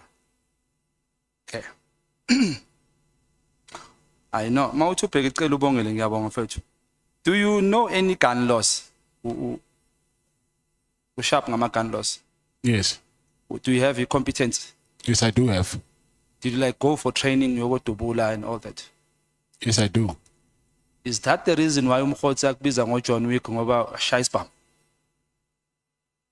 I don't know. Maruzulu to Brown uthi wena u John Wick. I heard that, yes. U John Wick. I'm Vusi Matala. Mari ashaya vele mfo. Ngiyenzani? Uyashaya. Like yanemba ke mawudubula adubula kwa. No. Awudubula. Okay. No, which I'm asking because amamelodi bayakusaba mfethu.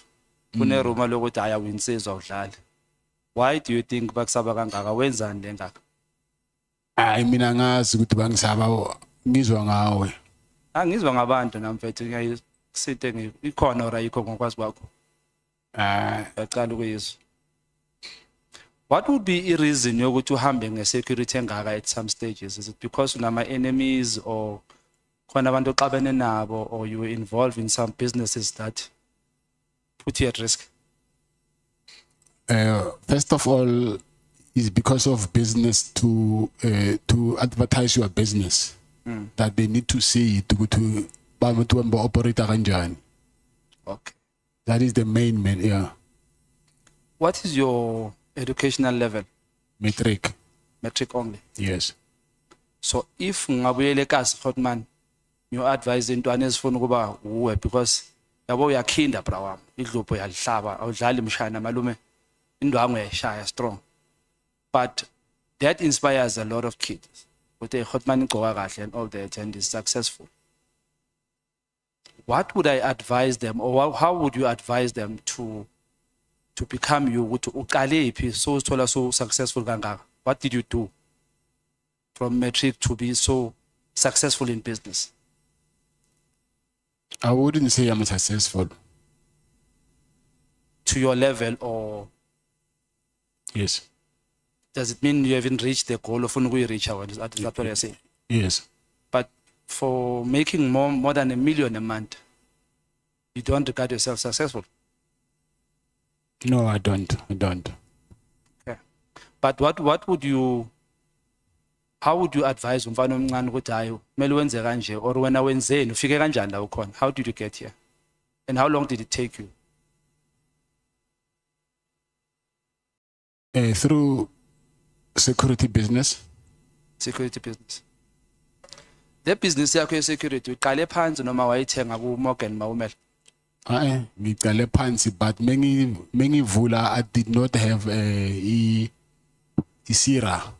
So Morgan by then had a Sira. So ngivule ngayi then mengikade ukuba neSira and then ngiyabuyisa kimi.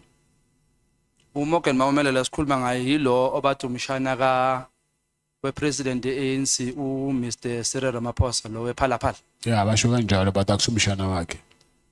Have you ever been in the same room or same space where Morgan was there and General Fani were there? Fani and Morgan? Yeah, abazali?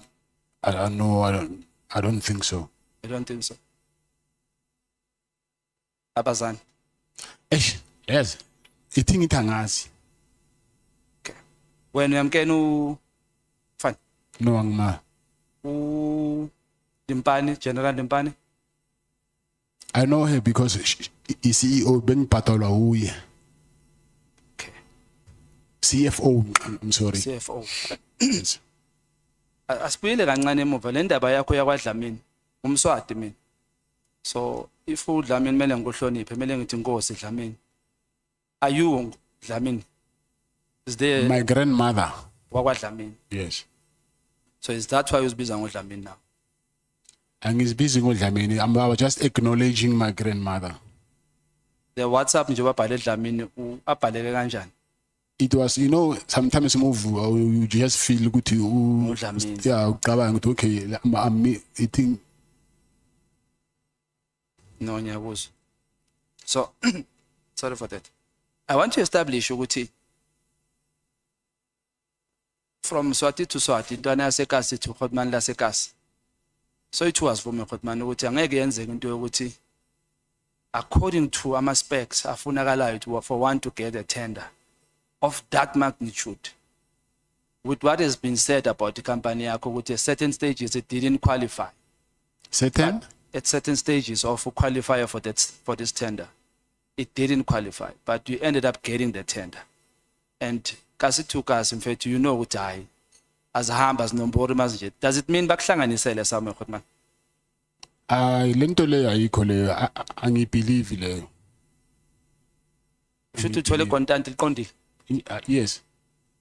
But manje mase baliflega bathi khona into ezingahlangani kahle kuwe kuthini lokho? Into nami ngizibuzana ukuthi why lento lo bangayibonanga mebayenza ama evaluation wabo. Did you do a follow up yokubabuza ukuthi ebafethu nishaya into yami kanti yini niphasisile and nithe ngiya qualify? Yeah, inama letter maningi la. Ngizowashare nani. Abuza lezi zinto lezo. Ublame abani kulento yokuvala kwethenda lakho? Ucabanga ukubakushayeleni? Ubani okushayisa? Grand ubani wena nekwali naye? Ubani lokuhlasela kanje bra? Mina honestly I think abanikazi bale tender they want it back. I-Metropolitan le. Yes. Uthi wena i-Metropolitan the tender ilithole kayi3. Ngoba even now bayithumele kubo futhi as we speak. Ibuyele back kubo. Yes. I-owner ubani le Metropolitan? Ngisaba nokukhuluma igama. Mfethu. Ngeke bakwenze next useSimex, useSimex bro ngiyakutshela geneki la. Nama ngikhona ugena. Amanye amagama akakhulunywa. Ucreature njoba ninonke lapha eSimex uyakhona ukubona. Ubani? Ucreature. It's impossible. Anibonani? Unokumbona uya ku legal visit. Uyambona uya ku legal visit? Yes, only that, yeah. It's impossible ukuthi umbone. Angithi mina I'm awaiting trial and then he's sentenced. Okay. Yes. So yabona ukuthi nalo umnikazi wemetro mawungamveza igama lakhe ngeke kwenze next ngoba ngeke khona ukukuthola. Angithi that thing is easy. You can check it on Google and check the shareholding. Ket Matlala usaba umnikazi we-Metropolitan bra. Yeah, ngiyamsaba. Khotman.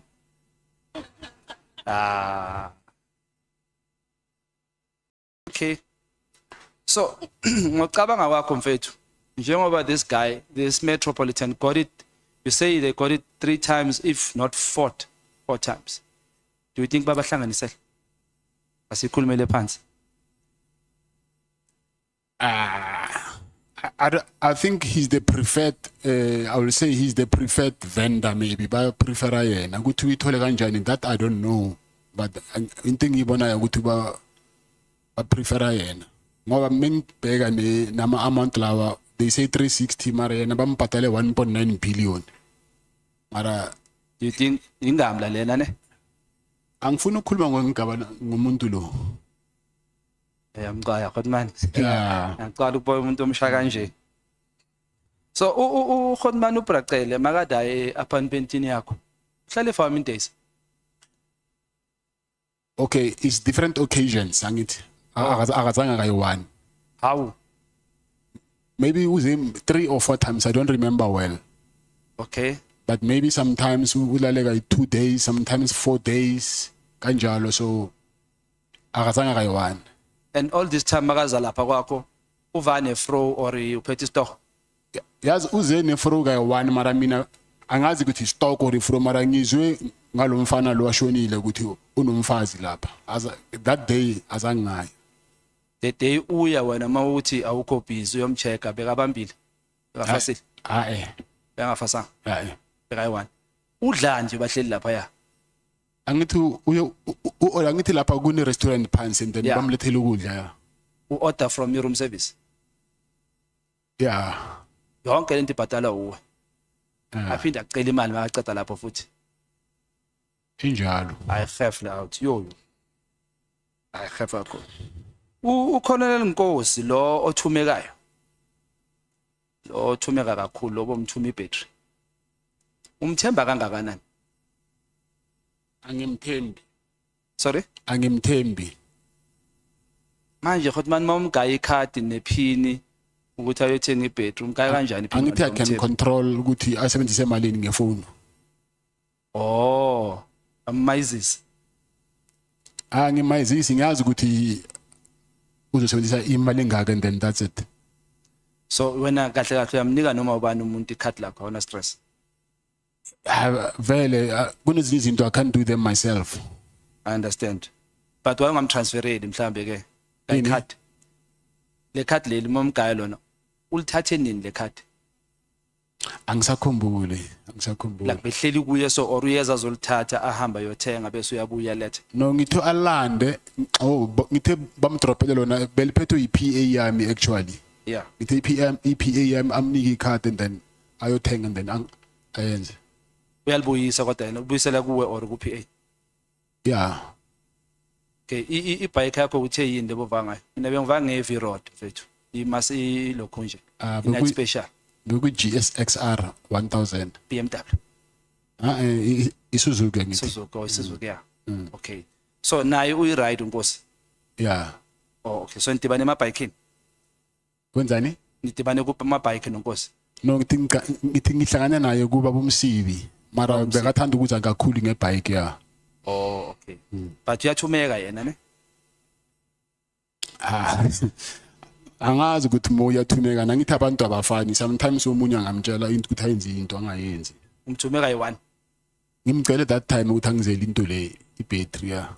Oh waviola nti. Ngoba bakathanda angithi bike nama jet ski into eyi1. Yeah.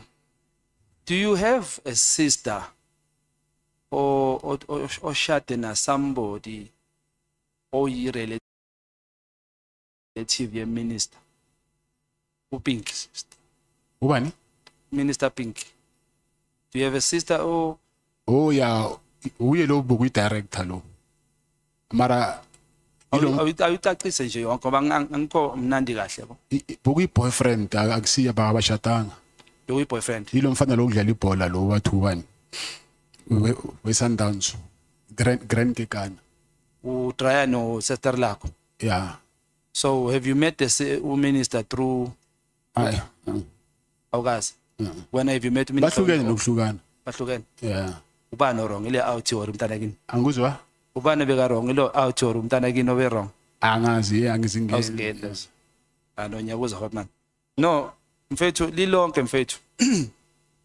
Ubhlungu ukubona umuntu omnyama wakithi ehuqa ama change ngawo mfethu. It's very painful ukubona udonsa ama chain gcoke kahle. I would have wished ukuthi umuntu omnyama abe as successful as you are. I hope impilo yakho mfethu iphele makuwukuthi bayakusukela bonke laba bakusukelayo sidile nabo. If it happens ukuthi you get a chance mfethu ukuthi usitshele ezinye izinto eziqiniso zalabantu abasimoshela iCountry kabuhlungu kanje. The likes of lezinto eshiyo ngabo babucele. We trusted ubabucele kakhulu. Makakhuluma ngesiphoyisa udlula onke labantu abababiza ngabo minister o minister Mkhulu no Khashalo Shem kuyazizamela kodwa akulungi. But we want you mfethu ukuthi empilweni yakho kule gasi yakho ushiyele iqiniso eliyosilungisela iCountry. Ngiyakuphaphatha mfethu ukuthi ingane zakho nesibongo sakaMatlala nesodlamini ingathi ungasebenzele ekuthenini makubukwa wena kubukwe emuva kuthiwa no ekugcineni le ndoda yaliphakamela iCountry la kubo yayolungisa yabaveza abamoshayo ukuze silungise singazitholi siyiCountry eliphelele. Ube sharp mfethu. Ngiyabonga. Ngiyabonga kakhulu.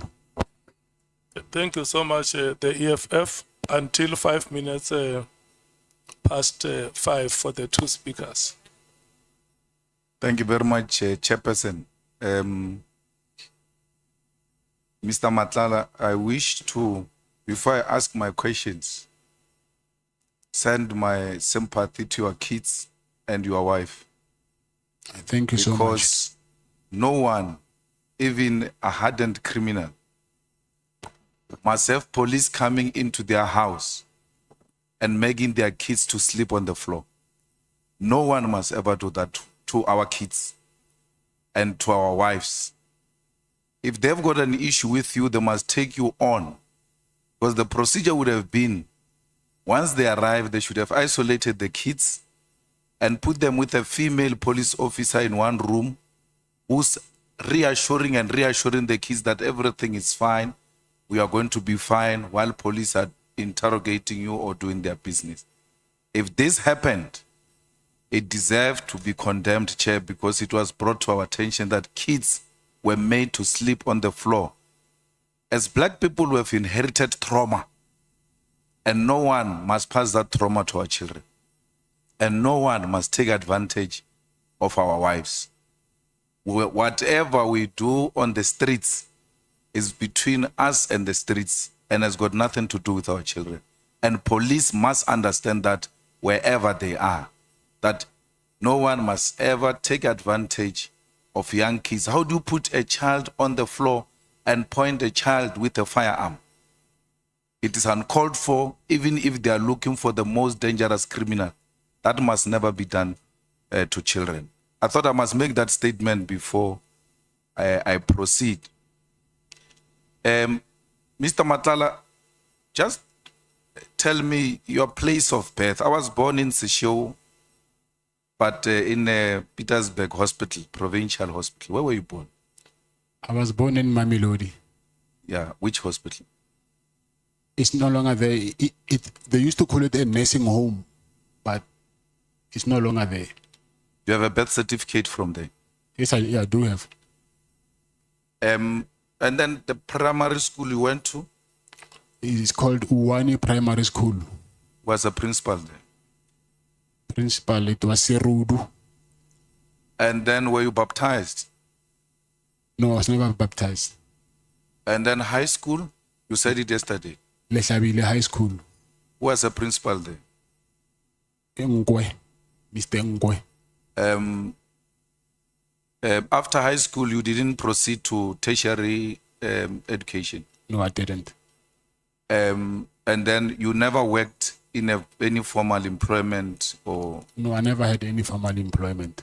So from high school, that's when you engaged in informal trading?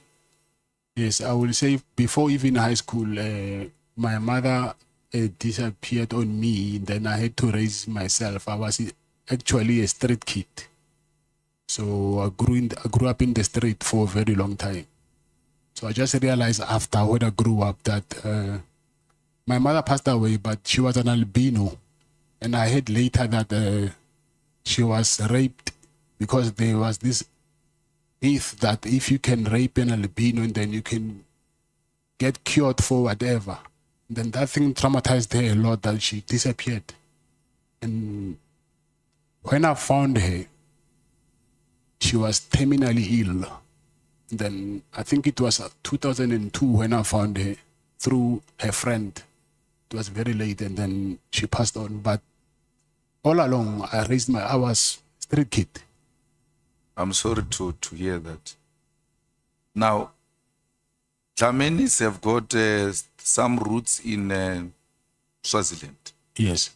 And you said to us your grandmother is from, is a Dlamini. Yes. Did they have a place in Swaziland or was she originally from there? No, KZN. So you don't have any relation whatsoever with some people in Swaziland? No, I don't have. So when you travel to Swaziland now, what were you traveling for? What purpose? It was I was invited to the king's birthday. Oh, so you know the king? And the queen mother. Yes. But I was invited by the queen mother. Oh, so you know the queen mother? Yeah, but it was the birthday of the king. But I went there through the queen mother? Yes.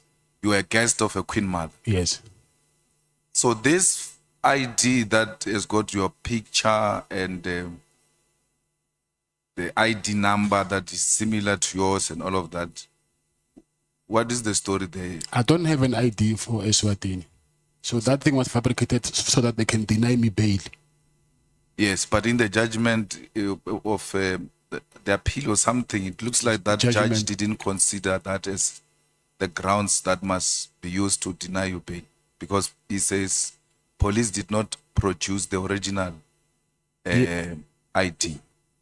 Yes, if I'm not wrong. Yes, on the judgment they said that I've traveled to Eswatini using that fraudulent ID, but which is, we know, is impossible. You cannot pass a border with an ID. That thing is not a traveling document. So they said that. And another thing is when I came back, unfortunately, they didn't stamp my passport. So they said I've got access to get in and out of the country undetected. Because my wife's passport, my passport, and my protector's passport were not stamped. So it was the overlook of the BMA or Home Affairs, I think. Why did you resign from Medicare? It's because of the allegations that were surrounding me at that time. They said they didn't know by then that she's my sister. They said I gave him a contract to a slay queen. And then also there was these allegations about me, which I did not think that it will be a good image for the company. So I just thought by then, let me just resign and put someone until I clear my name. So why didn't you also put your shares in a blind trust if you didn't want to damage the image of the company? Yes, that's what I did. The shares, that's why I said I still hold the shares. But no, your shares in a blind trust if you didn't want to damage the image of the company. Yes, that's what I did. The shares, that's why I said I still hold the shares. But no,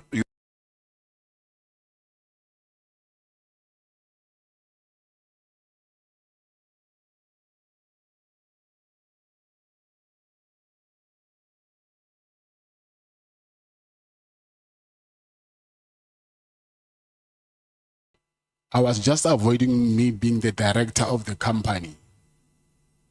So do you accept that after you wanted to save the image of the company, you put your sister as a director so that you can front her? Because you didn't relinquish for business reasons. You relinquished because you want to face some challenges and someone must be holding the fort for me. Well, I'm still fighting, but effectively I'm running it. I can call money on it. She can't say anything. I can tell her to do this. It's effectively you doing it. She's just a front. Yes, I agree. Sister, so it's not like I was using her. So she's family, and then it was only for the time being until I clear myself, I clear my name. No, once you are fronting a person, you are using a person. You just agreed with me that you are fronting her. You are using her. But she was getting salary. Yeah, even if she's getting a salary, she's not the owner of the company. You are using her. But she was getting salary. Yeah, even if she's getting a salary, she's not the owner of the company. That's what you did. And in the empowerment of women, it defeats the whole purpose, because if she walks around with the image of a person who has got a tender of 360 million and therefore does not need any kind of empowerment or an assistance because she's got all this tender to herself. But in reality, there is a man behind her who's controlling this company. Do you accept that is wrong? Yes, I accept that is wrong. Mr. Matala, how does the cell phone goes, your cell phone, you see this one? Yesterday I left with this honorable member to a meeting, and when we were on a podium, I left to a bathroom and I left my phone. When I came back, she food and goes to a prisoner inside here, and when you come in here, you find it in a cell. When I came back, she said, I was extremely shocked that you left your phone because you go everywhere. The cell, for you to find it in the cell. NAC, you found it with NAC. You're given by NAC. No, it's not the same cell phone. Or it's a different cell phone? Yes. So it's not your cell phone? No. Or NAC gave you a cell phone that you can use while you are inside? Yes, I found him inside prison. He was using the cell phone. You didn't go with your cell phone? No. So when they found the cell phone, why are they saying it's your cell phone when it is NAC's cell phone?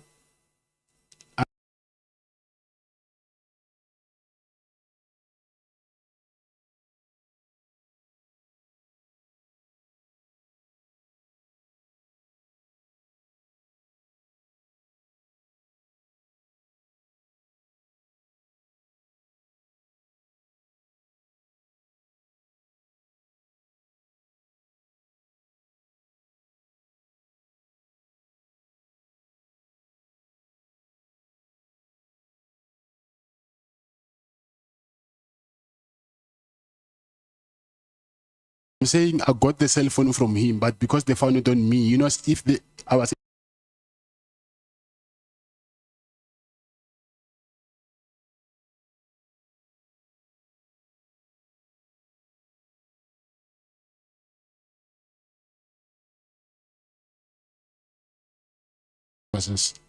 there's someone who came to me with that cell phone, because you know in prison a cell phone is like a public phone. You'll find 3 people using the same cell phone.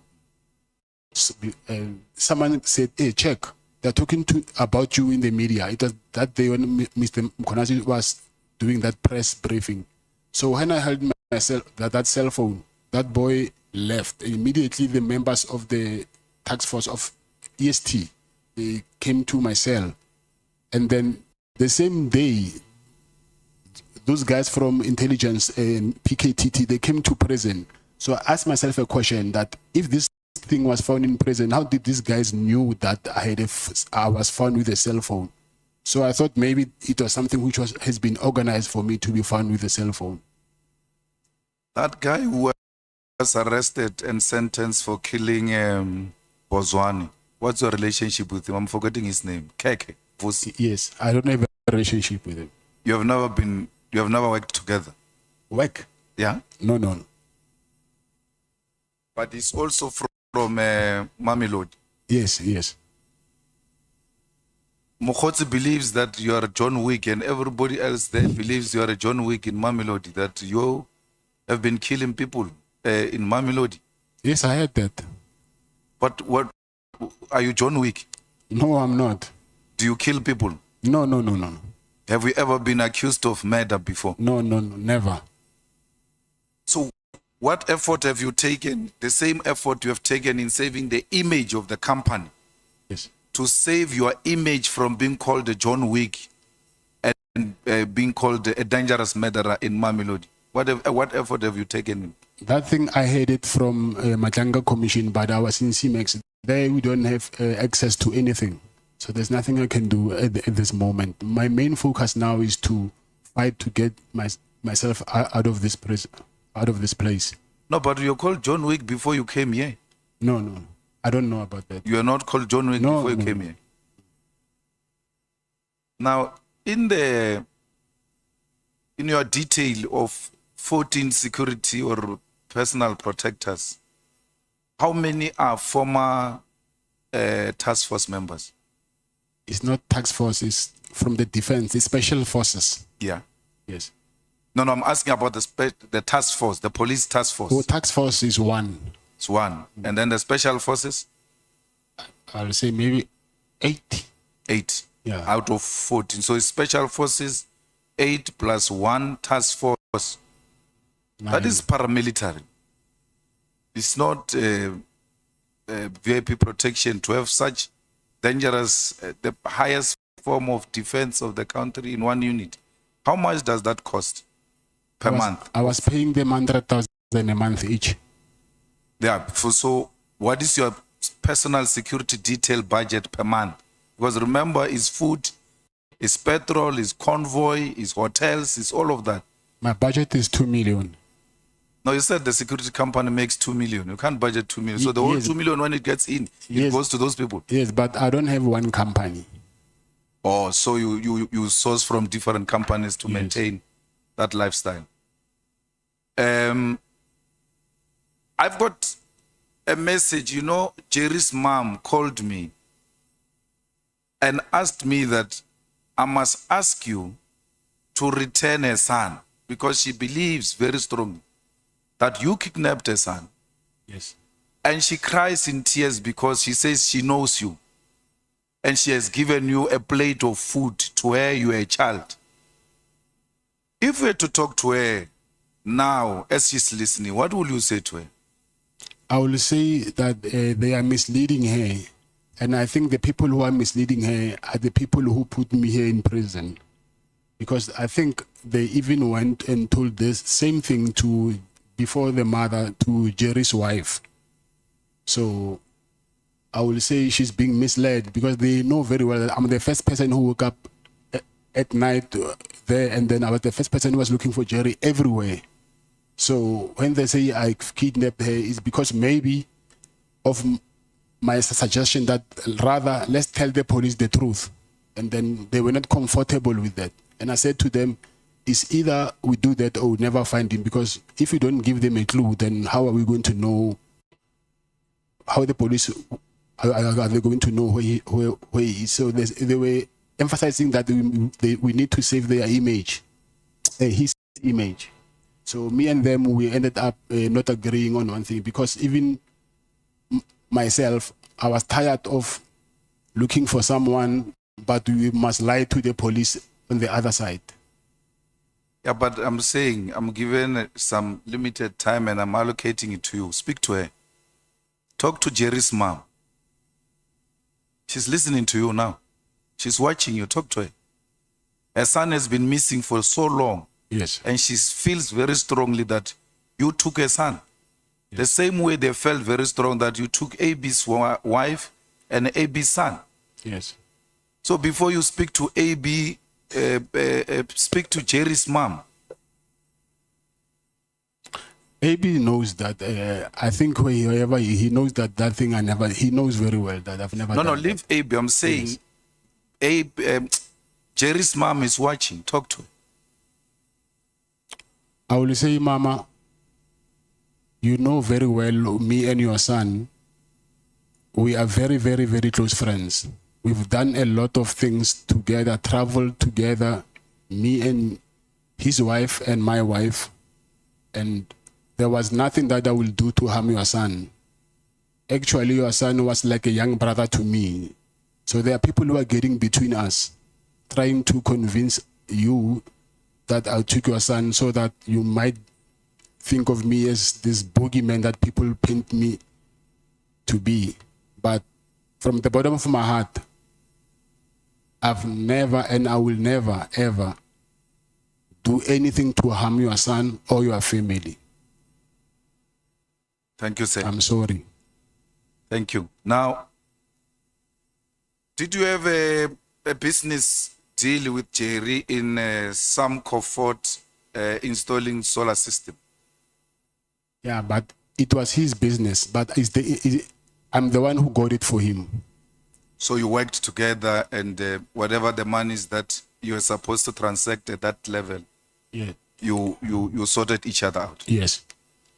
Now, just before Jerry disappeared, and then I think Jerry disappeared a week or two, and AB's wife disappeared 2 weeks after or so, but it was within a short space of time. Yeah, I think a week in between or so, yeah. They say Jerry and AB were in your office. You wanted them to do some tender in Limpopo of CID. You called AB because he had a CIDB 9. Yes, that's and true. they both declined to do that business with you. And that's where their problem started. He actually accepted AB, and it was not in Limpopo, it was there in Silverton, by where there's a fourth plant. And then he accepted. The thing is, he was supposed to go to a briefing. I think he missed the briefing or something. That's why the thing didn't happen, but he never declined. So now, do you know anything about AB's son and AB's wife? No. But were you not involved in helping them to find the wife and the son? Yes, I was. And then as from a security company perspective, what were your suspicions or your findings, as it were? Actually, there is this Pakistani guy whose employee was kidnapped. The Pakistani guy, he's a Muslim. We go to the same mosque. So he told me that his employee is being kidnapped. So I asked around and I found out there's some guys in Atteridgeville who kidnapped that employee. And I took my chances. I just said, call the guy, and I said, I know it's you, but I was just testing the waters. Return that guy because we do not want to come looking for you. Luckily, he dropped him off by Church Street at Sasol Garage. Then we found the guy. So now, with AB's family, because the guy who kidnapped the Pakistani guy were from Atteridgeville. So I said to AB, because you are not far from Atteridgeville, I suspect it might be these guys. And I called the guys as well. I said to them, you see now, you're starting, can you please return AB's family? And then he hang up and then he switched off the phone and then he just disappeared. And I just heard that after a while they said, okay, I'm disguising to appear as if I'm helping AB, but I know that I'm the one who's doing this. But I think it was those guys trying to divert their attention. You remember when I started, I spoke about your son and your wife and how they should not be treated the way they are treated by police. Yes. AB's son and AB's wife did not deserve what happened to them. I agree, yes. Especially the son of AB who will forever be traumatized by those experiences. Yes. And Jerry's wife and children do not deserve to see their father not returning from home, because every sunset they look forward to the return of their father and the father does not come back. Like you growing up without a father, these children want their father, they want to see their father returning. And no one must do that to children and our wives. You agree? With your security experience, do you think Jerry is still alive? I mean, those kidnapping people, if they kidnap you to extort money, for you to give them money, a ransom and all of that, but once they keep you for too long, you become an expense to them because they have to feed you. They have to, if you are sick, medication, accommodation, and all of that. Why would they keep you this long when they know that there's actually nothing coming forward? Do you think Jerry is still alive? Not do you know. With your own security experience and your instinct as a friend who says to the mother of Jerry, this was like my younger brother.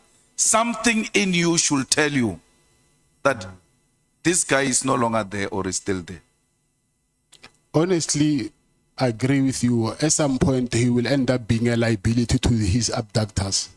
So I don't think also myself by now that if he's alive, then what are they gaining for keeping him so long and then spending money on him, but they're not getting anything in return? So it's a very hard one to accept, but obviously when you add one and one together, for me, it does not give me, I wouldn't say that these people will benefit anything from keeping him so long. I don't think so. Now, have you been to the farm of the father of Jerry's wife to ask that they pay a ransom of 10 million or anything to that? To the farm? To the farm or to the father? No, to the father. Let's leave the farm. Have you been to the father, like the father-in-law of A? Jerry's father-in-law. Yeah. I mean, Jerry's father-in-law. Yeah. Have you been there and asked that they pay some ransom to these people? No, I've been there, but not to say to pay ransom. Yeah, but what were the discussion between you and the father-in-law? Because the story now is Jerry has kidnapped himself because he wants to extort 10 million from the father-in-law. And to a particular extent, you went to say to the father-in-law, please pay something, because it looks like the father-in-law is well off. He's not well off, but that's what they're saying. So actually, I volunteered to pay 5 million myself. And I said, if you guys can raise 5 million, I'll pay 5 million myself so that we can get him. So I went there to speak to his father-in-law and say, listen, let's go 50-50. I can pay 5 and you pay 5. And he said, if they kidnap me, you must tell them that they must kill me. I will never pay any money. Speak to the Jerry's kidnappers, your younger brother, and plead with them. For sure they are listening. They knew we were coming to speak to you. If you're to speak to their conscience, what were you going to say? I will say, what we need now is closure. So whether they have them, they must just release him because he's diabetic. So I don't think wherever he is, he's in a good health. And also, if they did something to him still, let them give us a sign somewhere to at least have a closure to know, because it's not nice every day sleeping, not knowing what happened to your brother, your father, your son. So what can at least comfort us now is closure, whatever it is. So at least we can know going forward what to do. Thanks. Julius Mkhwanazi, what is the story there? You installed the blue lights he installed the blue lights in the cars that are owned.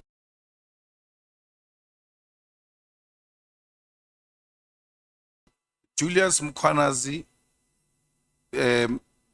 what is the story there? You installed the blue lights he installed the blue lights in the cars that are owned.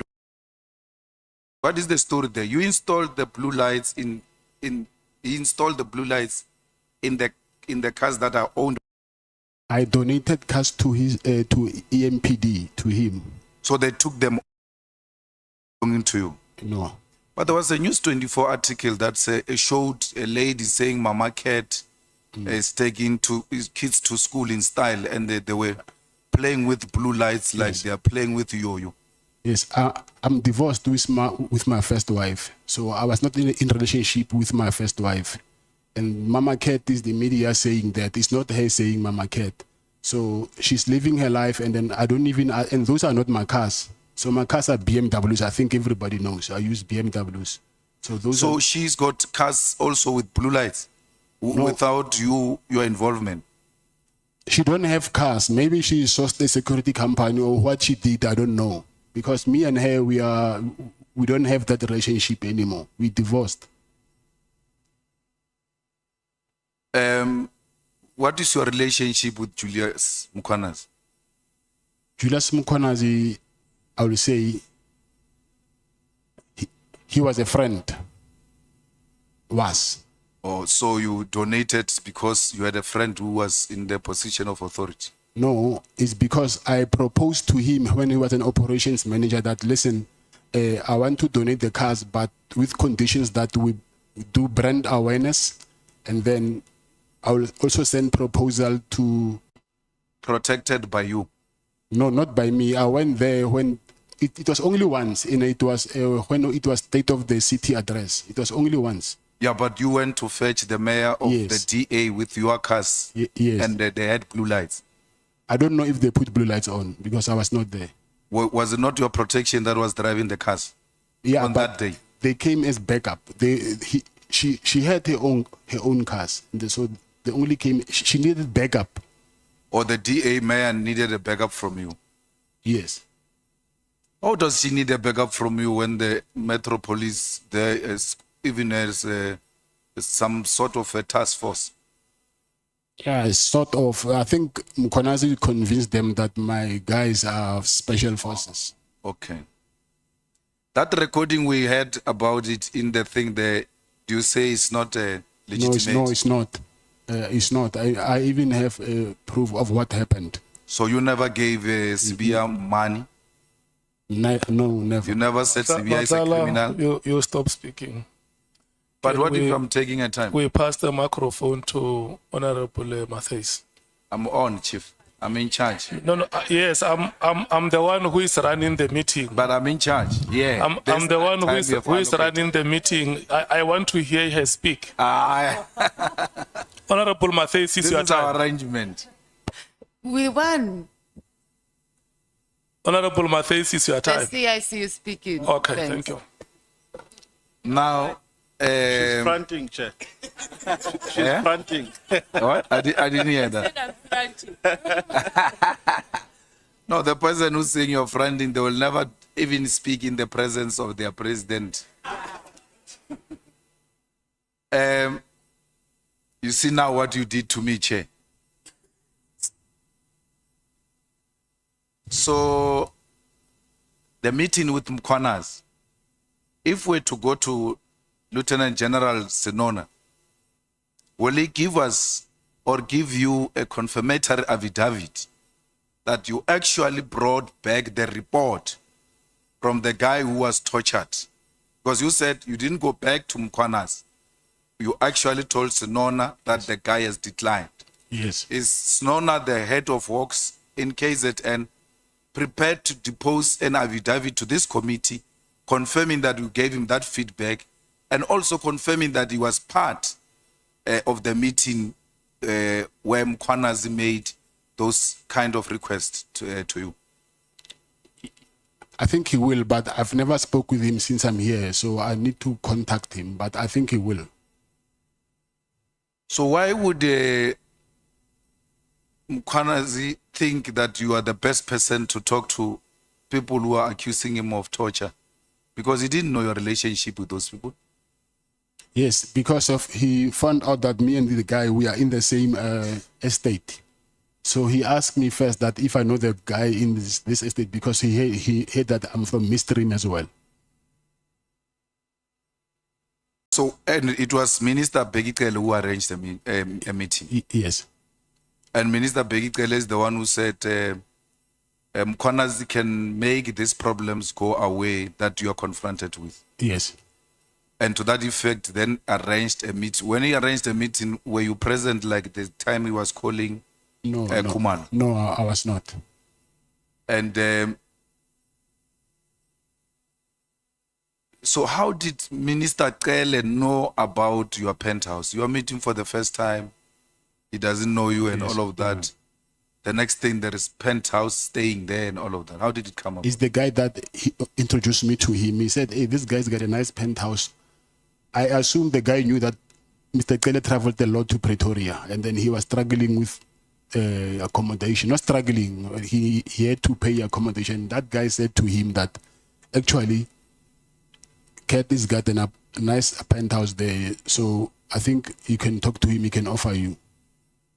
How many times has Minister Cele been to the penthouse? I think 3 or 4 times. But it looks like he said he's been there twice. Only twice. No, it cannot be twice, because he's been there twice when that guy was alive. And then after that guy's death, I remember he left his white Hugo Boss shirt in one of the bedrooms. And I sent him a message. I said, it's me. I took a picture of that shirt and I said, it's me, Cat in Pretoria. And I even showed him his shirt so that they can know who is he talking to. So after that, it was the 3rd time. And I think, 3 or 4 times. It cannot be twice. It cannot be twice. Now, which year was that? This year. So, if you're to be released here and you go and ask as a resident or the owner of the penthouse there, by whatever the place might be, you go and ask for the footage of all those days. Will we find those footage of or more than twice? I think that will depend on the security. Sometimes the footage after a certain period gets deleted. So I don't know how long they keep the footage. As a security person, how long does it get deleted? Do you delete it or it automatically deletes itself? It does. After 3 months, sometimes it does. And if it's a residential, you'll find after 2 weeks. So we will not find your CCTV coverage of you and Cele at the hotel in Durban, where you gave him 200,000 because you said you walked to the car, where the cars park normally in hotels. There are CCTV cameras for security purposes. Yes. So you send your security, and then you walk with Cele to a red car, Jeep. You put the money in, and then he drives away. Yes. If we're to go and subpoena such a CCTV camera, will we find it? Yes. Yes, 100%.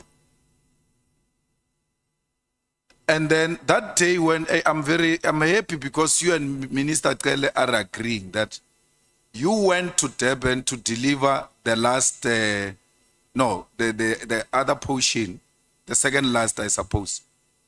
And then when you are there, your conscience said, no, this should stop. I'm not continuing with dishing out money. This is now amounting to abuse. And then you stopped.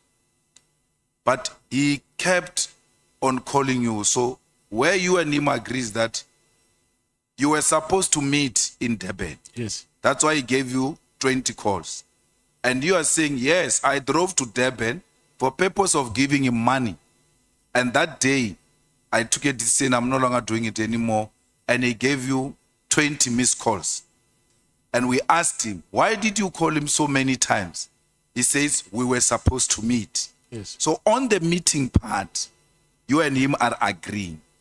What we need an evidence of is this portion of the exchange. Even if it's not visible money, but as long as we see the Cele money from you, the Cele bag from you to his car, that's prima facie enough. So, did he really make those calls on that day when you decided no more? I'm no longer answering his calls. My phone is, even now, is here with my legal team. His missed calls are still there. You can even see them now. And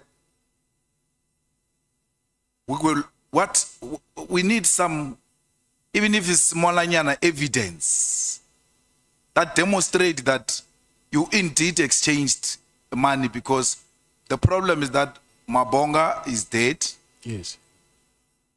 And the protector that went to fetch the Woolworths bag, is he still alive, and will he be prepared to dispose an affidavit that you send him in the presence of Minister Cele to go and fetch a bag? And obvious, if he's a personal protector, meaning a bodyguard, he will walk with you or behind you as you walk to the car with Minister Cele, and then you putting, will he give us some affidavit? Yes. Yes. I'm worried, Mr. Matala. 12 cases withdrawn, 1 guilty verdict, 1 not guilty verdict, 1 acquitted. And you've got police around Pretoria here who are sent around as your eyes boys. Why would the police go and fetch a car to... Your story is actually making this the case of that police officer even worse. Because you take a card from your PA, you give it to a police officer. What stops a PA from taking the card to go and buy a battery and bring it to you? Because generally that is the work of the PAs. And here police are being converted into PAs in the absence of the PAs. They're actually being given the job by PAs that they said, I must give you a card to go and do what I'm supposed to do or I'm employed to do. What should we take of this kind of a relationship you have with police? And the next thing, cases are withdrawn, and meaning the people who have actually complained in these cases have never experienced justice, because this will somehow, the reason we're asking you about this police officer is to determine your proximity to the police in this area and to determine whether police are actually under your control. No, they're not under my control. Yeah, but why would you send a police? And he's probably older than you. No, he's not. Or he's a small boy. He's a lighty. Okay. So you were sending a lighty policeman to run around? Not a lighty. You know, when you, like a little brother, I will say that. So not a lighty in a defamatory way, manner. Okay. So I'm saying sometimes, yes, you might be a policeman, but at home you are a brother, you are a sister, you are a father. So when you are at home, whether you're a policeman or not, or you're a judge, if I'm your older brother, I can send you whatever, then you will do that. So it's not because of I'm undermining you as a police officer or as a judge or whatever. I'm saying you can send a judge who's your younger brother to go and buy a battery. Oh, bread or whatever you want. Yeah. A judge. Your brother, I think he will, when he's at home, you know, he'll call you Abuti, whether he's a judge or not. So that respect will always be there. Thank you. Thank you, Mr. Matlala. I want my sister to have an opportunity to speak to Kat, even if it's not too long. Let's go. Thank you, Mr. Mkhwanazi. Just quickly, this thing of your lifestyle is quite bothering, right? So you have, what is it, like 14 guards? You have 14 guards, personal security. Yes. So President has said the expense that just comes with that, you generate, you said you've got like about 2 million that you generate from one of your security companies, but you also have other businesses. Your lifestyle is large. It's large. It's large. 14 guards a day going around. Just talk about the guards. Then you said you got 9 kids. I'm assuming most of them, if they're still at school, they all go into private school. I'm sure you live in a very huge flash. I'm just talking your lifestyle alone. Does not quantify the amount of income you're saying that you received from your legitimate businesses. So I don't think, and maybe you must talk to it, is that one of your best friends, you've said, is a producer of drugs. How is it that you're not part No, of I'm not. selling drugs when your best friend is that? You've just spoken to his mother. His mother has even said he's given you a plate of food. How are you supporting your lifestyle? With my businesses. But there is proof in my bank statements where the money, you can trace where the money comes from. It's not like it's a cash deposit from private people. So you can see that it's this company and then there's an invoice. So you can trace where the money comes from. So you'll be open to having a SIU investigation into your lifestyle to match. They're doing it now as we speak. Okay, so I guess we'll have to wait for that to come. This is also bothering me. So when you're going through passport, do you have special treatment? Because how is it that when you're going through border control, you don't know that passports are not stamped? It's not possible. I'm saying it's an oversight. No, it can't be. There's no way you're there by the passport control. So do you go to passport control or do you sit in the car and you have handlers go through, stamp the passports, and then they go through? Because you're there at border control. You sit there and you see, like, you'd know that your passport is not stamped. So, but it's not only my passport. I can, So that's why I'm asking. yeah. Did you personally go through border control Yes. or did you have handlers do it for you and you were standing on the side? The car will park next to the office and then they'll want to see. Obviously, I'm inside the car and then the BG will take all our passports and then the authority will come and then they want to see our faces first before they can compare with the passports. So they do that.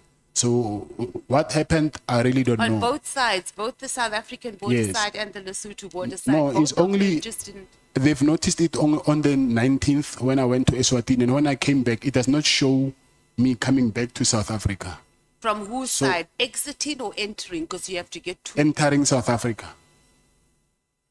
I've never seen that. They stamp. And I don't think which border did you use? Because I don't think you do it through. Oshuk. And then this John Wick reputation that President was talking about. You've just explained on how you have that John Wick reputation. Because when we were talking about the issue about at one of the kidnappings, you said you took chances and you called whoever this person was, I missed the name, and you said, Mr. you Matala, don't want me to come stop, for you. And the you person stop was talking. released. Stop That's speaking. confirmation of John Wick. Thank you, Chair. Honorable members, we are coming back at 20 minutes past 5. If we can listen here. The next 5 speakers will last for 2 hours, 30 minutes. 2 hours, 45 minutes. So 20 past 5 when we come back is Honorable Bangazita.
work as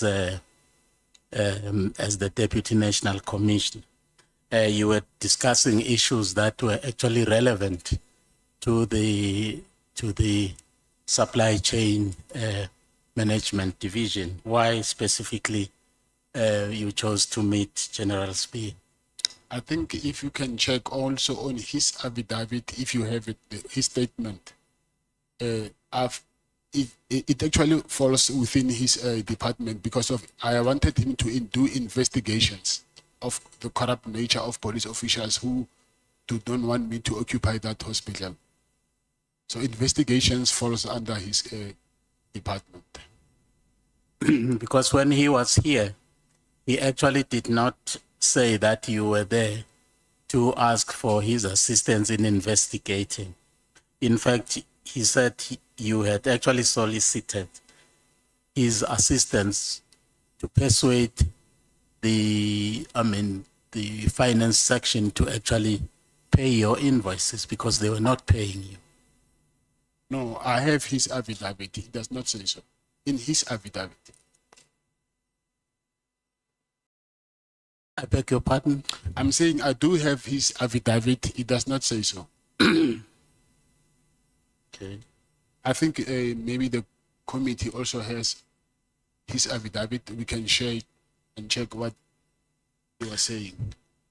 Yeah, for your information, there are lots of things that General Spee said that are not in his written affidavit. Yes. Yeah. But were you invited to the engagement party of his son, Karabo? No, I was not invited. Why not? When your wife was invited? Yes, my wife was not invited by him as well.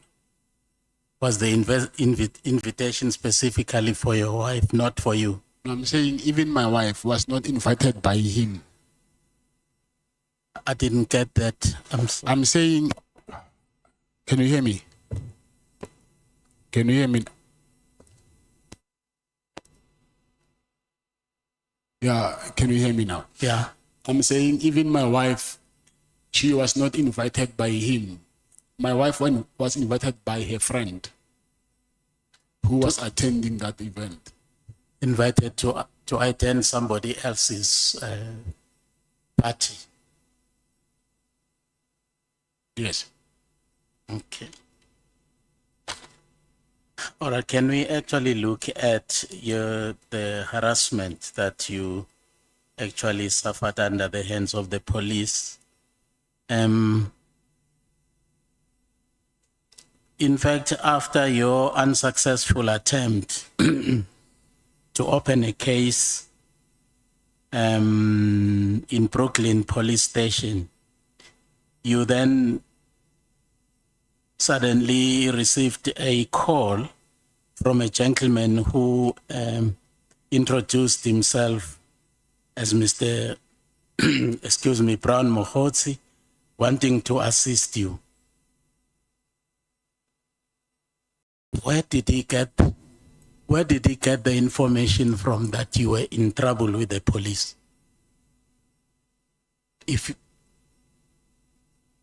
I don't know. Did you know him before? Before this call? I did not know him before. Why this interest in wanting to help you without knowing you?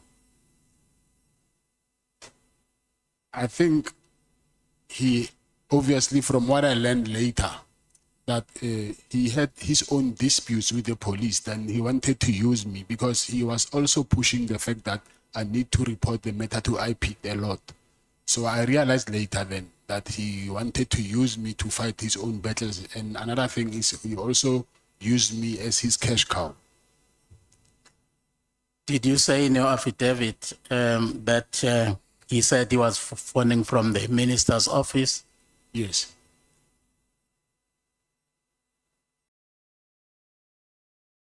And did he ask you for money to pay for the investigators? And you paid, and you gave him? Yes, I did. where do you know Bongan Pungase from? I knew him from his friend. Who is his friend? He's a guy called Shubi from KZN.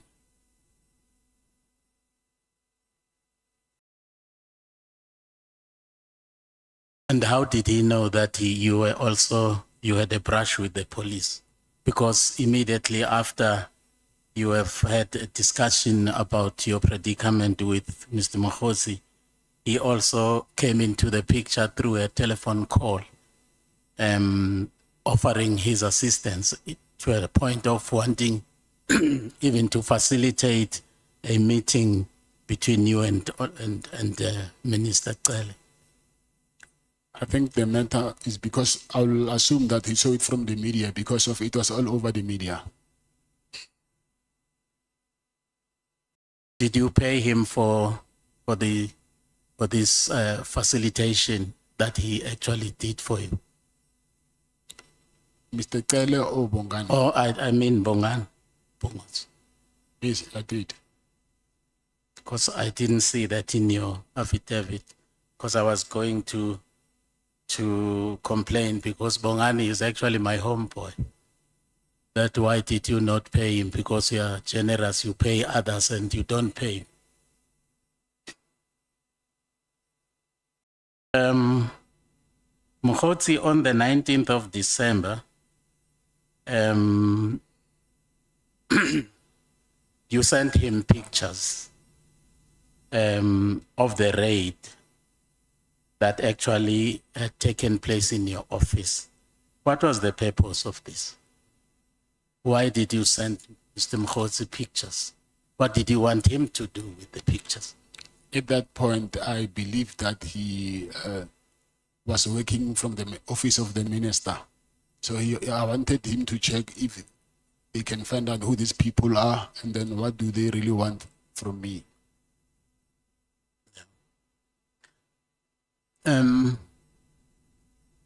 you confirm your WhatsApp conversation with Mr. Mkhwanazi regarding the January 8 celebration that was going to take place in Cape Town? Was there any communication between you and Mr. Mkhwanazi regarding that event? Yes, yeah, there was.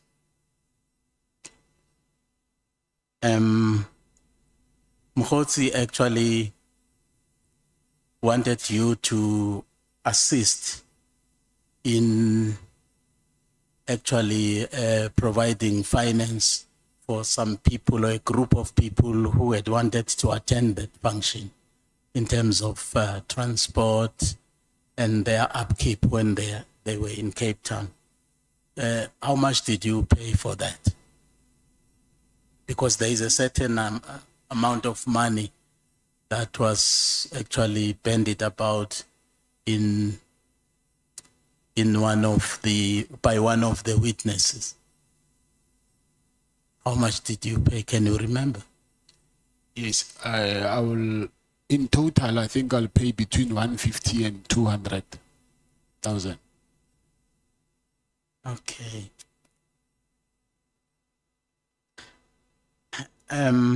Did you know Mr. Cele before you had that meeting in Durban? Yes, I only knew him as the police minister.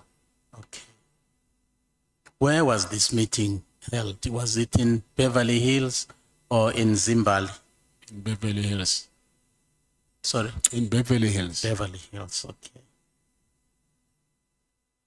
And Mr. Cele told us that you had ostensibly wanted to see him because one, you wanted assistance from him to help you with the problems that you had with the police. That's one. Two, also to advise you what you need to do because you had been approached to fund a particular project involving someone who had actually some ambitions to become a president or a deputy. that is Mr. Cele telling us that those were the two issues that were on the table when you met. But here is the rider that in discussing that, you actually should never disclose that to one, Mr. Zuma, and secondly to, what's the second one? Or to Mr. Cele himself. Now, you defy that, you go along and have a meeting with Cele. Don't you think that your present predicament, the fact that you were arrested, actually emanated from the fact that you had actually met, you have disregarded the instruction that you should never come anywhere near Mr. Cele and Mr. Zuma? First of all, the name of President Zuma was never mentioned. So I don't know why is he mentioning President Zuma. And then even himself, because anyway, I've never met with Minister Mkhwanazi. He's the one who told me that he has presidential ambitions. So it's not me who told him those things. Mr. Cele told you, it's in your evidence in chief, that you were caught in a quote-unquote Zulu war or a big dispute. What did you understand him to mean by that? I'm saying that I'm a Zulu, I'm not at war with anybody. Yes. And now here is the Honorable Minister saying to you, you are caught in the Zulu war. What did you understand him to mean by that? I just understood the part when where he said, I'm caught up between a fight. But when he mentioned the word Zulu war, I do not understand what was he trying to say by that. Yeah. Why do you call Mr. Cele an extortionist? Because clearly your dealings were based on the principle of quid pro quo. You scratch my back, I will scratch yours. He made a phone call to General Khumalo to release your firearms. And indeed, he did that. And he instructed you to go and withdraw the case, which was actually coming before court the following day. You did that. And now you are calling him an extortionist. Why do you say that? Because that is the basis of your operations. Scratch my back, I will scratch yours. Because his demands were becoming very unreasonable. But his demands may be commensurate with the kind of service that he has actually been giving you. Yes, that I see, but like I'm saying, he started to want more. And giving less. No, there was nothing to give anymore. Because what I want actually happened, so there was nothing that I wanted from him. And Mr. Cele actually went on to advise you to keep entertaining Mr. Mkhwanazi because it, and I quote, would eventually lead them to Minister Mkhwanazi. Lead them. I would like us to look at them. What did you understand them to mean?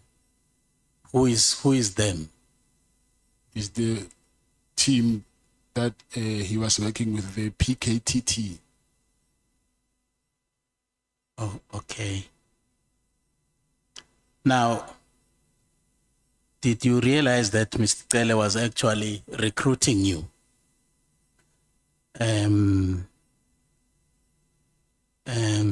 To aid and abet the conflict between the two factions by saying that keep entertaining Mkhwanazi because he's going to lead us to eventually, you know,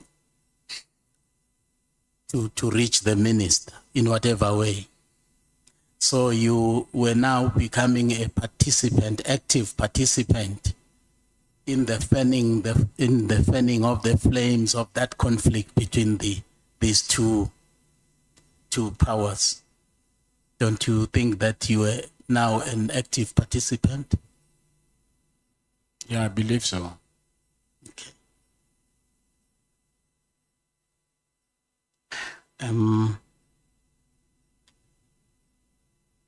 Now, Mr. Cele now told us he did not deny that he actually enjoyed your hospitality in your facility around here in Pretoria.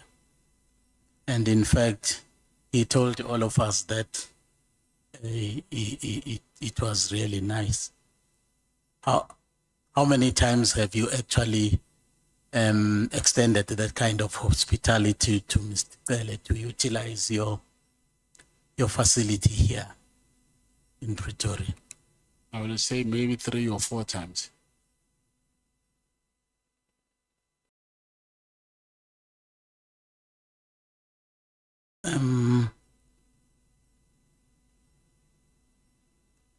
The payments, you actually said that you can actually substantiate that allegation that you actually paid these 2 tranches of money to Mr. Cele, namely 300,000 and 200,000. And then you said you would be able to substantiate that through production of some kind of documentation. Do you still stand by that? I said the bank statement. And also with regard to the list of people for whom you paid for their transport to the January 8 event, you said you were also given a list of people with ID numbers. Can you still make available that list? I think it's already available to you. Okay. No, thank you, Honorable Chairperson. Thank you so much, Honorable Sols. Your time starts now and ends at 11 minutes past 6. At 11 past 6. Yeah. Thank you, Chair. 30 minutes. Yes, so much. Mr. Nhlanhla, good Yes, evening. Are you able to hear me clearly? Yes, I can hear you. Mr. Nhlanhla, I think I'll start by saying that I had sight of the phone, your phone, based on what you said earlier.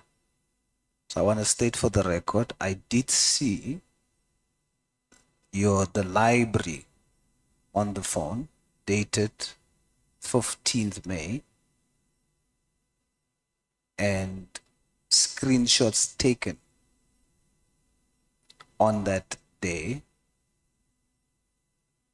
around 11 p.m. 11:30 p.m. Different screenshots from Brown Mkhwanazi messages. And so that does show that screenshots has been taken after. It still doesn't show me that WhatsApps has been fabricated that we have here. So I just want to put it to you that you must still prove that somehow. But what you can prove based on what I've seen, and I have, is that indeed in your library, the phone's library, on the 15th of May, there are screenshots. Okay? Okay. Let's start with the questioning. How well did Mr. Cele know the gentleman that arranged the meeting for you, between the two of you? He said to me he was friends with his father. Yes, but how well did he know him? How well Mr. Cele knew Bongani? Yes. Yes, I'm saying he was friends with Bongani's father. Yes, but I can be friends with somebody's father and don't know the son well. So okay. I'm asking that for a particular reason. Do you think that Mr. Cele knew the son well, the late Bongani well? Yes, I can say that. Why would you say that? Because I couldn't sit with Mr. Cele for long because I had nothing besides what I came to talk about. After that, I would leave. I wouldn't have a casual chat with him.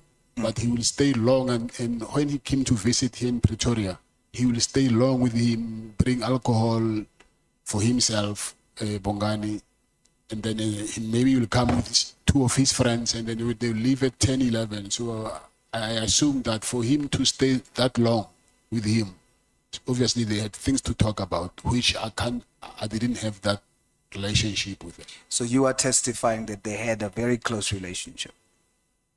Is based on what I'm just yes. Yes. Yes. And the reason why is because Mr. Cele testified that he didn't know him that well. He only knew his father.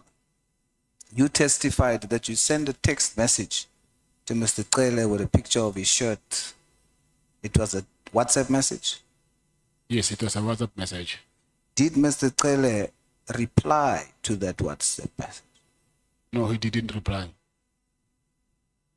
Did you and Mr. Cele ever exchange, apart from that text message that you sent, did you ever exchange text messages where you send to him in text and he replies to you in text?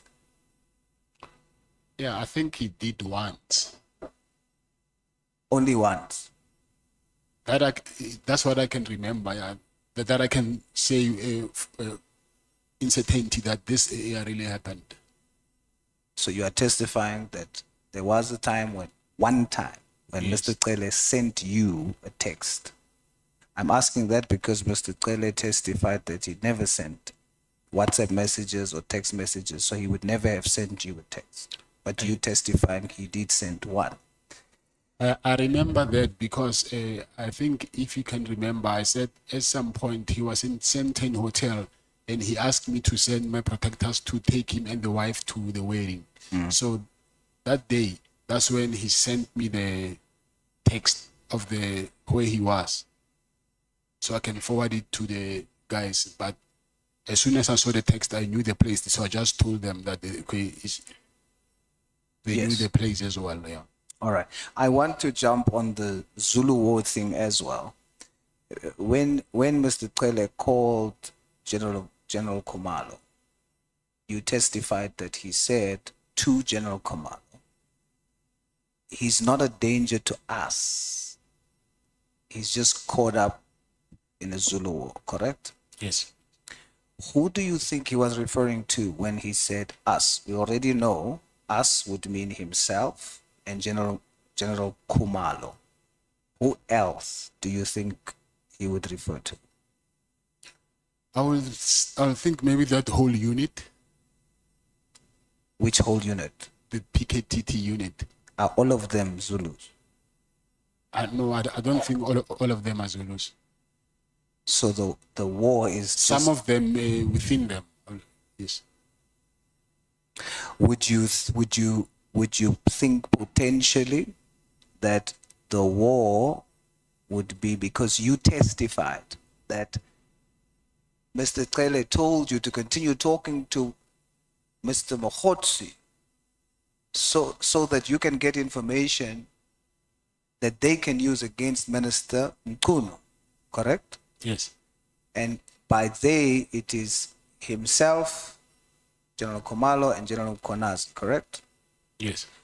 So would you then say, based on that testimony, that this war could also refer to a war between General Mkhwanazi, Mr. Cele, General Khumalo, and Mr. Mkhwanazi? Yes.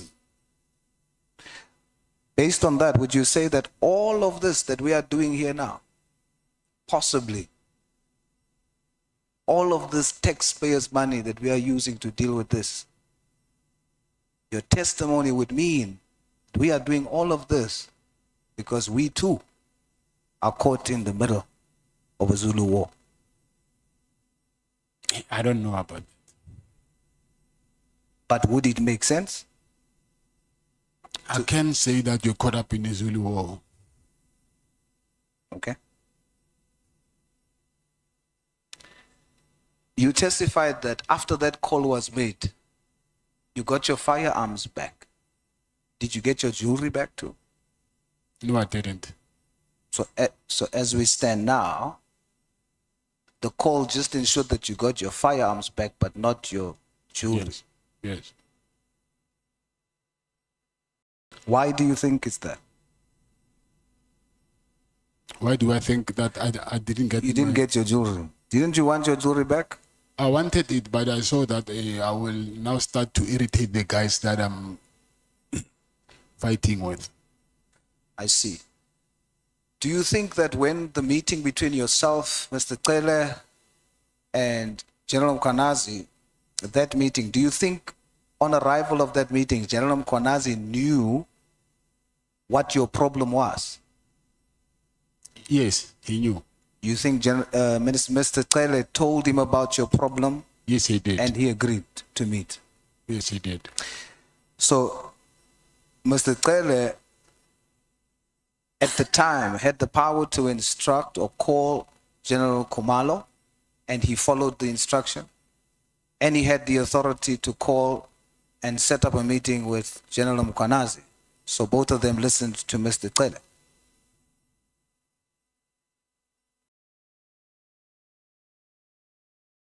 Do you think Mr. Cele has that kind of influence on both of them? Yes, I do.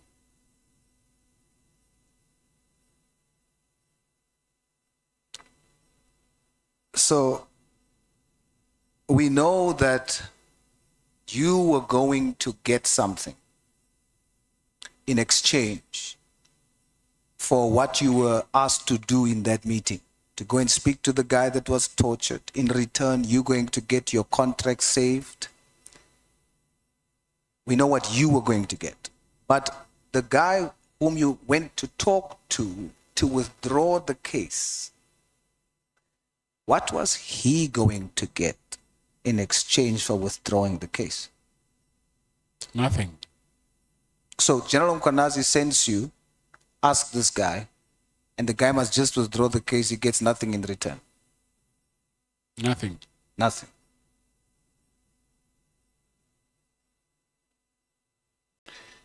So you are testifying that General Mkhwanazi, based on your testimony, he knows a senior police official that's involved or that is corrupt and that takes bribes. You are testifying that he knows such a senior police official and does nothing about it. Yes, because he even gave me the address of one of the properties that she owns, that he alleges that he bought with the money that he got from the that service provider. So you are testifying he knows what she does, he knows it's wrong, and he does not arrest her or do anything to stop it. Yes. Furthermore, are you testifying that not only does he know, but he also facilitated an arrangement so that you can participate in the same kind of corruption? Of course.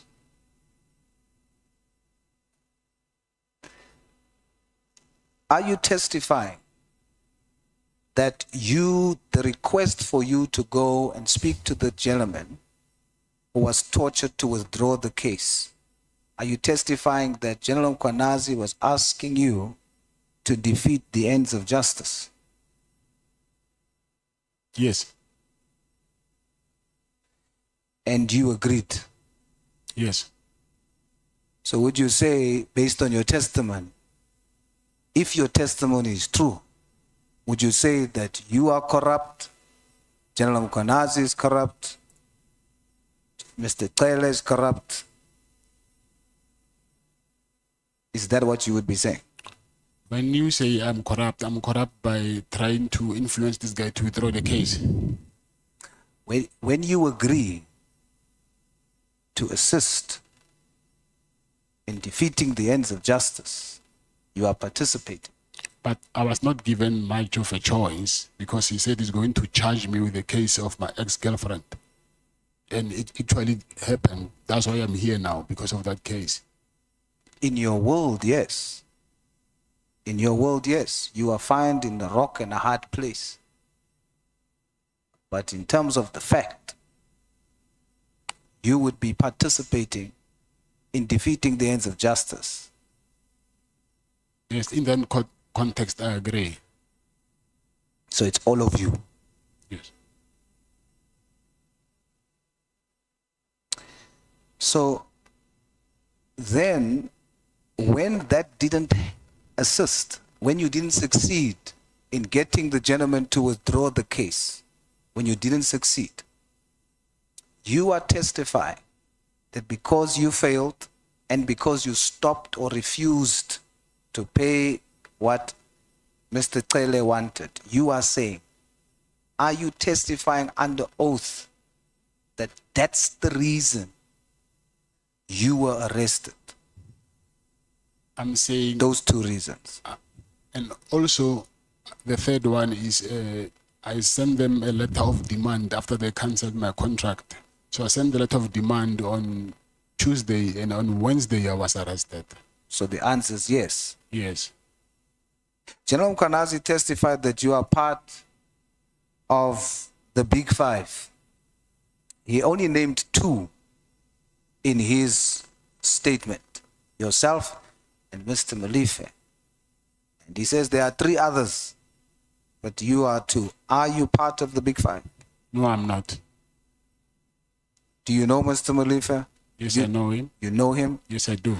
Not personally, but you know him. How do you know him? I know him personally. You know him personally? Yes. Do you work together in this Big Five arrangement? No, I know him because he used to come and visit someone who was my client, and he was very close with that person. So when I say personally, I'm not saying he was a friend. I'm saying I can see him, I can be with him when he was visiting my client. So you are testifying that there's no such thing as a Big Five. You are not part of the Big Five that does robberies and trafficking and drugs and armed robbery. That's what you testifying. But General Mkhwanazi testified that you are. So who's lying under oath? I'm not saying it does not exist. I don't know about it, the Big Five thing. But the fact that you are part of, you are one of them. Yes, I know that I'm not part of it. So who's lying? I'm not part of it. Who's lying? I don't want to use the word lie, but what I can use a word, because now I have to decide. We've got two versions of the same thing. Yes.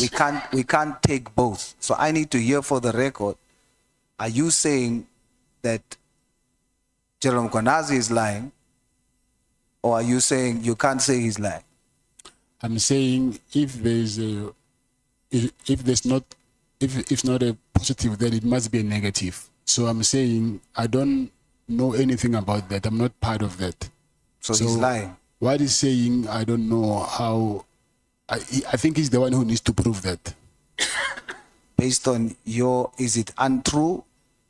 Yes, untrue. Okay. Mr. Nhlanhla, do you love money? Yes, I do. Sorry? Yes, I do. You know, there's a scripture in the Bible that says the love of money, not money, the love of money Yes. is the root of all evil. Do you know that scripture? Yes, but I'm not a Christian. Sorry? I'm not a Christian. That's okay, but you know the scripture. Yes, I know the scripture. My religion says that we must enjoy everything that God has put in this on this earth, but legally and in a way that we don't tend to be greedy about it. And I agree with that too. It's basically saying to you, stay away from evil. Yes. And now this scripture I'm talking to you about says, what is the root of it? What we see is the fruit, but the root of it is the love of money. You say that you love money. Yes, I do. Now I have with me something that was given as testimony or as evidence, allegedly from bizportal.gov.za. And it states that for your business, Cat Security, Mr. Hangwani Morgan Mayumela was added as director of that company in 2017. Is this true? Yes, that's true. Now, it's very widely reported that he was the one that spearheaded the network who benefited from the contracts at Tembisa Hospital. And your company, as you testified and is in your statement, received RFQs from those contracts or from the hospital because you were registered as a vendor and you received RFQs. Yes. Babita Diakora, she reported that that's how this corrupt acts was happening at Tembisa Hospital. That there would be vendors, RFQs would be given, but it was the companies were selected not in the normal way. And we now know that you are one of the companies that benefited, and the man on the top is a director in one of your companies. Now, you spoke earlier about how you felt, the pain, the hurt of having lost your mom, the hurt that you felt, and how you had to grow up. I want to put it to you that the gentleman that's a director and those RFQs that you are receiving in that way,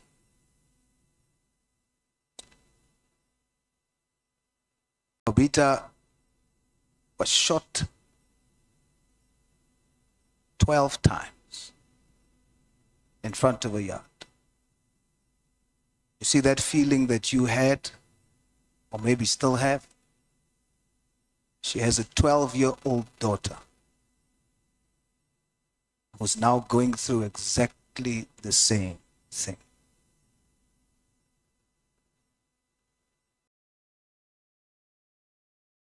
How does that make you feel? You mean for someone losing her mother? She lost her mother. Yes, that's a very because of the kind of way this business contracts was done at Tembisa, and her mother exposed it. And she was shot. Now that's evil. Yes, I agree. And do you know why that evil took place? You might not have been there that day, but that evil took place that her mother exposed, because all those people, including what you participated and received benefit from, was due, the root of that was the love of money. That evil, the root of it is the love of money. Mr. Mkhwanazi, I respect all faiths, even yours. And one thing I know, Allah Akbar, God is great. And I tell you today as I close, God has entered the ring. God has entered the ring to fight this evil in our country. All of you are going to lose. See what you see here? It's not just personal vendettas. It's God entering the ring. You know, scripture speaks of the number 12. And you see my colleagues making fun of it. But I put it to you. That child is 12 years old. Was 12 years old at the time. She was shot with 12 bullets. The number 12 speaks of a new governmental order. Babita, her blood is speaking from the ground. There's a new governmental order coming. All these whistleblowers that are being victimized, they are going to win. And those involved in evil is going to lose. Are we?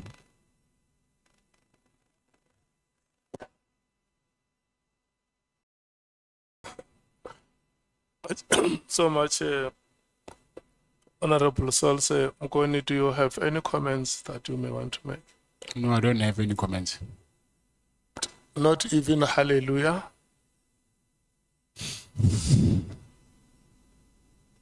Okay. We are progressing very well, honorable members, and I must applaud you. Honorable James, your time starts now. 6 minutes past 6, 21 minutes past 6, you should be done. Mr. Nhlanhla, I listened to your testimony yesterday in which you claimed that firearms, cell phones, gadgets and similar items were taken from your property during the raid on the 6th of September and again in a subsequent raid, right? I would like to clarify the following. When you received your items back from SAPS, how exactly did you collect them and what did you collect? I went to the police station and I went there with my protectors, and then they said I must go to the at the back. There's at SAP 13, and I found a gentleman there at SAP 13, and then who said I must produce my ID document to confirm that it's me. And then I showed him, and then he took out the register book, and then he booked them out. Okay. You are saying he booked them out. That means you took many things. I put it to you, I visited Brooklyn SAPS. I went to verify and I tested what you told us yesterday. I'm just back from there. I went yesterday and I went again today. You only took one item out of that SAP 13. One item? One item. What is one item? You took. I put it to you that you on that day, you only took one firearm is what you signed That for. is, in the SAP 13 book. I'm saying that's a total lie. It's impossible. I had got all my firearms. I personally checked the records this afternoon and they indicate that you only collected a single Beretta pistol. Is that correct? It's not correct. It's a total lie. And I'm starting to have worries now. Why did you not collect all the other firearms? That because is a on lie. the first raid, I think they raided and they took about 5 firearms that was there with ammunition. The second raid was probably about 20 firearms that was recorded in that book that I saw today. That is a lie. It's a lie. It's a lie, yes. I put it to you that the person that signed for those items is a lady A lady It's not a collected. lady, it's a guy from Northwest. He speaks Tswana. You see, that is something You that I didn't don't collect understand. it, sir, but you didn't collect your items. Someone else collected those items on the 31st of December. It was me. I remember very well. Even my VIP car, it was broken there outside. They had to fetch me with another car. I was there myself. I'm saying to you, I sat in that office earlier on when I left this place. A lady collected the remainder of those items on the 31st of December. I put it to you. You claimed that your watches were missing. You claimed that your laptop was missing. You claimed that SAPS has stolen from you. Yet you did not open up a case for your watches, your Rolex, your laptop, and everything else. You didn't open up no case for that because that wasn't recorded in the SAP 30. Raising your voice because of this. Because I'm you not are fighting with lying. you. Because you are worth me raising my voice to. No, you are also lying because what you're saying is not true. I saw. So you are saying that I'm blind. I'm saying that you are not telling the truth. I'm That is a talking the lie. truth. Yes, 100%. I'm saying so. I have I'm proof. saying to you that the records reflect that you did not fetch your own firearms. No. Then how did my firearm go to my office? So this is why this committee needs a forensic investigator so that we don't have to do our own investigations. But I did it anyway today. It's impossible. I put it to you. When I ask questions, No. it's not because I don't know the answers. You collect. I remember very well. It was on New Year's Eve. The guy told me that Yes, it was on New Year's Eve. I'm telling you, it was on New Year's The Eve. guy said to me that he stays in. He's from Northwest. He was even speaking Tswana. I remember very well that day. I will never forget. They came with a black BMW. Matlala Yes. and Honorable James. Or James Wayaga. No, wait, Matlala, you. May you, with due respect, honorable members, may you, with due respect, withdraw that statement. Yes. I request you to withdraw the statement. I withdraw the statement. Yeah, I want to make this request to you. I want you to have a conversation. Don't breathe on each other's neck. Yes.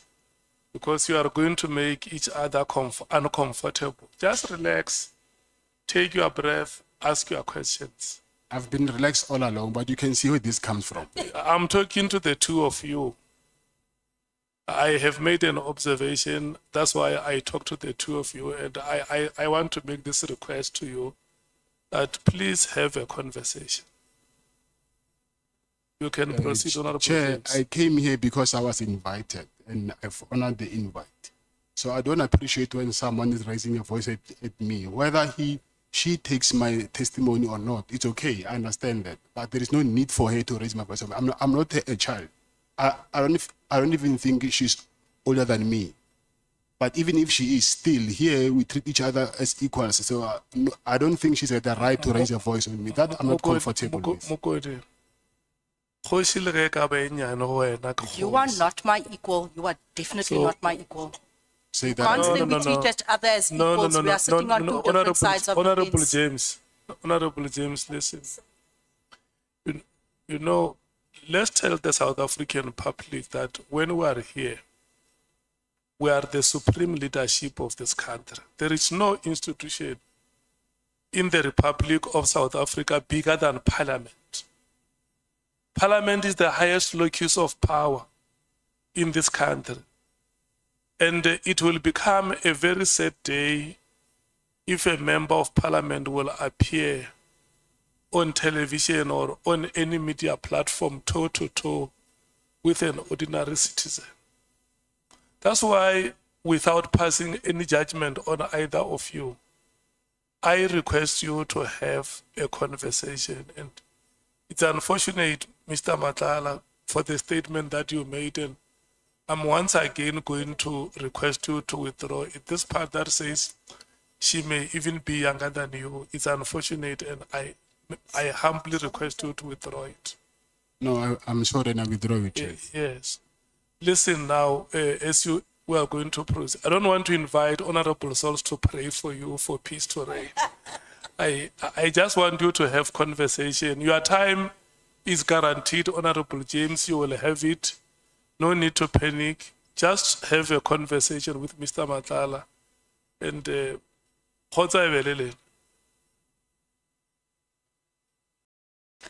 If you could not collect all your firearms from Brooklyn because you were not the owner, because that's what we were told, right? Why did you proceed to launch a High Court application regarding all the firearms? I was not the owner Yes, of what? of the firearms, of all the firearms, over 25 firearms. Even now, I still have the licensed firearms of my firearms, and I even have the copies of the licensed firearms. They are registered under my name, under my company. So when you say they're not under my name, I do not understand. Or we can do this if it's possible, I don't know, that I can arrange that tomorrow, I don't know where, then they can bring the licenses to check when were they issued and who did they belong to. They are mine. There's something I think that is exactly what we should have had at this Yes. committee. We should have had the evidence of the SAP 13 book to Yes. verify your statement. Yes, I think there's something that is missing there, but Definitely. I'm telling you honestly, those firearms, they belong to me. And then I have even the license of those firearms. The crux of your evidence to the committee is that you are just a legitimate businessman who is being deliberately targeted by police through falsified or manipulated evidence, correct? That you are just a businessman and SAPS is targeting you. SAPS is not doing what? SAPS is targeting you, Not the entire SAPS, yeah, some unit but from- there's a portion of SAPS targeting you, right? You said earlier on that you are not and have never been associated with any drug trafficking network or organized crime syndicates. So, to be clear, your evidence is that you want us to believe that you are not a gangster, right? That you are not a member of any drug cartel and play no role in any criminal syndicate or organized crime structure. Is that what you want us to believe here today?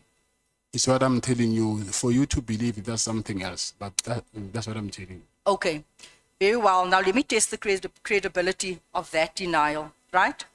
You refer to Jerry as a close friend and confirm that you never questioned, you distanced yourself from or passed judgment on his involvement in drug trafficking. Is that true?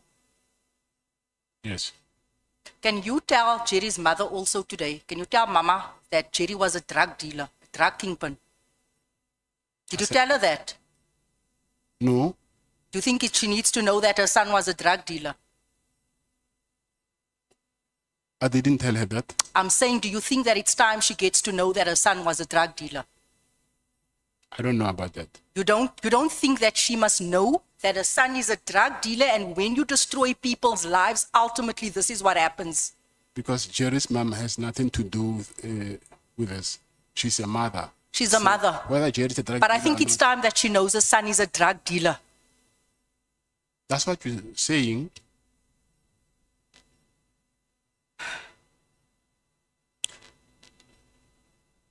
Do you know someone by the name of Ishmael Nangi? Yes, I do. Were you involved in a business relationship with Ishmael Nangi? No.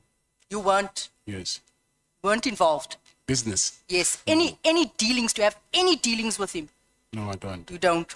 Were you present at the meeting with Ishmael and Jerry on the night that he went missing? No, I was not. You weren't present at the meeting. The Meeting? night Jerry went missing, you didn't meet with him. No, I didn't. You didn't meet. No, Would he- this he- not be the reason why they think you've got something to do with his kidnapping? No, I didn't. I didn't meet him that day. It was on Monday, I remember. Sunday, that Monday, he called me actually telling me that he was in the club on Sunday. So I was talking to Jerry on the phone, and we never met. But you never met with Ishmael and Jerry? No, Never. no. What would be your response if I put it to you that the allegation that you and General Sibia were allegedly involved in the sale of illegal drugs from stolen forensic laboratory to the value of 40 million rand, which was given to Jerry to sell, and that Jerry in fact owed money to you and Sibia and Nagy, and that was the reason for meeting him on the night of his disappearance? Like I'm saying to you, That Jerry owed you guys money. It was a drug deal gone horribly wrong. that is not true. Not true. Yes. I highly doubt that the truth of your answers, Mr. Matala, but let's move on, right? Because you've had nothing to do with his disappearance. Yes. Because that's earlier on, Mr. Malema said that his family thinks that you are involved. And now I put it to you that there was 40 million rand worth of drugs sold, stolen from forensics that embroiled, alleged yourself and General Sibia. But you have nothing to do with that. That's my first time hearing that from you, actually. Would you accept that as a general principle, bribing powerful public officials is a fundamental ingredient of organized crime networks? Bribing people is the ingredient needed for networks. Yes, I agree. Thank you.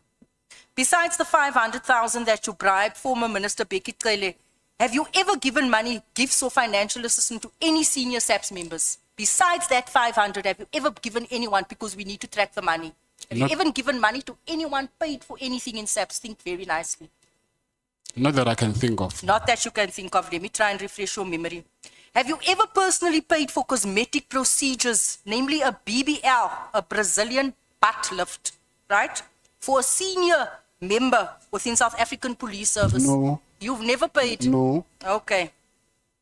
In that recording that you denied here all day, you are heard saying that you left 200,000 in a bin for General Sibiya's office. You deny that is you on the recording, because you said that's not your voice. Your voice has been tampered with. Yes, it's not my voice. It's not your voice, so you didn't leave 200,000 for No. Sibiya. No. Jy en Sibiya het niks te doen vandag nie. How do you know General Richard Shibiri? I know him through a friend. Through a friend, very close friend of Sibiya as well, right? I think they are colleagues, not Yeah, they colleagues. Amal, same mengelmoes. In the same recording, you say that you paid this general 80,000 rand in cash. That same recording where you're singing that you gave the 200,000, 80,000 to this member. Like I'm saying, that recording is fake. It's fake. Yes. So you didn't pay for this. This 80,000 was for the fact that he was promoted from a brigadier and he was promoted to crime intelligence, and you paid for the celebrations. You didn't do that. No, I borrowed him money and he paid me back. Borrowed him money, Yes. the money for the party to Yes. celebrate his promotion. But he paid me But back. you just said just now that you never gave money. So you know a lot of friends, you have a lot of friends in SAPS. He borrowed me money. He borrowed money from me and he paid back. In the very same recording, you reference amount of 500,000. Here we don't have a name being paid to crime intelligence official. Do you also deny this? That I paid 500,000 to who? Crime intelligence official. In No. the same recording that played, all this money, trailing of monies that you've paid to people in SAPS. Unfortunately- Not you, not your voice. No. Okay. Do you understand that the common thread in the evidence before this committee is that you were corruptly bankrolling and influencing senior police officials? Whether you deny it or not, you have admitted to bribery of a former police minister. So why on earth should we believe you that you didn't bribe any other officials? I'm not saying I want you to believe me. I'm telling you what I know. So whether you believe me or not, that is something else. Why would a person who presents himself exclusively as a businessman be routinely providing large cash payments to senior police officials, including claims of leaving money in bins, paying for medical procedures, funding of officials within crime intelligence? Why would you be doing all of this? I've never You got done your that. firearms back. Why do you pay? You have a history of paying people in SAPS. But the Like information, you've captured SAPS. but the information you have is wrong. I've never And left. people are always borrowing money from you. It's always in SAPS. Can I answer? Are you You finished? may. I'm saying I never left any money in the bin. I put it to you again, if these payments were not intended to influence wrongdoing, unlawful protection, preferential treatment, disappearance, or withdrawal of cases, then for what legitimate business purpose, you being a businessman, for what legitimate business purpose were they made?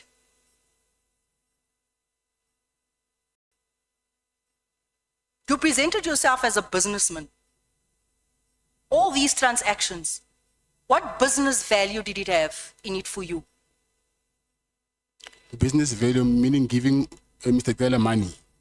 Yeah, and everyone else who's That was not a business transaction. not a business transaction. Yes. I put it to you, as my colleagues have said, you are not merely a business, you are in fact a criminal involved in the destruction of our communities, in the destruction of our children. I also put it to you that you tried to avoid appearing before this committee. I also went and I got the records of your consultation with your lawyers, you were actually privileged to have been with them almost every day. You received visits, hours of consultation from 12 o'clock until 5 o'clock. Yet your lawyers wrote this committee a letter saying that you weren't given ample time and you weren't given privacy. And when I check the records, it shows that you were given ample time. In fact, you were favored. In fact, you actually have your family. I'm not sure if your wife is your legal consultant, part of the team. You have your wife here every day with you in the consultation room. This department has gone beyond the call of duty to accommodate you, and yet your lawyers could send this committee threatening messages saying that they're going to take us to court. Is that right? Can I answer? First of all, yes, they gave me time from prison, but there were we had some experiences that we've experienced some difficulties. There was no internet. I think and at some point they have to move us to the office of the head of prison. And when we got there also, we had other problems because for my wife to be there, most of the things that I was doing, I asked because she's the only person that knows that which document I'll need where, because I don't have access to for a phone. I've got limited time to call from prison. So my wife, she was there to collect all the documents that I needed. It was not like as if it was leisure. It was my legal team and my wife, and it was not like I was using that thing to be with my wife. So that is not correct when you say that the prison is giving me opportunity to be with my wife. So that way it was because of my legal team asked that she can be present so that I can give instruction of which documents I need from them. I'm done. Thank you, Chief. Yeah, thank you so much. I have given you the referee's optional time for the minutes that you spend in an altercation.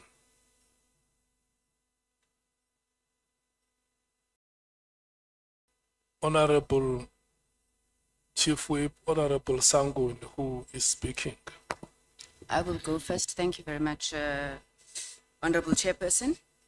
Good afternoon once again, It's Mr. Nhlanhla. up until Ordered. 18:56. Thank you so much. Mr. Nhlanhla, maybe let me just start here. You testified earlier that General Ngua had attended a wedding of a metropolitan executive. Yes. Now I know you're telling the truth because I was at that wedding. In fact, I think I spent some time with General Ngua. Is it your testimony that attending a wedding constitutes corruption? No, I'm saying the association. If it was me, some general from SAPS attending my wedding, it was going to be a big problem. But because of she attended the wedding of their darling, nothing was ever said about that.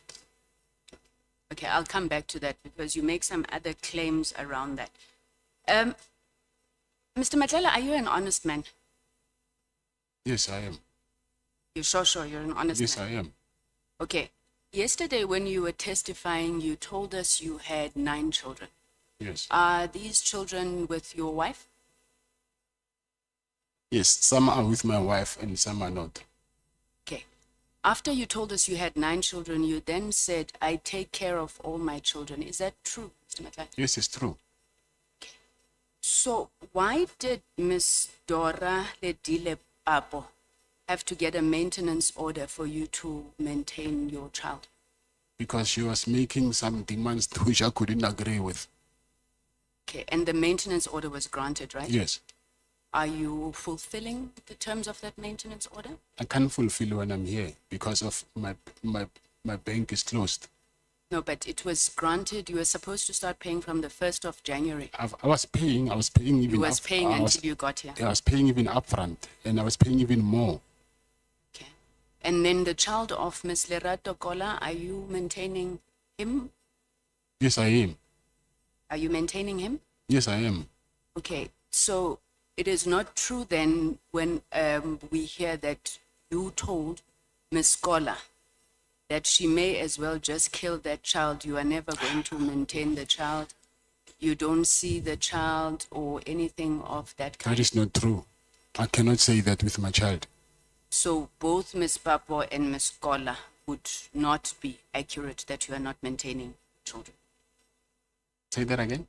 Ms. Kola and Ms. Papo both would be able to testify that you are maintaining the children, Ms. Papo, up until you got into prison. Yes, they can.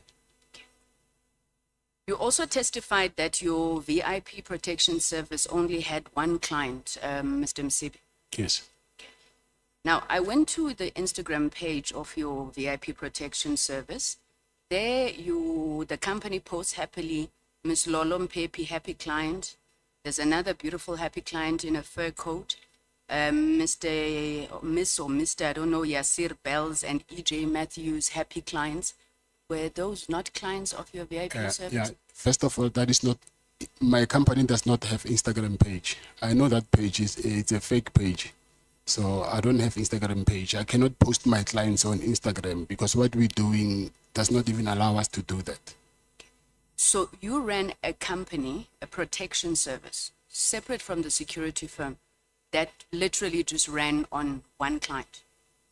Mr. Msibi must have been paying a lot. No, yes, as I'm okay. I will elaborate that more.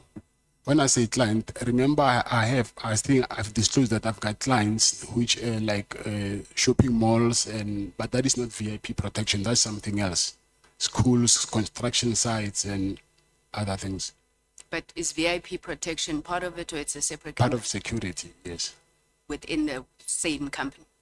So I think when I was referring to client, I was referring for the VIP's protection side. You also gave evidence yesterday. You were asked about conviction, and I think you've spoken to the issue of conviction many times today, and you said you had one conviction Yes. for the possession of stolen goods, Yes. which were a consequence of you buying and selling and what. Yes. And you still confirm that that is your only conviction. Yes, it is. Now, in the bail appeal to the High Court, the judgment there reflected, I think in paragraph 17, if I'm not mistaken, that it was common cause that you had a previous conviction of housebreaking and theft, and that is what you served 4 years in prison for. That's very different from the possession of stolen goods. So, which is it? Did the court get it wrong? Yes, I can explain that to you. The goods that I was arrested for, they were from housebreaking. So that's why I was charged for housebreaking, because the goods were from housebreaking. But what were you convicted of? Of Was it housebreaking. possession of stolen goods, or was it burglary? Okay, they say on the charge sheet, it was housebreaking and possession of stolen goods. So you were convicted for burglary. Yes, I'll say that, yes. Did you burglar? Is that where you were I'm saying I bought goods which were from the burglary, then I was convicted for that as well. Does that seem plausible to you, though, Mr. Nhlanhla, that an entire court would find you guilty of burglary, but when you were just in possession of stolen goods? No, because I was charged for it. The court will work on what they have on the charge sheet. The charge sheet said, so I was telling that what was I arrested for. So the charge is something else. Even now I'm charged for, And you were convicted for burglary. yes. And you still maintain you're an honest guy, Mr. Nhlanhla? That's honesty. No, it's two separate things that you said that don't speak to one another. I think I didn't explain further that they can charge you for theft of motor vehicle even though they find you with possession of a stolen car, but they can charge you for theft of it as well. Let's move on. So I want to ask about this issue of the lease agreement at the police college. Eh? So you got this lease in January 2024. Do you know the date maybe? No, I don't know the date. Okay. But let's say, for argument's sake, I mean, there were big days, 2nd of January, right? By the 19th of January, you've already instructed your lawyers that they must send a letter to the National Commissioner demanding eviction of, I think it was SAPS members from a building in a SAPS training college. What was the rush? Because I have the lease agreement. So you wanted to get in quickly, ne? Come again? You wanted to get in quickly. not to get in quickly. I wanted to occupy it, so no, not quickly. Okay, you wanted to occupy it. Remind us again, you wanted to do what? You said something about training police who are at the college. Did you have that contract? I don't need to have a contract. Already they were going to a hospital outside the college to get treatment. So if the hospital was there, I think it is common sense that they wouldn't waste time to go far when they can just get a hospital here. I'm not sure if public procurement works like that, Mr. Nhlanhla, because if SAPS is going to buy as SAPS, they need to have either a contract with you, or I don't know, were you going the RFQ like you were having in Tembisa? How were they going to buy from you? You said to Honorable Nhlanhla, you were not a tender prophet. So how were they going to buy from you? If I just wake up, I go into a space where SAPS is and I say I am selling water, they're not going to buy from me just because I'm there. So how were you going to get that contract if you were not preparing for the one that you didn't know was coming? Even now, they don't have a contract with the doctors that are occupying that hospital, but they still go there. Then they get treated, but they don't have a contract with them. So how are you going to get it? You are just going to go The same way as to the National doctor- Commissioner? No. The same way as those doctors are getting it now, because they see that it's convenient for them to just get medical attention to these doctors that are in their vicinity. Okay, you said earlier on to Honorable Malema that you took the shares of Medicare 24 Tswane and you placed them in a holding company. Which holding company is that? You want the name? Yeah. It's Cat VIP Holdings. So it's not Medicare with the white people. No. Are you a director shareholder in the Medicare of the white people? Yes. You are what exactly? Not a director. You are what? Shareholder. You're a shareholder then? Yes. Okay, so how much of Medicare, the holding company, do you own? I used to own. I don't own it anymore. When did you stop owning? After my arrest. So you just recently stopped owning? Yes. Not owning. I'm saying owning shares. Yes. Yes. How much shares were you owning in Medicare 24? 51%. And you were not a director there? No. Explain to me this thing of president. So you are president of this white people's company? Yes. No, I just want to know what is that, because you went to great lengths to try and explain this franchise to us and how you were paying them. So you were like paying yourself on the other side. Can you just explain how that relationship worked? So they brought you in, made you president, gave you shares, and then they said, oh, you start your own company so that because you're black, you'll get business. Is that how it worked? I will pay them for the management because they know about the industry. So their shares, they are worth for that management that they do for the company. How much of the company did you own? 51%. So why did you, I mean, if you're a majority shareholder, why did you then think it was necessary to go and open this subsidiary called Medicare Tswane? I've opened it before. No, I'm not saying it's wrong. I just want you to tell us why you thought you should do that. It's because of I wanted to have to explore my business on the side by myself. All right. Then Jerry, you said you didn't do business with Jerry. No. Have you ever done business with Jerry? Yeah, it was that contract in Fort. But it's not business. It's that I got a contract with him and then we were sharing the profits. Okay. Now, you had a business with Jerry, Luxor Africa Brands. What was that about?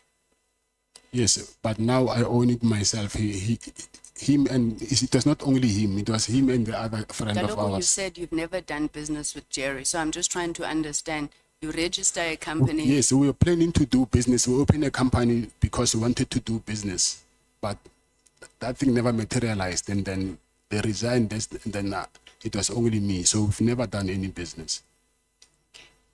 Now, when the police went to your house for the raid, they claim that they found the sheet in one of the employees' rooms, which looked very much like the sheet in the videos that were demanding ransom for Jerry. How do you explain that?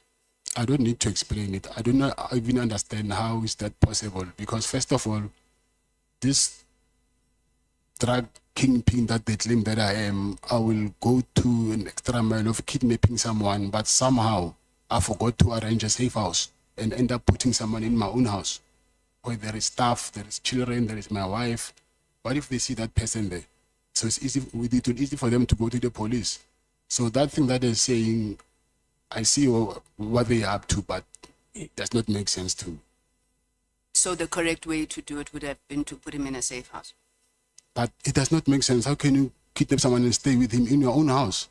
It does not make sense, that thing. How I understand it, Mr. Nhlanhla, is that in one of your employees' rooms, there's a curtain that closes the window. That curtain is a sheet that is torn, the way that it's wrapped and whatever, is very much like where Jerry was. Now, I'm asking you, when you are told that this is where Jerry was, not what you should have done, safe house, when you are told, your view is what? This sheet maybe just looks like the other sheet? I don't even think, I don't know, because I've never went to that room, but the people who are saying those things, from them, that is expected. There is a lot of things that I can share with you now, if you don't mind, to show you how, to which length they will go to try to implicate me to things that I did not commit. No, maybe if I still have time, we'll come back to Yes. that. So, Brian Mkhwanazi, has he ever done anything that has checked out? No? I get it, you started giving this guy money, you're giving him money up until 150 to 200,000. Did he ever do anything that made you trust him and think, yeah, let me give him more money? I mean, already he hasn't delivered, Minister Unu. Okay, so he didn't. Ne? Now, you said at some point that Minister Cele asked you how you got the contract. Yes. And you said you think that he was shocked by that, which I take it to mean that Minister Cele would not have been involved in you getting the contract. But then you then say, I'm not sure who says this to you, that Minister Mkhunu tried to backtrack on cancelling the contract. Do you remember saying that? Yes. Okay, how did he do this? Because this is the first time we're hearing that Minister Mkhunu tried to backtrack. I'm saying that's what I heard from General Mkhwanazi. Okay, and okay, he never testified that to us, and he didn't say to you how. So in these wars, these Zulu wars, it's possible that General Mkhwanazi is also just part of the war and saying things that, you know, he doesn't repeat in front of us about Minister Mkhunu. I don't know, but I'm just saying that that's what I heard from him. That when there was in a police summit somewhere in Emperor's Palace. Right, I'm going to ask you just very quickly because I'm really interested in this issue of this Rolex. Was the Rolex stolen or not? Yes, it was stolen. So did General Sibiya say to you, go open the contract? Because, I mean, the case, No, because that is- that's the testimony we have. That is not true. So you didn't open this case about a stolen Rolex because General Sibiya said it, nor did General Sibiya write the affidavit. No, that is not true. When you meet with Lieutenant General Mkhwanazi at the Pearls of Nhlanhla, why did you want the Hawks head Senona at the meeting with you? Because I just thought, because he's in KZN, and then they both work together, maybe he might be comfortable with someone that he knows. I didn't want to go there by myself. Who was supposed to be comfortable, you or General Mkhwanazi? I'm saying General Mkhwana, I didn't want to go and meet him by myself. So I thought going with someone. Then I asked Mr. Cele that he must ask if I can bring someone, and then he asked who, and then I mentioned General Senona. So what is your relationship with General Senona that, you know, you would feel protected when he's there? He's like a big brother to me. So you get in there with General Sinona, you meet with General Mkhwanazi, you tell him what your issues are. Then he says, oh, okay, no, the first thing that he talks about is that he needs you to, what? Okay, so you say on paragraph 128, Lieutenant General Mkhwanazi said he'll help you with your contract flow, but you needed to cooperate, ne? Because he was very close to General Nkua, who oversaw your contract. So what did you understand by him saying you needed to cooperate? He explained further, but I understood that he said I need to give also them money so that they can work with me. So are you accusing General Mkhwanazi of also seeking to extort money from you? Not him, I'm saying he said I must work with General Nkua. Okay, let me rephrase. Are you accusing General Mkhwanazi of encouraging you to do corruption? I'm not accusing him, that's what he told me. Now, you then further, on paragraph 129, General Mkhwanazi is still on General Nkua. You say that General Mkhwanazi told you that General Nkua is possibly corrupt, she's got properties and things like that. From your evidence there, when you mention these properties that have been turned into B&Bs and what, would you say in Mhlambi the value of those things is over 100,000 rand? Yes. So section 34 of the Prevention and Combating of Corrupt Activities Act, right, imposes a duty on certain individuals to report corruption, fraud, theft, forgery, artery, etc. if the value involved is 100,000 rand or more. This particular section applies to individuals in a position of authority who know or suspect that these offenses have been committed, and failure to report is a criminal offense. I'm asking you now, are you saying General Mkhwanazi knew that General Nkua is corrupt, however, he did not fulfill his duty to report such corruption? I'm saying General Mkhwanazi told me that General Nkua is getting money from the service provider that she was working with. And then she was even buying properties that she cannot afford. So arguably then General Mkhwanazi himself is guilty of a crime of not reporting. I've read to you section 34 of PRECA. Yes, I hear you. Lieutenant General Mkhwanazi withdrew an allegation he had made against former Minister Cele, that Minister Cele provided you with banking details. Because we don't know what to believe anymore now. Did Minister Cele at any point provide you with banking details for the payment of any monies? No, he never gave me any banking details. On the 7th of February 2025, I'm just not sure where it is in the witness bundle, you sent a message to your friend, Mr. Mike van Wyk. It's one of our friends, from our Mlungus from Medicare, Mr. Mike van Wyk. You said when? 7th of February this year. Okay. You sent a message to Mr. van Wyk, which contained extracts of an article about the arrest of the National Commissioner and Lieutenant General Kumar. Mr. van Wyk then responds to you by saying not good. And then you respond by saying, it's actually good. My person is going to be the National Commissioner now. This is something that also General Mkhwanazi had testified about. Now, just to be sure, because your phone was tampered with, do you remember these messages? No, I don't. So are you disowning these messages? Yes. Let's assume that you know these messages are there because I'm interested. Who would have been your person in this instance? No, I don't know that message. I cannot even assume. You cannot even assume. Maybe my final question, Mr. Nhlanhla. Okay, I've got 4 minutes, so I'll ask this one very quick. Ekurhuleni, your friend there, Mr. Julius Mkhwanazi, you said you donated these cars. When was this? I forgot the period. I think 2023. I think 2023 or 22. I'm not sure. I forgot. What was the process that was followed for the donation?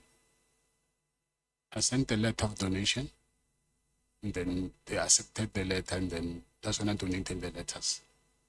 Did the municipality acknowledge, did they declare in their financial statements the donation, anything of that kind? There is a process. Did they accept, did they send you a letter accepting the donation? Yes, those letters actually, they are with IPID because they came to my office to do the investigation. So we can confirm that with IPID. So there are letters Yes. accepting. And also the rejection letter when they said, no, you need to fetch your cars back, to send me a letter. Okay. And who wrote those letters? Would it have been the From city Ekurhuleni. manager? I forgot. So you testified that you've got special forces and task teams as part of your entourage. Do you have any other policemen or women on your payroll? Payroll meaning You pay who regularly. works for me. That you pay. They don't, yeah, they would work for you in different ways. Do you have other policemen that you have on your payroll? Who are still in the police force or who works for me. I want to understand that.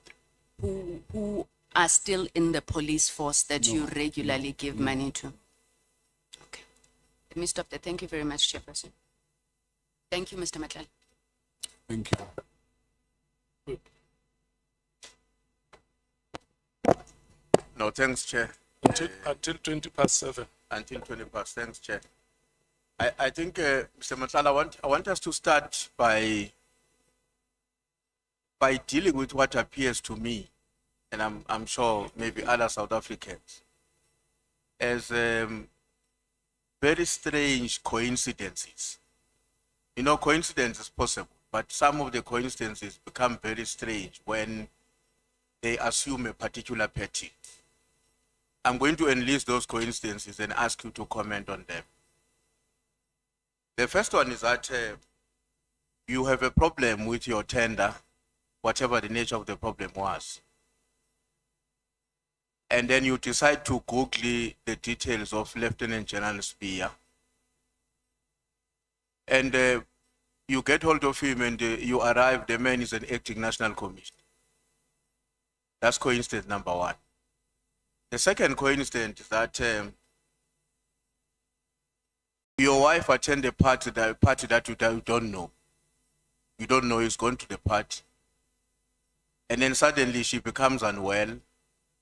You decide that she says, please come and fetch me. I mean, you are a highly guided man. You are followed by a big entourage. But you decide on that day, I'm going to Uber. Never mind my security situation. I'm going to Uber and get to the place where my wife is. And in your statement, you are saying your wife had said, please come because I'm not well after having taken some few glasses of champagne. But when you got there, she said, no, don't rush. Don't rush, baby. Let me finish my other classes. And you stay. And upon you staying, you then recognize that, by the way, this is a party of a General Spear's child. What a coincidence, again. And then the other coincidence is that you get a contract, a Brigadier Netengwe, who happens to have participated in the BAC as well as the other committee of adjudication.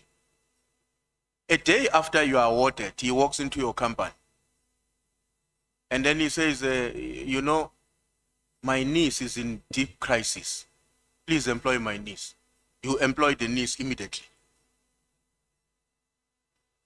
All of these things, what message should they be communicating? How do you explain these coincidences yourself? This is just a God-given situation. It could have happened to anyone, and in this case, it was me. How do you explain this coincidence in a rational way that South Africans can understand in the way that I suppose you do?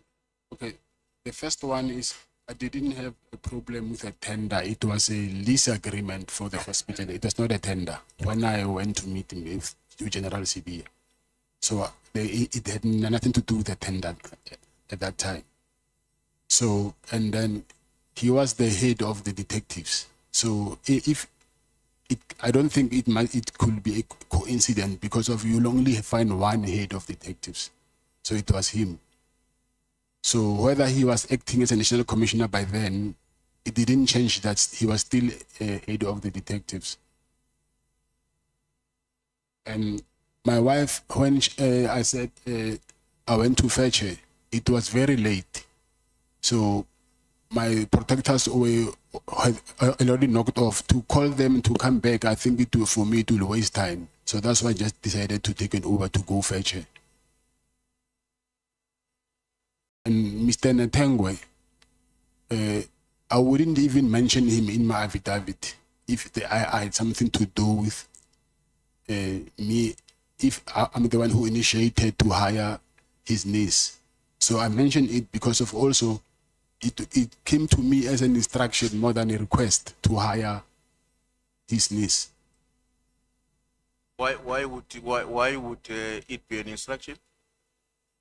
I'm not saying it was an instruction, but it appeared to me as if, not in directly, but it appeared to me as if I'm telling you that you hire my niece, but not in like, you know, someone will tell you things, but not in so many ways, but you can pick up between the lines that this guy is saying something. So why does it have to happen a day after your contract has been, just a day after it is awarded? So it's coincidental that this instruction came to this brigadier on that day. He was the contract manager. I think he still is. The point I want to drive home is that this exemplifies a particular coordination in which you and these other police officers are engaged on. That's my own conclusion, because I cannot understand very well the coincidences, the way in which they have occurred. Yes. Now, when you went to give a lift to your wife on the Uber, she was not well. Not well, sick, because I'm saying she had too many glasses of champagne. Okay, so the reason why she needed to call you was because she didn't want to drive back herself. By herself, so that she drives with you. Yes. So that is the reason why when you arrived, you couldn't immediately leave. You had to stay because she needed to take a bit of other classes. What would you say to the person who says, you know, the main reason why you had to remain was because another coincidence was about to happen, that Spear was going to walk in. You had to wait for this coincidence because you enter into a venue, somebody's party is taking place, your wife was not directly invited by the people who are responsible for it. You discover upon your arrival is Spear's son, and then the wife says, baby, don't leave. I want to take a bit more again. And while we are waiting, and Spear walks in. Is that a pure coincidence? How can that be a coincidence? Because that is his house. So obviously I will find you in your own house. So there is no way that you'll hide because of now I'm around. He was entertaining his guests, so he will be around. So would it be correct to conclude that you and Spear have a potentially stronger bond than what the South African nation may know? No, we don't have. Okay. Now, on paragraph 72, now this was a paragraph 72 of the unsigned version, so I'm going to explain what it means so that I don't have to worry, check on the new one. I'll give you the background. The point you are making there is that the allegation that you were funding a campaign for Minister Mkhwanazi are unfounded because you couldn't have engaged on such an exercise given the fact that you had known who Mkhwanazi for a very short period of time. Now, that is not my main issue. My main issue is that because you are demonstrating that you don't give money to a person or for a cause that you have met a person on a very short period of time. But from your own information. You met former Minister Cele, and in less than 3 months, money was paid. How do we read that? Because there was service delivery. Was a service delivered. You remember that you have told us that actually you were supposed to pay him R1 million. Yes. So you owe him $500,000. Now, why do you call him an extortionist when you have entered into a deal with him in which you are supposed to pay R1 million and you have only paid half of it? Because he was demanding for more than $1 million. But why did you not go to $1 million and say, no, Chief, we can't proceed now because the deal has come to an end?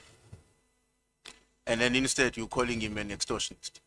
That was a toxic relationship, what I can tell you. So from the meeting that I had with him, I could see that this is very toxic. So you decided to betray the commitment you and him had entered into? Come again? You decided to betray the commitment that the two of you had entered into? No, it's not betraying. I think the intentions was malicious because I came from a meeting where he coordinated and then I was threatened to be arrested and then I was not comfortable. There was a lot of things that are happening which I was not comfortable with. When you met with Mkhwanazi, you have led us to believe that the meeting with Mkhwanazi was initiated by former Minister Cele. Yes. In order to assist you. Yes. Now you arrive in a meeting and you discover that it's actually you who must assist Mkhwanazi more than him assisting you. Did you go back to Cele and say, you have sent me to the wrong man? No, I didn't say that because at that point I did not know that what he promised from his side, he will do it or not. So I didn't but tell him. why don't you, is it not natural that you get into a meeting, you are told you are going to meet with so and this is the agenda, and the agenda is, you find this upside down? Is it not normal that you must go back to the coordinator and say, but Chief, what we have coordinated here is wrong? That should be normal. Why were you not doing it? No, I wanted to see the outcomes of it first. Never mind whether the agenda has changed. No, the agenda did not change. No, but you are saying here now, you went to Mkhwanazi to get assisted, only to discover that upon arriving there, the conversation was about him more than you being assisted. Because when you left the meeting with him, you also had a mandate from him, which you diligently executed until you failed. I'm saying I told him from my side what I've wanted, but there was an additional request from his side. The head of Hawks, General Senona, what was his role in that meeting? Is he, am I right? He or she? He. Senona, is he? He. What was his role in the meeting with you and Mkhwanazi? I asked him to accompany me there. And then what did he do in the meeting? He said, and then he was drinking whiskey. He said and was just drinking whiskey? Yes. Never said anything? Never asked a question? Never anything in the meeting except just enjoying the whiskey? Nothing? No. I told Mr. Mkhwanazi that I will pass the message to Mr. Senor and then he will tell him if I'm winning or not. No, I understand that. But here you are in the meeting with the two other men who are not here. And the conversation is only between you and Mkhwanazi. The other one is just sipping whiskey. Yes. That was his participation until you left. Yes, yeah, he didn't engage, yes. Okay. How did your wife travel to the Spear Sunny's event? Was driving herself? She doesn't get driven by this big entourage of security you have. She was driving. She was driving herself. Yes. Now, you went to Zimbabwe in one of your meetings with former Minister Cele. That's correct. Yes. Now you get into the gate there, the code is required. Now I know that place, that when you get there, you need a code. You then decide that you are not going to call the person whose place you are going to use in the meeting, but you are going to call Hangwan. Why? to give you access? Because someone is not there and you are not going to his place. No, I said I couldn't get access to the codes. I had problems getting the codes, and then I asked Hangwan because he also has a house in Zimbabwe to open up for me. Okay, where were you supposed to access the code? Come again? Where were you supposed to access the code? From my house. Also, in Zimbabwe is your house where you were meeting. I've got a house, yes. So you were meeting in your house? Yes.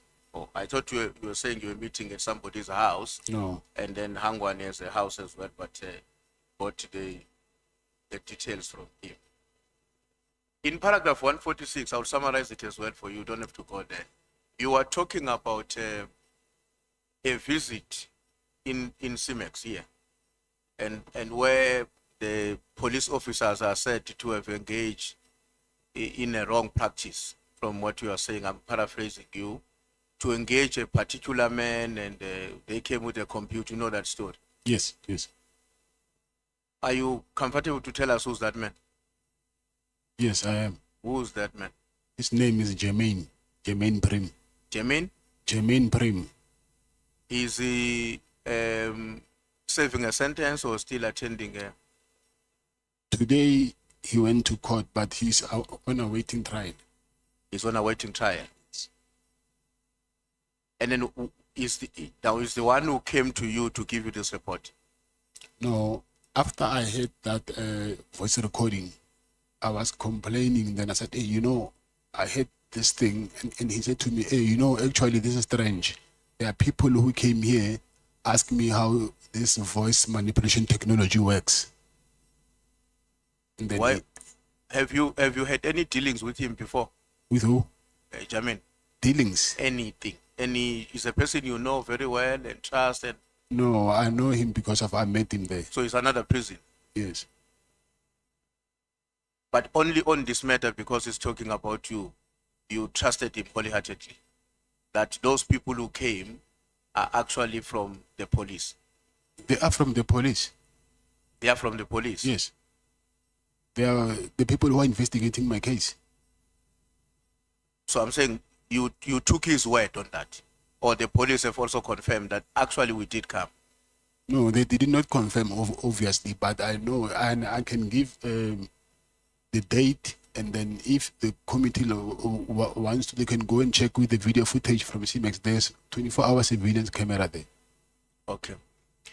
The 5 million you were willing to pay as part of the contribution to get your friend Jerry out, who were you going to pay to? I was going to pay to Jerry's wife. So for her to pay to who? To the people who demanded money. So there were people who were in contact with the family? Yes. And looking for 10 million rand? Yes. Okay. Now, I think somebody asked this question, but I just want to further clarify it, help for you to help us to clarify it. Your knowledge of your friend being involved on something that has got to do with drugs, to what extent are you honest and open to each other as friends? I mean, under normal circumstances, my friends will talk to each other openly, including to guide each other away from dangers that may be visited on us as individuals as well as our families, because we should be having an ambition to grow up and to raise our families as well to the level at which it could be possible in life. So in that way, we should be treating each other in a true sense of being brothers and friends. And I wouldn't expect, I can't keep quiet when a friend of mine is involved in drugs. So how far do you go with your friends? In this case, maybe with Jerry, on matters like that? I taught myself that I must not judge people. I will only advise, but if you want to do whatever you want to do, then that is up to you. So that is your own approach to how you engage with your friends? Yes. You leave them to do what they want to do. So are you not worried, Mr. Nhlanhla? Because you know there is an understanding that at times people who are not close to us, they get to understand us better on the basis of the company we keep. I am not worried that if you keep a company of friends, or one amongst them, who engages in activities that are not honorable, if I put it that way, that has an impact on your own standing and reputation.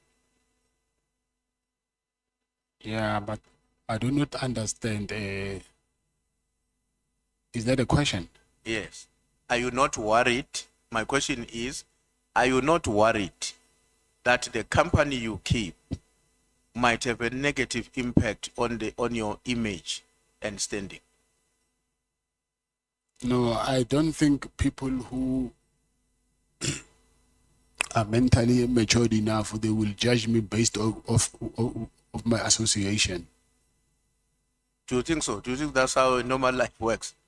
Do you think that if I am walking around every day, me, with the people who are drug dealers, they're my friends, the company I keep, we drink together, we go to clubs together, the population is going to say, the drug dealers are these other ones. This one, no, it's not.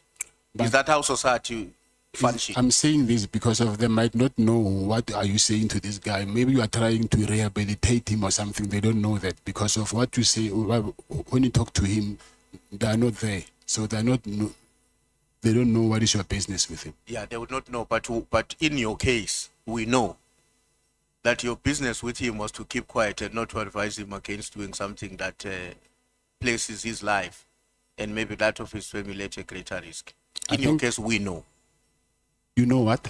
We know because you have told us that you did not say anything to advise him against on the basis that you live your own life and let them live their own life. Obviously, first time when I find out, I will ask that what's in for you, why are you doing this? But then you tell me that a man got to do what a man's got to do to survive. So I cannot give you money. So whatever you want to do, and then if I say stop this, then you will end up asking money from me. So you'll do whatever you want to do, but you'll at the end of the day, you will see that what you're doing is not good or is good. So if they don't heed your advice and proceed on the wrong footing, such as the one that we're talking about, you proceed with your life and not do anything. There's nothing I can do, unfortunately. No, you can. I mean, you can stop being a friend. Friendship is not comparison. It's a choice we make because of common values, and the fact that we may have grown together, or like me, and we are in the same organization together. It's a choice we make. Friendship is a choice, not comparison. Yes, I agree. You agree? Yes. But when you choose to keep a friend, even if the friend is engaged on a practice that you know in terms of the law is illegal. Because there's a contradiction there, Mr. Nhlanhla. I will allow you to comment on it. Because earlier on you told us that the reason you resign your directorship on the company that were awarded a tender by SAPS was precisely because you were concerned that its image may be dented by the fact that your name is associated with certain things which are negative. Yes, that's correct. So when I heard you saying that, I concluded in my mind that this is a man of integrity who cares about his reputation, not just to himself, including how the nation perceives him.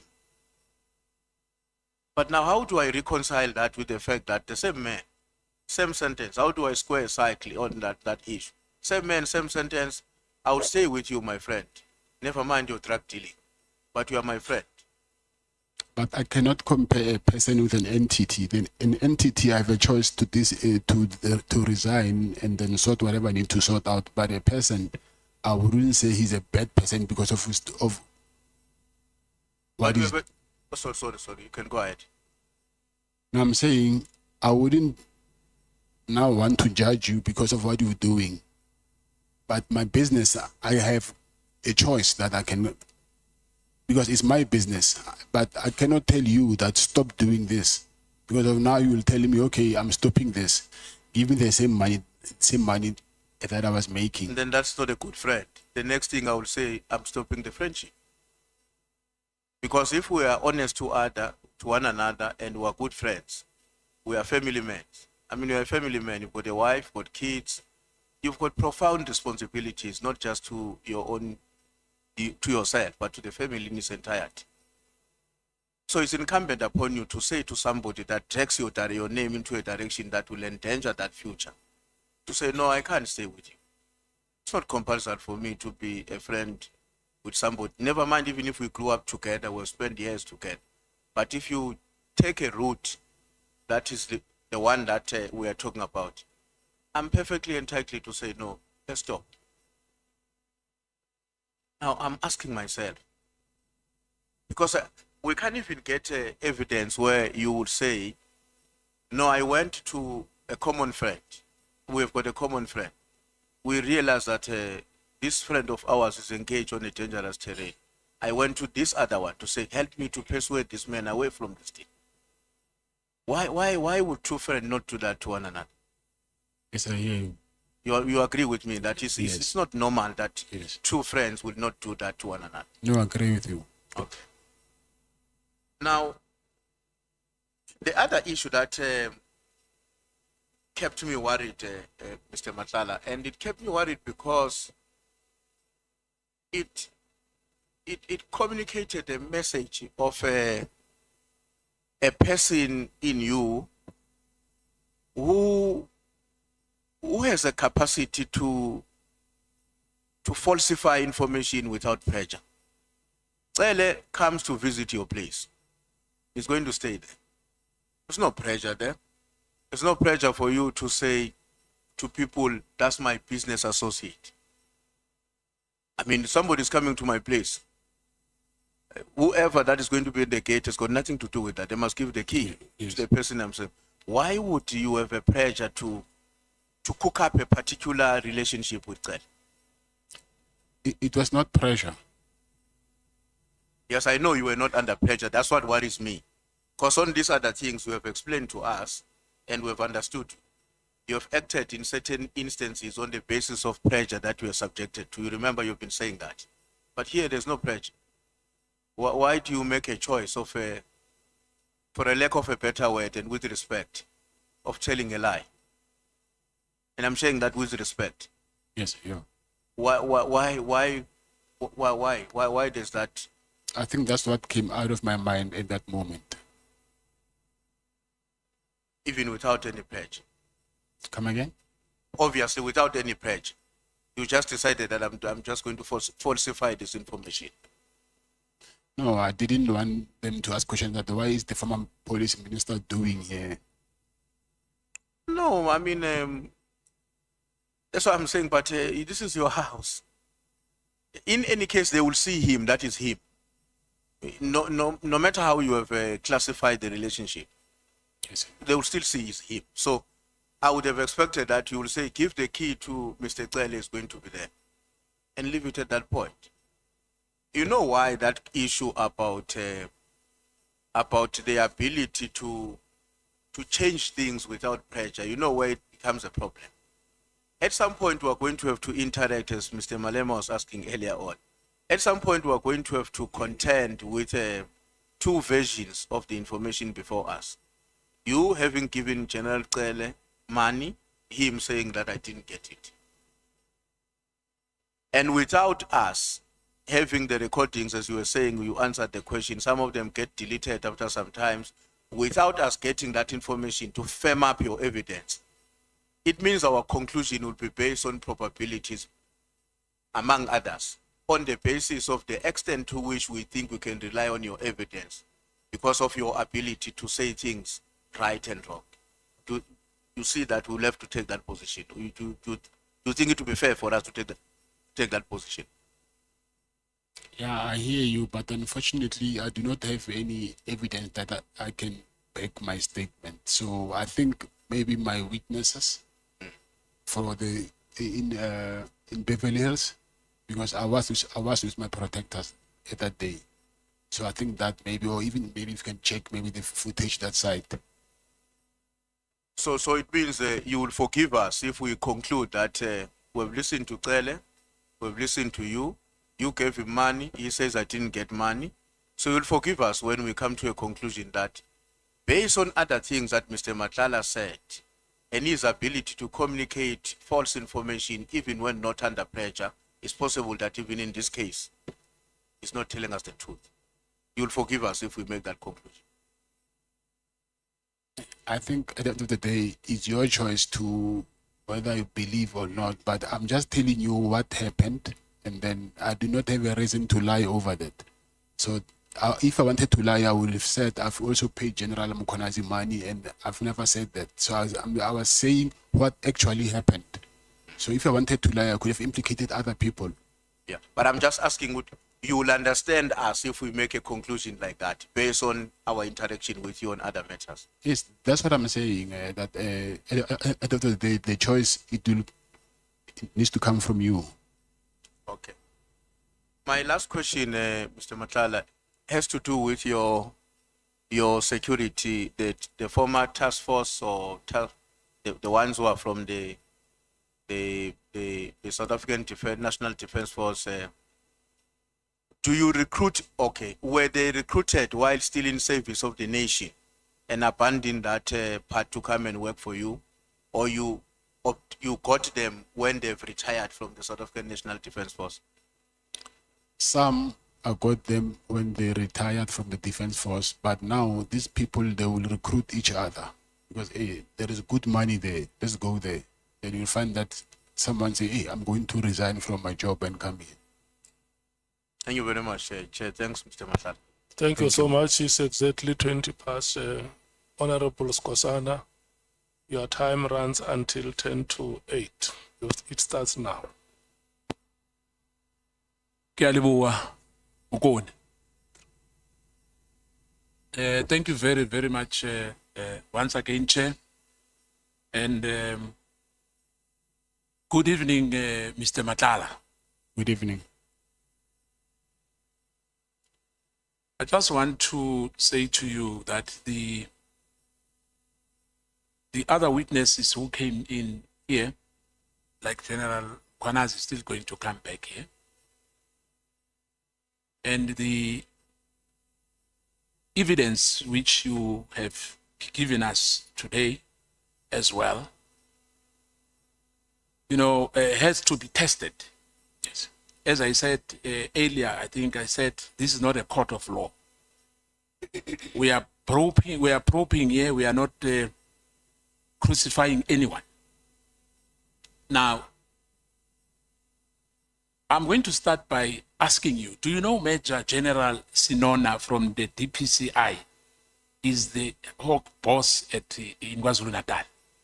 Yes, I do. How long do you know him? 5 or 6 years. Because I understand that he said that you've grown up together. Is it true? No. He didn't say that. No, I'm saying him. We grew up together. Yes. He's older than me. I'm sorry? He's older than me. Yes, he's older than you. But he mentioned that he played football with you as well. But yeah, if you say no, it means it's incorrect what he was telling General Mkhwanazi. Now, are you aware of any criminal cases? Like earlier, I think Honorable Breitenbeck asked you about him, that he used to work in Silverton as a head of investigation and as a head of organized crime unit. And when was that? Some years before you went to KwaZulu-Natal. Maybe you were not aware. No. Lieutenant Mkhwanazi told us that you are very close to Lieutenant Sibiya. Is that true? That is not. How do you know Lieutenant Sibiya? Besides that, you went while he was acting, if I remember well, that he must resolve your matters at Vageis, if I remember well. Was it for the first time you've seen General Sibiya? Yes, in 2024. Yes. Is it true that Lieutenant General Sibiya and his driver, a policeman, collects cash monthly, on monthly basis from somebody somewhere in Sandton? Did you ever told General Mkhwanazi about that? No. Now, Mkhwanazi never said we are part and parcel of the so-called drug cartels. He never said so when he appeared before us. That I can assure you. He said there are people who are members of the so-called a drug cartel. But I'm going to put it to you. Do you know any drug cartel members? Do you know any drug cartel members? No. Besides what was mentioned at Nhlanhla Commission? No. So is it not true that somebody, or anyway, because you said now, you said that you don't know him, and I don't think that it will be fair for me to ask you this question.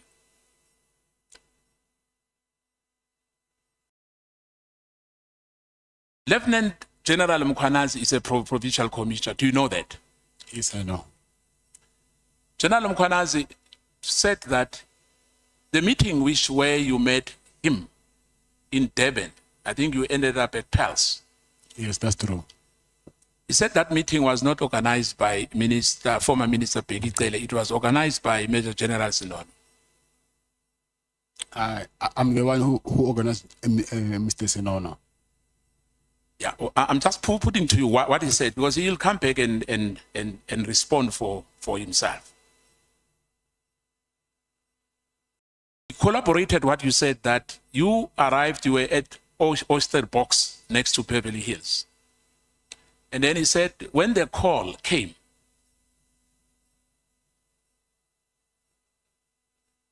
he was told he must come to Oyster Box, and he said, no, he's not coming there. You must come out. You came up with a small car, and then you gave him the description of the car. Who, me? No, well, I Major General Sinono, but Major, not you, Sinono said that, I remember very, very well, that when you come out, he will see you is at Belleville Hills. Then you'll follow him, as you said yourself, that you went to Pearls, the boom gate, you opened, and you went to a penthouse there. Am I right? Yes. Now, then you were arrested, am I right? Besides that, you raised an issue about, before you were arrested, there's this guy called Neji from Midstream. In his own version, he said Neji was called right on the spot when you were, the three of you, at Pals, by Major General, by yourself, because he said that the so-called kidnapping and the torture has got nothing to do with him, because that is the DPCI matter. So the issue of him, the case being opened for him, it was a fabricated story. And there's a person who was kidnapped. They went to, the Neji guy works with a private, yes. The kidnapper, do you know anything about Malelane, that they went to trace that person who was kidnapped in Malelane, in Mpumalanga? Malelane, no. You don't know anything about that? It's Malelane in Mpumalanga. Yeah, in Malelane, remember, just before the border, there's Malelane. So the person who was kidnapped, why Neji was called, is because there was a person, a Muslim for that matter, who was kidnapped, and they looked for him, and they went to Malelane. Unfortunately, he was not there. There was a border policeman who was involved, alleged involved in the kidnapping of that person, and unfortunately, that house of that policeman was burned down after the visit of these investigators of Major General Sinon. You don't know that? No, I don't know that. So the discussion that it's your son and Neji's son, they went school together. General Mkhwanazi says it's not so.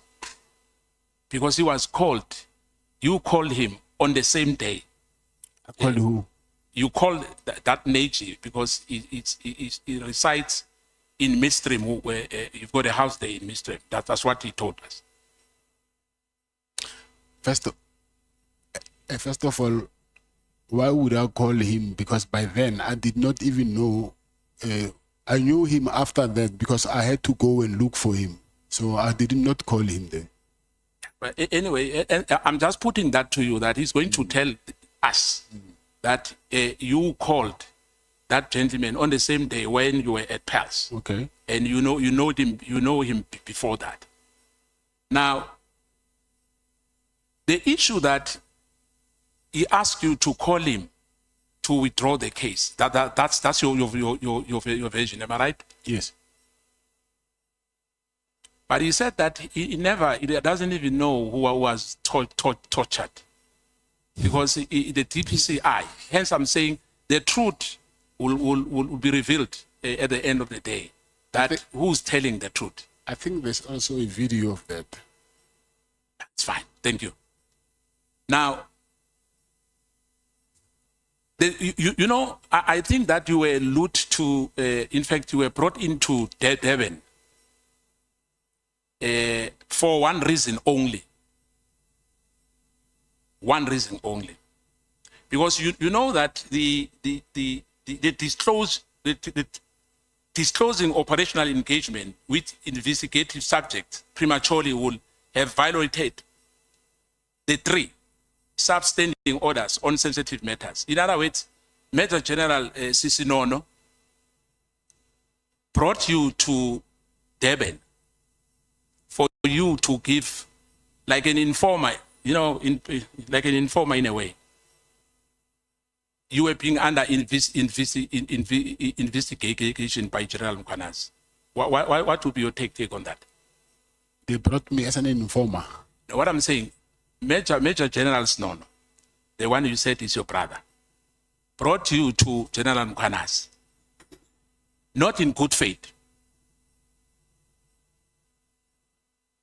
What's your take on that? First of all, I will say he did not bring me to Mr. Mkhwanazi. Mr. Mkhwanazi was brought by General Cele. So he did not know before that I was supposed to meet him. Yeah, but remember, Minister Cele was not there. Yes. Yes. So you're saying... So I'm saying, if he comes back to us and say, and collaborate what I'm asking you now, because that's what he told us, to say, the meeting was arranged by Major General Sinono, yes, not Minister Pegitele. And Pegitele was not there, am I right? Yes, he was not there, yes. Now, you know the general principle of investigative confidentiality and the need to avoid compromising operatives, sources, or integrity of the broader inquiry. Because remember, General Mkhwanazi is a policeman.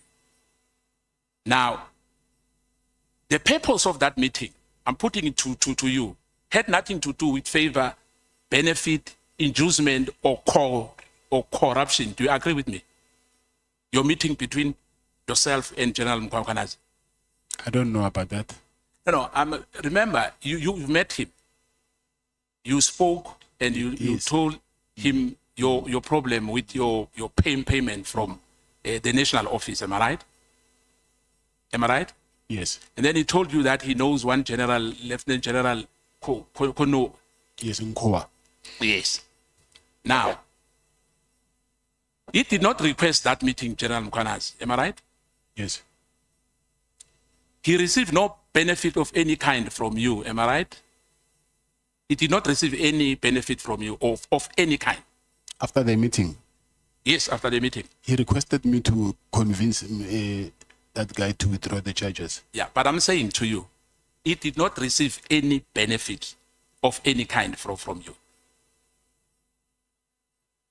It will be benefit if that guy withdrew charges against him. Yeah, a material benefit. Oh, are you talking about money? Material benefit of any kind. Yes, I agree with you. Did the meeting alter, restrain, redirect, or weaken the investigation into your tender network. What that meeting, the results of that meeting in your, was it a wasteful meeting for you? What is your take? I will say, after a while, then I think it was wasteful. It was a wasteful meeting. The trip was really a fruitless expenditure. Am I right? Now, the meeting was not probative of any wrongdoings. Do you agree with me on that again? Yes. It is therefore no material to us as parliamentarians in this inquiry unless it involves improper influences, which it did not. Am I right? It doesn't influence us by any means, your meeting. It does not influence us as a committee. I don't know, because I've been asked here to testify, so I don't know if it does not or it does.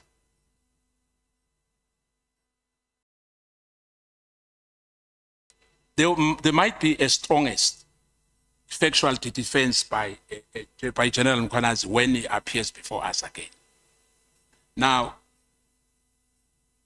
remember, General Mkhwanazi did not protected you for you not to be arrested. Am I right? Yes. The arrest occurred under the same investigative structure of Mkhwanazi, which he was overseeing. Am I right? Yes. The project leader, Lieutenant General Dumisani Khumalo, may have an operational lead to the project, but the appellant was their executive authority and his unit carried out the arrest on you. Do you agree? I'm talking about Mkhwanazi, because he's an appellant on this matter. Am I right? Yes. Hence, I'm saying to you that the trip to David and the meeting at Pels bear no fruit at all. Am I right? It was, as I said earlier, but we agreed on that. That it didn't benefit you, you know, am I right on that? Yes. Now we agreed that there was no result for that meeting. In fact, you were disappointed. Am I right? After I was arrested. Yeah, or after you were arrested. Are you aware that your payment, because remember, I think you are doing the so-called medical assessment in that tender which was cancelled by SAPS, am I right? They were supposed, in fact, not was supposed to. There were students who were supposed to go to college, am I right? Who Yes. needed a medical assessment. Yes. And some service providers complained that they are not paid by you because SAPS did not pay you. Am I Yes. right? Yes. And the intervention by Minister Senzo Mkhunu was that he asked them to pay you for SAPS to be able to send those students to the different colleges. Am I right? I don't know about that. You didn't know about that? Yes. Yeah, it was, let me put it to you. It was Senzo Mkhunu who intervened, but he said they must only pay because he wants those students to go to the college. It was nobody, it was not Minister Cele. It was Senzo Mkhunu himself who intervened to say they must pay you, otherwise we won't have anyone going to the college. In that meeting, let me put this to you, if that meeting had any improper purpose, the natural consequences would have been to shield you. Am I right? If that meeting. Yes, I will say that, but if there were some other interferences, people came and then you find out you end up getting a highest bid. I said, no, listen, it's either me or him, you choose. So I think I was less important. Yeah, I'll put it to you that the fact that arrest proceeded demonstrated that there was no favor exchange, no compromise, no improper influence, no corrupt relationship at all between yourself and General Mkhwanazi. Am I right?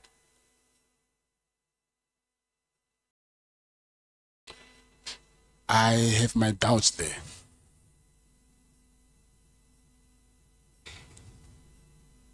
Because he's going to come and argue here to say that it did not required for him to disclose of every meeting with suspects, because in his job, what he does is normal for a senior police officials to meet investigative subjects without logging them as material disclosure, unless they raise conflict of interest or they create reasonable perception of impropriety.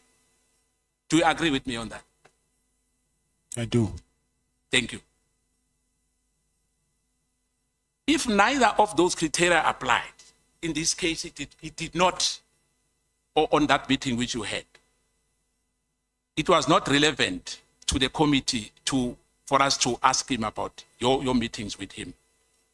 Had no bearing on the substance of these allegations, carried no probative values unless the committee was examining a corruption of impropriety, which it was not in his conduct. And as well, your meeting was not about you paying him, alleged paying him, as you said that to one of my colleagues, that you could have lied if you wanted to and say you paid him, like you paid Minister Cele, am I right? So you were telling us the truth, that there was no material benefit. Am I right? Yes, sir, you're right. Therefore, this is where he can anchor the reasoning of policing norms. Police officials do not publicity categorically every meeting that they have with suspect, routine investigative engagement and covered by confidentiality, no political reporting. I think you know that. Hence, as well, I think you are not interested in politics. Like when he said that in that meeting there was a so-called Zulu, what was it? Zulu, it's a Zulu war.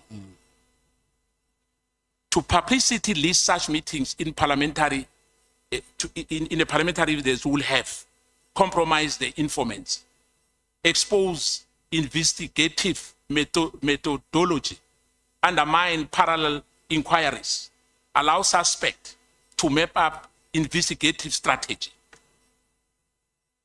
That's what Mkhwanazi will tell us when he comes back. And I think I'm not putting this to you maliciously, because as we are here, as you said yourself, that you want to tell us the truth. And I don't have a doubt that you are lying to us, because we are under oath. Am I right? Whatever you told us is what we've experienced. You said to us some other matters, you might have forgotten them. I think that's what you said yesterday. And we said, we understand, because you said you are in a solitary confinement, and your phone as well, and some of your gadgets are not with you. Am I right? Now, it is critical. A fact is that if disclosure will have changed the credibility, the integrity of investigation, because we are under investigation, and I think we are aware of that. I must say this to you. It might be justified. I only needed to disclose the interactions that were relevant to the committee mandate or suggestive of improper influence, as I said earlier to you. The conclusion of that meeting which you had with Major General Sinona and Lieutenant General Mkhwanazi, there was no corruption there. Do you agree? Which transpired in your meeting. But there was suggestion of corruption. There was suggestion of corruption, yes. But there was no corruption. Technically it was, because there was suggesting that I need to work with General Nkhuwa. Yeah, but I mean, if somebody refers you to someone, is that corruption? If I say to you, come to me, you say we are not paid, Do you know Honorable Nomvalo? I know Honorable Nomvalo. I pick up a call and said, Mr. Nomvalo, there's a complaint, but unfortunately it's not within my competency to help him. Can you please attend to that? Like any normal citizen.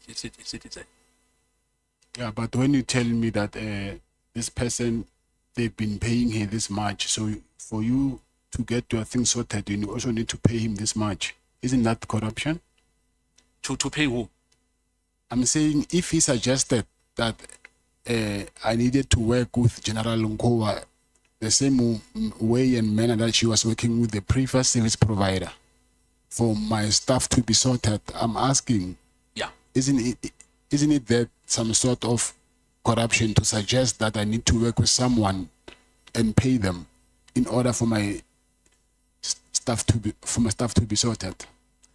For me, is that there's an allegation against Lieutenant General, you said Nkwa. Nkwa, yes. Is there a credible evidence that she's corrupt? No. Or is an allegation that she works with whoever, another company? Yes, he backed up by saying that she's buying property that she cannot afford, unless if he was lying to me about that. Because he even gave me address of one property which I went to check it out and even took the pictures. So unless if even that property, it was just a diversion. But if that property really belongs to her, meaning he was not lying to me. Right. So there was a favor or there was no favor on you by General Mkhwanazi? There was no favor. Any influence beside the issue of Lieutenant General Nkwa that you must see him? Yeah, there's nothing. No consignment of any of your cases you are facing now? I didn't have cases before when I was with him. No contradiction? Or there was any contradiction in your view now as we are sitting here? Contradiction? Yes.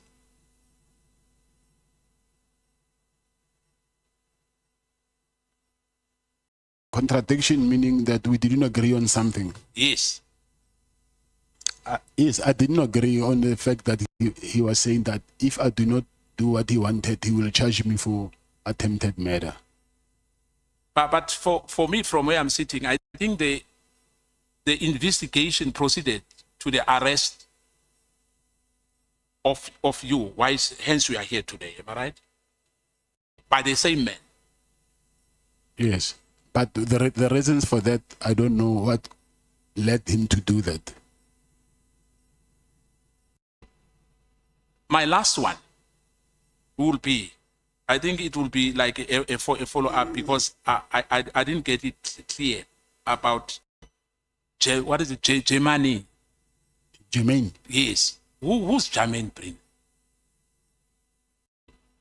He's a guy who's been, he's been convicted for, but he paid fine for that conviction. Convicted for impersonating people using voice manipulation technology. That I can take your voice and call someone, pretend to be you. And also identity manipulation. I can call someone using your phone number as if it's you, but it's not you, yes. And your historical relationship? I do not have a historical relationship with him. Do you know Paulo O'Sullivan? Yes, I know him. What's your relationship with him? I don't have a relationship. I know him as a forensic investigator. Did you ever had a meeting with him? I've never met him. Or you only know him as a forensic investigator? Yes. And do you have his number? No, I don't have. Brown Mkhwanazi, is he your friend? No, he's not a friend. He is the one who I said that yesterday. He impersonated himself as one of the ministerial staff, am I right? Yes, yes. At Nhlanhla Commission, unfortunately, because you are arrested, you don't know what he said there. Yeah. Now, you said you paid him how much? I will say between 150 and 200,000. For the January ANC, January 8th. Yeah, yes. And as you said, you promised us that you even have the names as well of those who travel, which you paid for their traveling arrangements. Am I right? Yes. You already sent it to us already. I think they are somewhere in the bundles. I saw them in the. I also have them, but I don't know if they already gave them to you. Okay. My last parting shot, there was on the media the issue. Do you know the Treasurer General of the African National Congress, Gwen Ramokgopa? Yes, I know her. Have you ever funded her? No. Nothing? No. There's a picture of you with President Ramaphosa. Is it fabricated or is he your friend? Where? No, I'm saying on the media. President Ramaphosa. You don't have? No, there's no picture of me with President Ramaphosa. I can show you. Show me. I'll show you. Thank you so much. Thank you, Chair. Thank you. I'll send the chair. Thank you so much. Honorable Skosana is busy with Photoshop here. Honorable members, thank you so much. Let me just check this with you. The grandmother in Swaziland, is it paternal or maternal grandmother? I don't have a grandmother in Swaziland.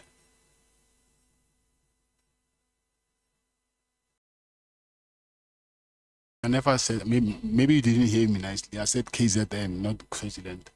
Didn't you say from KZN to Swaziland? No. You didn't hear me nicely. Okay, it's fine. Is it maternal or paternal? Maternal, yeah. It's maternal. It's where your mother comes from. Yes. So your mother is Nhlanhla. My mother's mother. Your grandmother Yes. is Nhlanhla. Yes. And then your mother was also born from the Dlaminis. From Nhlanhla. Okay. Nhlanhla, where? Waterberg, Capricorn, Skukune. Eish. I just heard a place called Bareke Pogwani. Nebo. So I keep yeah, Bareke Pogwani, yeah. Yeah. Nebo Pogwane in Skukune. That's where the surname Nhlanhla comes from. Okay. It's where your father originates or where your father was born. Yes, yeah. Okay. And then, do you know your relatives there in Pokwane? I don't know them. I wish I. Not any. No, I don't. Rakhadi, Rangwane? Nothing. Not any. So the only person that you would have known there was your father. Okay. And then let's move to this matter of Mr. Jerry Bushok. I just want you to explain what do you mean by the manufacturing of narcotics?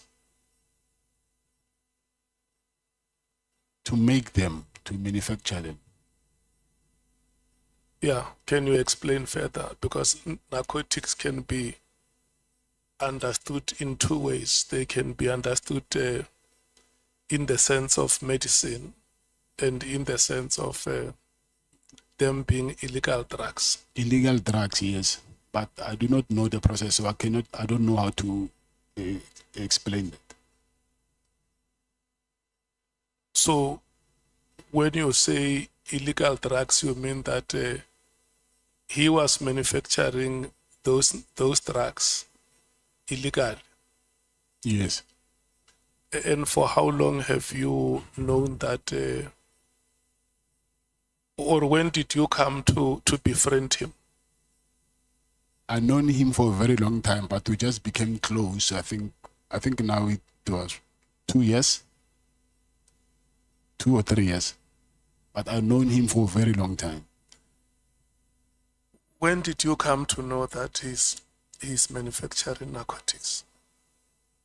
He told me When was it? Is it 2 years ago, 3 years ago? Because you maybe 2 years ago. and you lived with that information for the last 2 years. That's true, yes. Before you came to depose this information with us as the Committee of Parliament, have you ever shared it with any person to say, "Ish, you know, I have a friend who is, man, this friend, man." Hmm? Yes, I did. You have shared that information with anybody? I did. Have you ever shared it with anybody in the authorities of the SAPS? No, I didn't. And then when General Cele, the former police minister, says, "I have been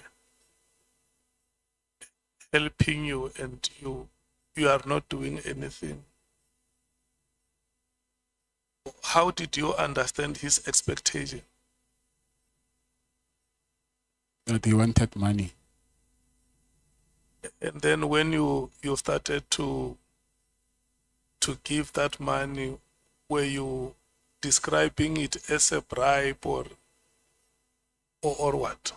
As a repayment. Or gratification? Or As a repayment, yeah. in legal terms or in illegal terms? I wouldn't phrase it as legal or illegal. Yeah, I'm just saying, for instance, I have assisted you and maybe you feel that indeed that assistance came. You can go to the bank and transfer straight to my bank account to carry stacks of money. That's basically why was it not possible for you to do a direct bank transfer? He didn't want any transfers, he wanted cash. And then what was your understanding within that context when a person doesn't want to be given money in a manner that is traceable? Or did you understand it to be legal or illegal? Illegal is. And then when you, just that question which Honorable James has asked you about defeating the ends of justice with the meeting with General Mkhwanazi. When there is a case that has been opened with IPIT, and the case is opened against General Mkhwanazi, and then he arranges a meeting with you, or a meeting is arranged either way, whether by yourself or by him, you eventually meet.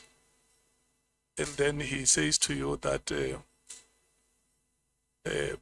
I will try and help you, but I will also want you to talk to these people to withdraw their case. And you say there is a one of the victims who has lost his vocal cords, isn't it? Yes, that's true. Didn't you understand his action to be interfering with witnesses? Yeah, it is. It's interfering with witnesses. Yes, it is. And it's an illegal activity. I will say so. Did you, okay, after that, having met, did any of those victims discuss with you, but to say, Nhlanhla, this thing is defeating the ends of justice and we think must be reported to the authorities?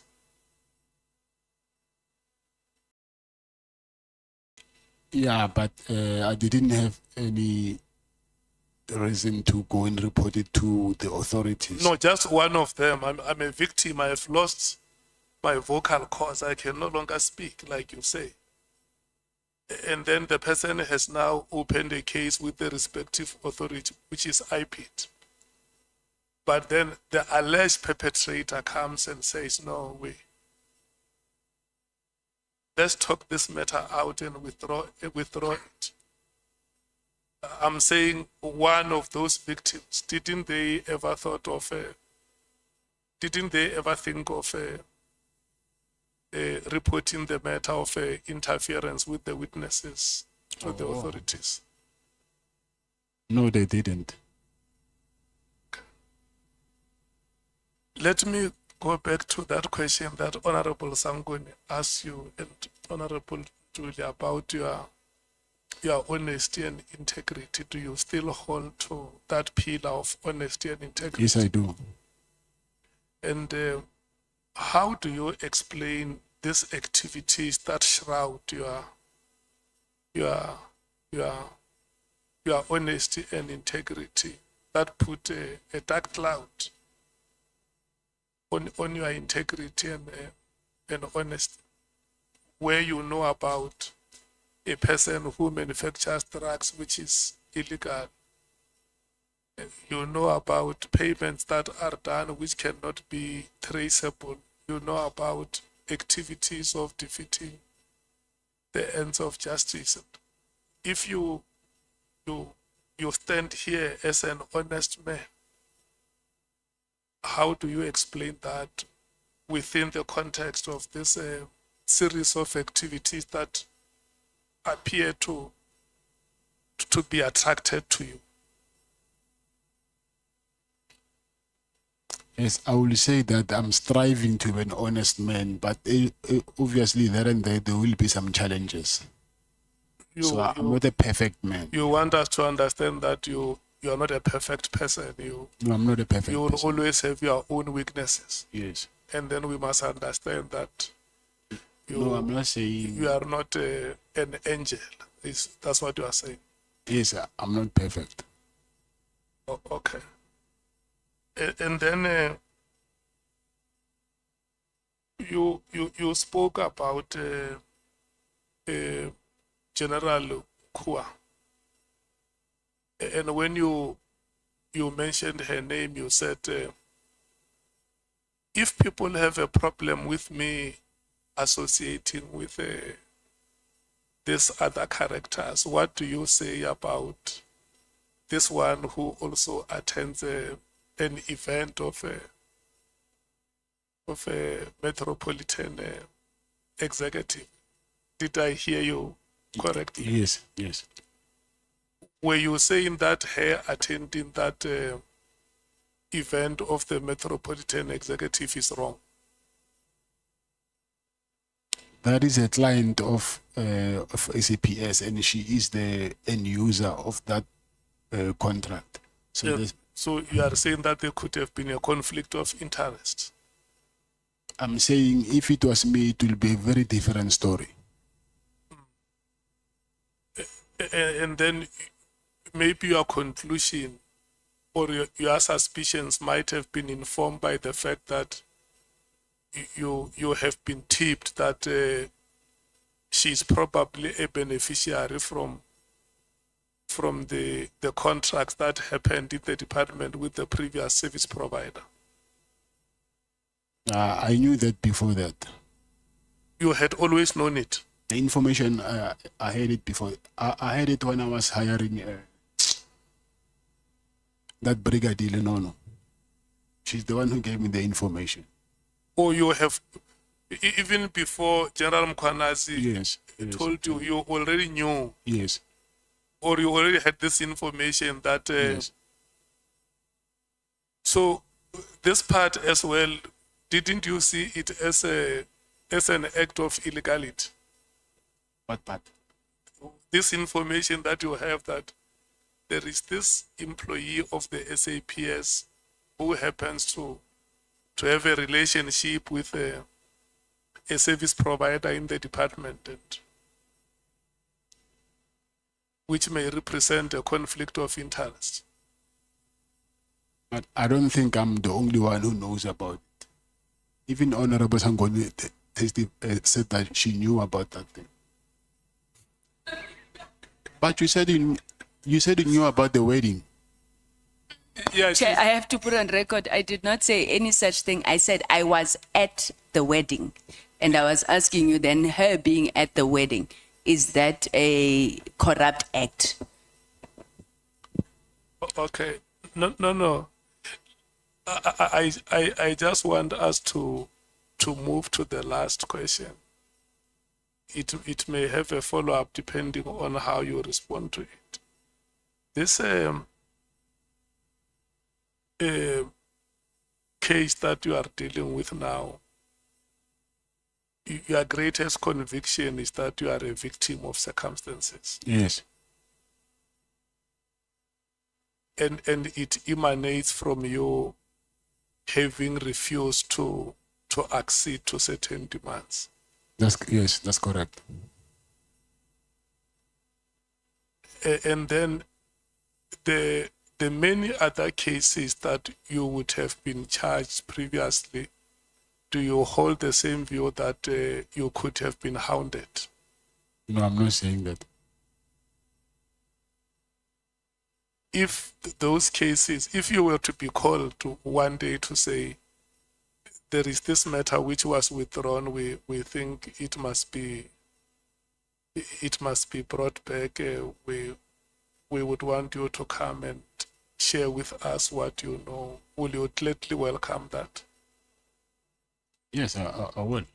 Wouldn't you have a problem to say, but this is a matter of 15 years ago, why do you want to revive it now? If they have a reason, then Won't you think that it's a witch hunt if somebody wants to bring a matter of 2009? I wouldn't say that. It depends how what motivates that. Okay. The last question would be, if such cases were to be brought back, would you say, I have now been given an opportunity to clear my name? I've already cleared my name, hence they were withdrawn. No, yes, no, I'm saying to you, as Honorable Breitenbach was reading that list, it was a long list. For sure, some cases in some cases you were acquitted. In some cases they were withdrawn. Somebody says, no, these cases that have been withdrawn must be reinstated. What will be your reaction? Will you say, no, look, I'm very happy. I think I've been given a chance. I will clear my name. I don't have a choice. Yes, I will clear my name. Okay, SC or Advocate Zikalala, can I get parting shots from you if you have? Thank you, Chair. There's nothing further from me. I'm not certain if SC has anything that he wants to add. Yeah. Let me invite Mr. Tubahale and Mr. Khoza to come to the front so that we officially hand over back their facility.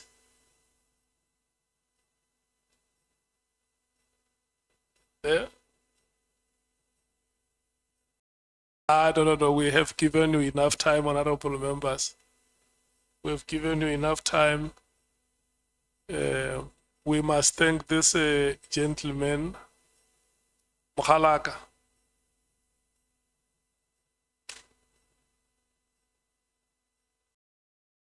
Sell out. Sell out. You can sit down. Yeah. I think on the part of Parliament, before we close, we must just, first of all, we must thank you for having given us an opportunity to use your facilities, and also having made Mr. Matala available to come and have a conversation with us. Mkhwanazi, we want to thank you so much for your time. It has not been easy. We had to ask you the questions that we asked you, and you had to give your answers to the best of your abilities. You will understand that we are doing our work as members of Parliament. We need to get our country right and give South Africans hope that the democracy that so many Goni, fought Goni, and before died, the summer, and died for. the Scalabala Mam said, Bale- Emma Payne, they are given Oh, they are given an Kelebo. opportunity to enjoy the fruits of this democracy. So ra go leboga Mokone wa ntširi kgolo mina tlhantlhagane Kelebo. ra go leboga kgoši yaka. Tubakale, we want to, and Mr. Khoza, we want to hand over this facility back to yourselves. The immunities, the privileges, and the powers that you enjoyed here, we are now taking them back to Cape Town. Once we leave here, nobody speaks about immunities or privileges. So I'm going to give you some few minutes just to give your remarks. And the last thing I'm going to say is that the meeting is adjourned.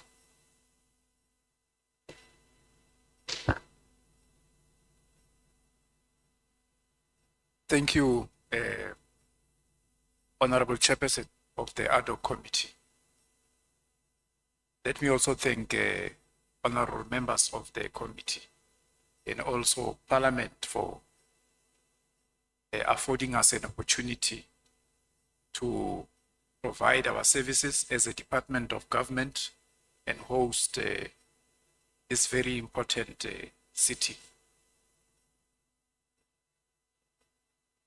From the apex management of the department, we gave instructions to the area commissioner here, and he executed with the team with precision and the professionality that we always want to be held at as the Department of Correctional Services. But we didn't do that alone. We did that also with the managers and the staff from Parliament. And we did not succeed only because of what we were doing. We succeeded also because of the leadership of the Honorable Chairperson of the Ad Hoc Committee and the members of the honorable members of the Ad Hoc Committee. So we want to express our appreciation for being given this rare opportunity. This is your institution. You are always welcome to host sittings, not in any other form. We also want to thank you, Honorable Chairperson of the Ad Hoc Committee, for allowing us to go back to wearing uniform. Mr. Khoza here, from tomorrow you wear uniform. He's not used to this attire that he's wearing. And as I indicated, we appreciate the opportunity. Thank you. Thank you so much. I see the SC is back. The SC, we are at a point where we are closing the meeting. There is one thing that you did not say. You did not give us this venue because you know Honorable Malema and I very well. You must say that I gave it to you as Parliament, not because I was under any influence from these two honorable members from my province.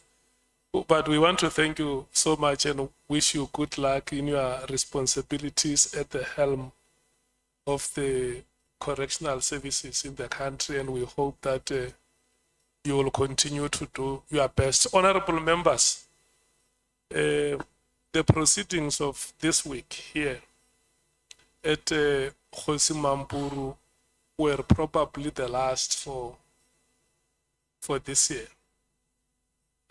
I have received a letter from the office of the Speaker. I think the Chief Whip informed me that they have discussed amongst themselves as political parties and have agreed to grant the committee the last extension. So we will go back to our committee meeting and discuss on how we are going to conclude the work of the committee within the period that has been extended by the National Assembly today. We want to thank you so much, members, once again, Mkhwanazi, and your team, the commissioner and your team from Correctional Services, the area commissioner here, Mr. Khoza, the staff of Parliament for making everything possible here, and the members of the media and the South African public.